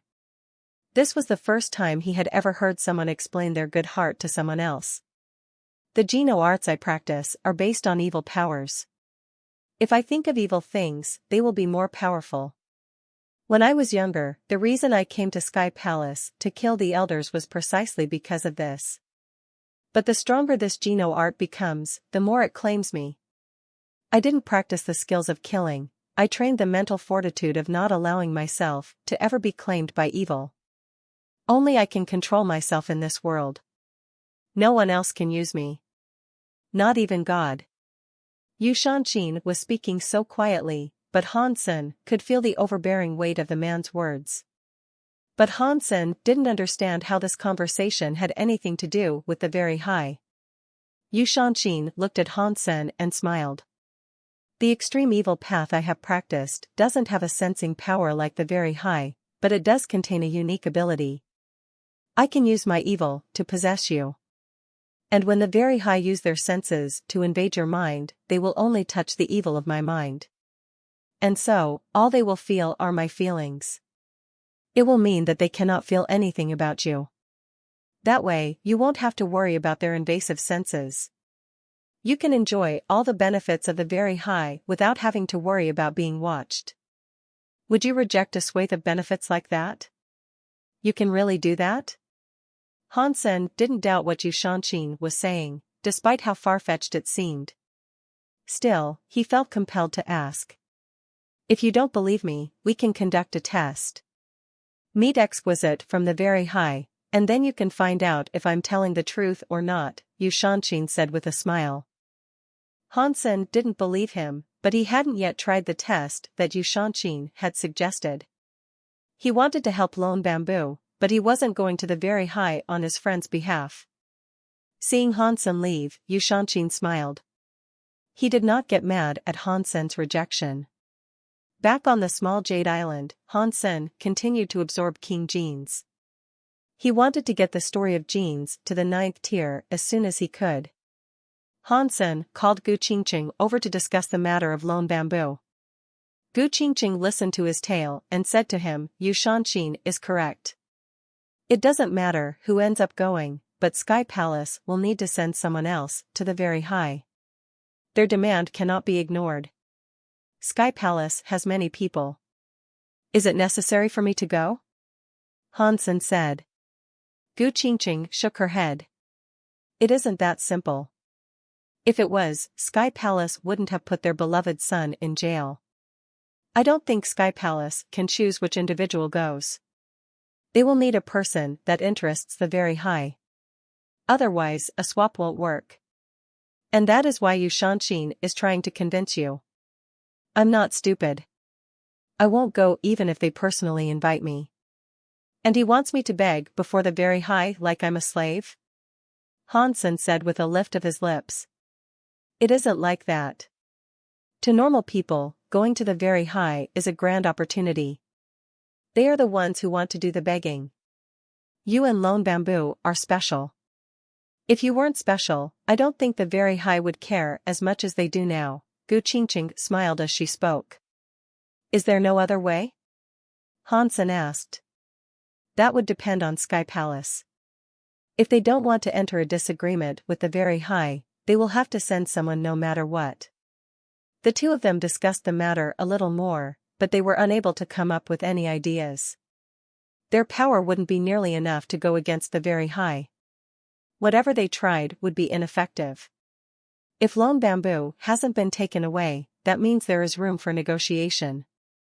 We will find a way to navigate through this. Hansen kept trying to think of a way to help Lone Bamboo as he practiced. Brother Han, there is a meeting with the very high. Are you joining? Yun Sui asked with a look of anger. She had come over to visit the little jade island. What meeting? Hansen asked with confusion. He had been recovering there for some time, so he hadn't heard a thing about a meeting. Yunsui explained, the younger, very high, and Sky will be exchanging Geno arts. They said there is to be a discussion, but it is more like the very high will talk and we will just sit there listening. What will they talk about? Hansen asked with curiosity. The Geno arts of the very high are very expansive. They know the Geno arts of many races, so they can talk about anything. They're really that good? Maybe I should go and listen, then. Hansen didn't really want to go and listen to Geno arts. He just wanted to confirm that this exquisite was the same exquisite he had encountered in the core area. He established a time with Yunsui. The next night, Hansen took Bauer and Gu Qingqing with him. He met up with Yunsui and some other people from Sky Palace. Together, they joined the meeting. The meeting was taking place on Thousand Lake Island. That island was strange. Its center was a lake, and the lake's water constantly spilled onto the lower levels of the island. The whole island was like a sloped collection of lakes. The very high held their meeting at the center of the lake. There was a lotus platform that was around the size of a soccer pitch. It was floating in the center of the lake, and there were pavilions scattered around it. When Hansen arrived, the meeting area was full of Sky Palace students.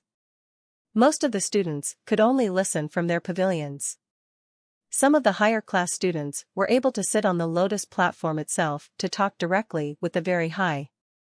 They said they were going to occupy the same tables as everyone else, but the very high were actually occupying the primary seats. The Sky Palace students could only sit to the side. And it was usually the Sky Palace students that had to ask questions.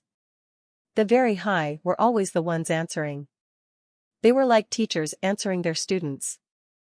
Thousand Feather Crane and the Yun sisters brought Hansen and Gu Qingqing to the lotus platform. The Sky Palace students knew all about Han Senator. They greeted him and immediately allowed him to take the finest seats. Hansen only wanted to find someplace random to sit down, but the people there were excited. The Sky Palace students kept pushing him forward, and so he couldn't refuse them. He had to sit down someplace more distinguished. It wasn't like the students of Sky Palace forced him deliberately. Everyone knew about Hansen fighting Meng Lai in the Systems of Chaos. There wasn't a person in Sky Palace who hadn't heard the story. He was a king class that could defeat Meng Lai. He deserved to take the number 1 seat above the Sky Palace kings and half-deifites. Plus, Hansen was quite famous in Sky Palace. He and Lone Bamboo were called the Knife and Sword Masters. They had become teachers. If Lone Bamboo wasn't there, then it was natural for Hansen to sit in the most respected position. Not long after, both sides of the lotus platform were full of Sky Palace students. But the center seats were still empty. Do the very high really think so highly of themselves? A Sky Palace student asked coldly. It was because of Lone Bamboo that the Sky Palace students disliked the very high.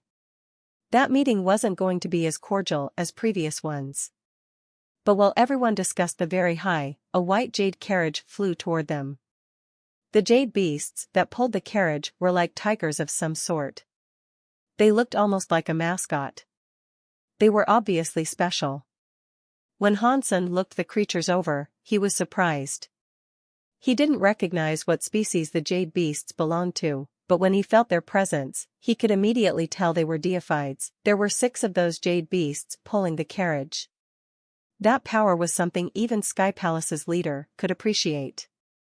Hansen was surprised by how strong these very high must be when he saw their mode of transportation. But Hansen's initial assumption that the carriage belonged to Exquisite was wrong. It was for the use of very high who were visiting other races. Many very high used it, so it didn't belong to anyone in particular. The beast carriage drove over to the lotus platform. There, the beautiful jade car's door opened. A man and a woman emerged. Just as Hansen thought, that woman was Likir's third sister, Exquisite. But this time it wasn't Likir who was accompanying her. It was a man. The man and the woman walked to the primary seats and bowed before everyone. The man said airily, I am sorry to have kept you guys waiting. If there are no other matters to discuss, let us get on with it. If you have questions, ask them.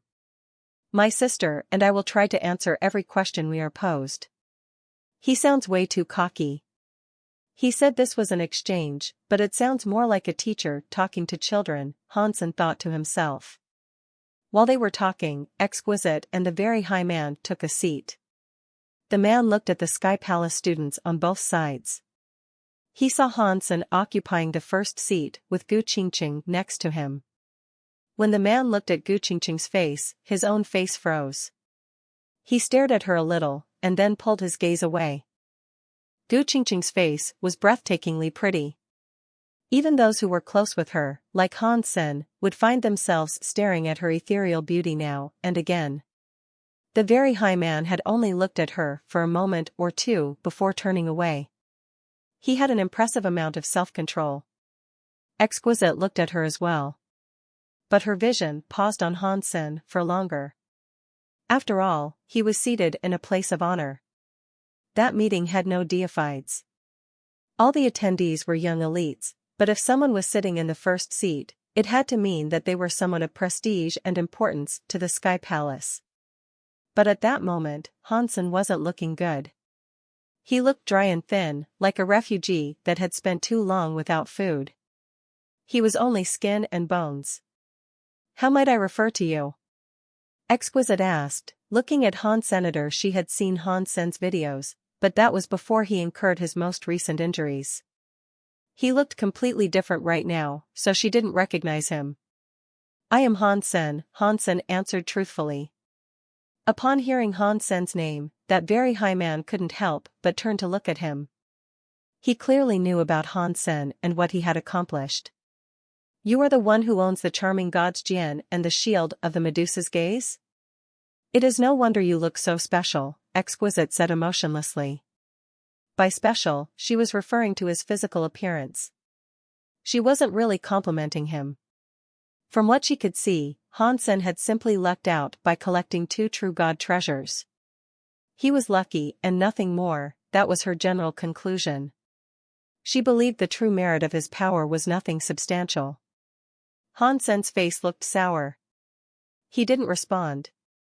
He knew that Exquisite wasn't actually complimenting him. If no one has any questions, I will start first. Let's talk about phenomenon, the man said calmly.